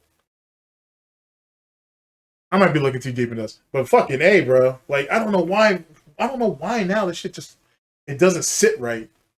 That's very, very strange. Huh. That's right.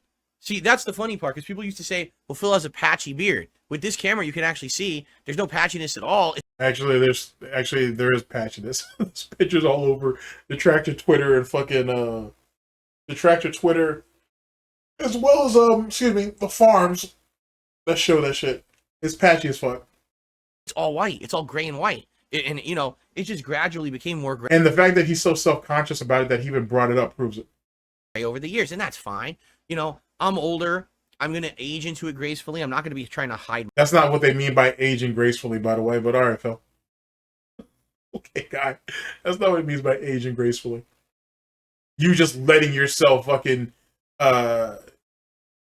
just you letting yourself fall apart is not what aging gracefully means. It has a lot to do with genetics. It has a lot to do with how you took care of yourself. It's not a matter of you just sitting there existing and whatnot, looking like a fucking pile of clay and sitting there saying that I'm aging gracefully, because that's not what that means. My age or anything. I'm down with that. You clearly have watched way too much daytime television with your mother back in the day. You must have watched too much soap operas or something. But so many people try to hide it. Man, I can't imagine someone who would try to dye their beard to look like it's still like dark, right? No one could possibly come to mind. Anyway, let me go quickly blow my nose, and we'll probably begin, because I don't really have to use the bathroom or anything. We'll probably just jump right in.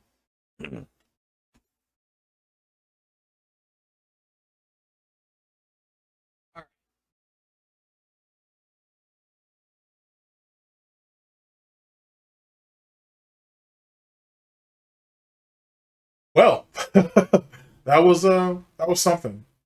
Wait a second, there's still time on the clock? Looking at it, there's still time on the clock. Well, I will say, up to this particular point, there was a lot of gems in this. Gotta say. There was a lot of gems. Very surprised how this played out. Very least.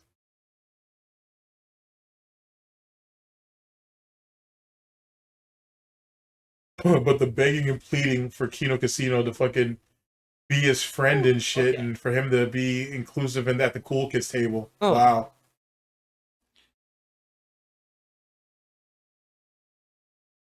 That's something.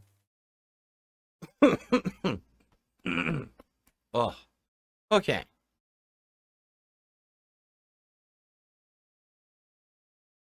What the? Uh-oh, I'm tied up. Hold on.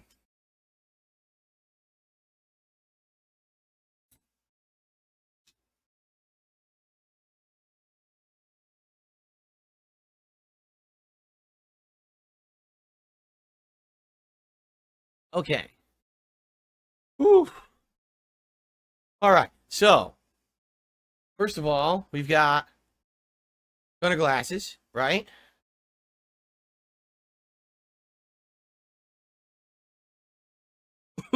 Oh, man. Ugh.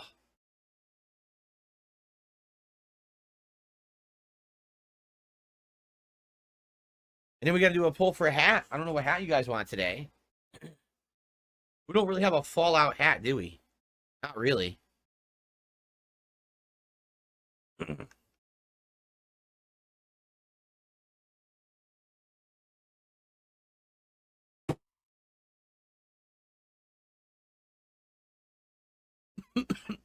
Oh my god.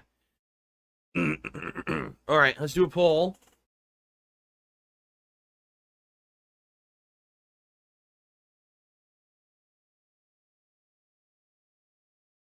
Okay, which hat is Fallout conclusion? Oops. Conclusion best. Oh man, let's see.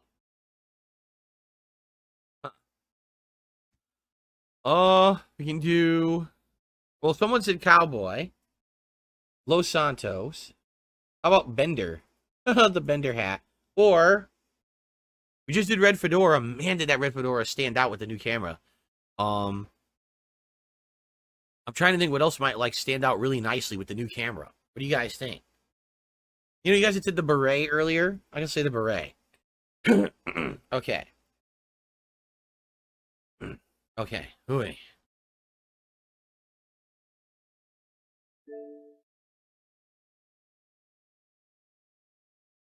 Yeah, I know, but I'm skipping I'm skipping automatron. We gotta finish this. At this point, the excitement for this playthrough is long gone. We're gonna have low attendance today. You know, we just gotta get through it, guys.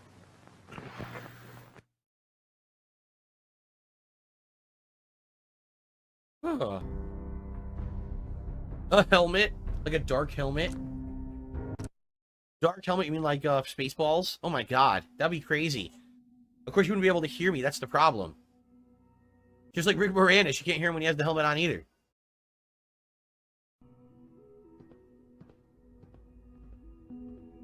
Okay, we're back.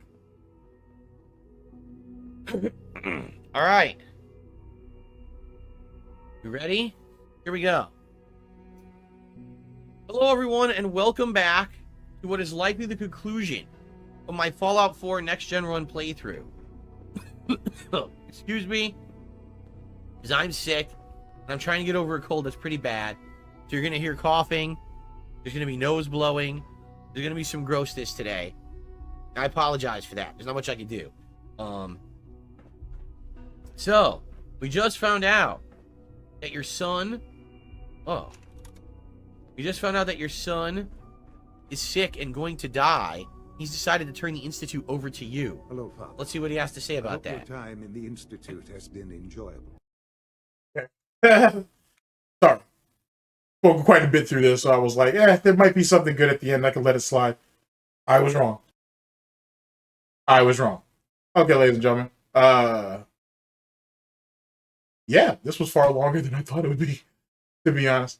Had a lot to say. I don't know. There was a lot to tackle in that. There's a lot to pull out. To be honest with you, there was a lot of things to be said. To be honest, and even then, I still only hit him light because there's a lot of things I didn't hit. Anywho, yikes, just yikes. I would say out of all of that, besides his denial of scams, how I think he essentially telegraphed how he was going to get his revenge back on Craig with the interview shit. I could be giving him too much credit. Wouldn't be the first time. How he his fucking marriage proposal to Kino Casino, on top of the fact that he basically said, hey, I'm not used to people being nice to me, and I really want to hang out with them, and I want them to hang out with me, and I want to be a group and everything, and I want to be friendly. I want to be, well, not even friendly. He says he wants to be friends with them. That was pathetic in its own right. there's a lot to dissect. There's a lot to dissect. There'll be timestamps down in the description there'll be timestamps for what's appropriate and whatnot. Some of it you're just gonna have to swim through a bit, but there'll be timestamps for most of it, and or at least for some of it. And make of this what you will. I gotta tell you, this was probably the longest one I've put out so far. I don't know if this is the longest one I've recorded, but this will be one of the longest ones that I've done up to this particular point. So, like I said, there was a lot to say. There was a lot to call out, man. That's fucking wild. That's fucking wild. It's crazy shit. Anyway, ladies and gentlemen, thank you very much for listening in. I very much appreciate it. I'll catch you guys for the next one, whenever that may be. Hopefully sooner than later. Yikes. Ladies and gentlemen, this is the Snort Report. This is DSP News. Always late, never breaking. Unreliable coverage that you can't count on. Oh, yes. The GTG Network and Productions. For the Snort Report, for SnortBucks Coffee Company, Hard Snorts Gin and Tonic, Tim Snortons, and for everybody here at GTG Network and Productions, as well as myself. I've been your host / anchor, and see you guys for the next one. Nice! God damn it, Phil. God damn it, Phil. Holy shit. All right, take care of yourselves, people. Later.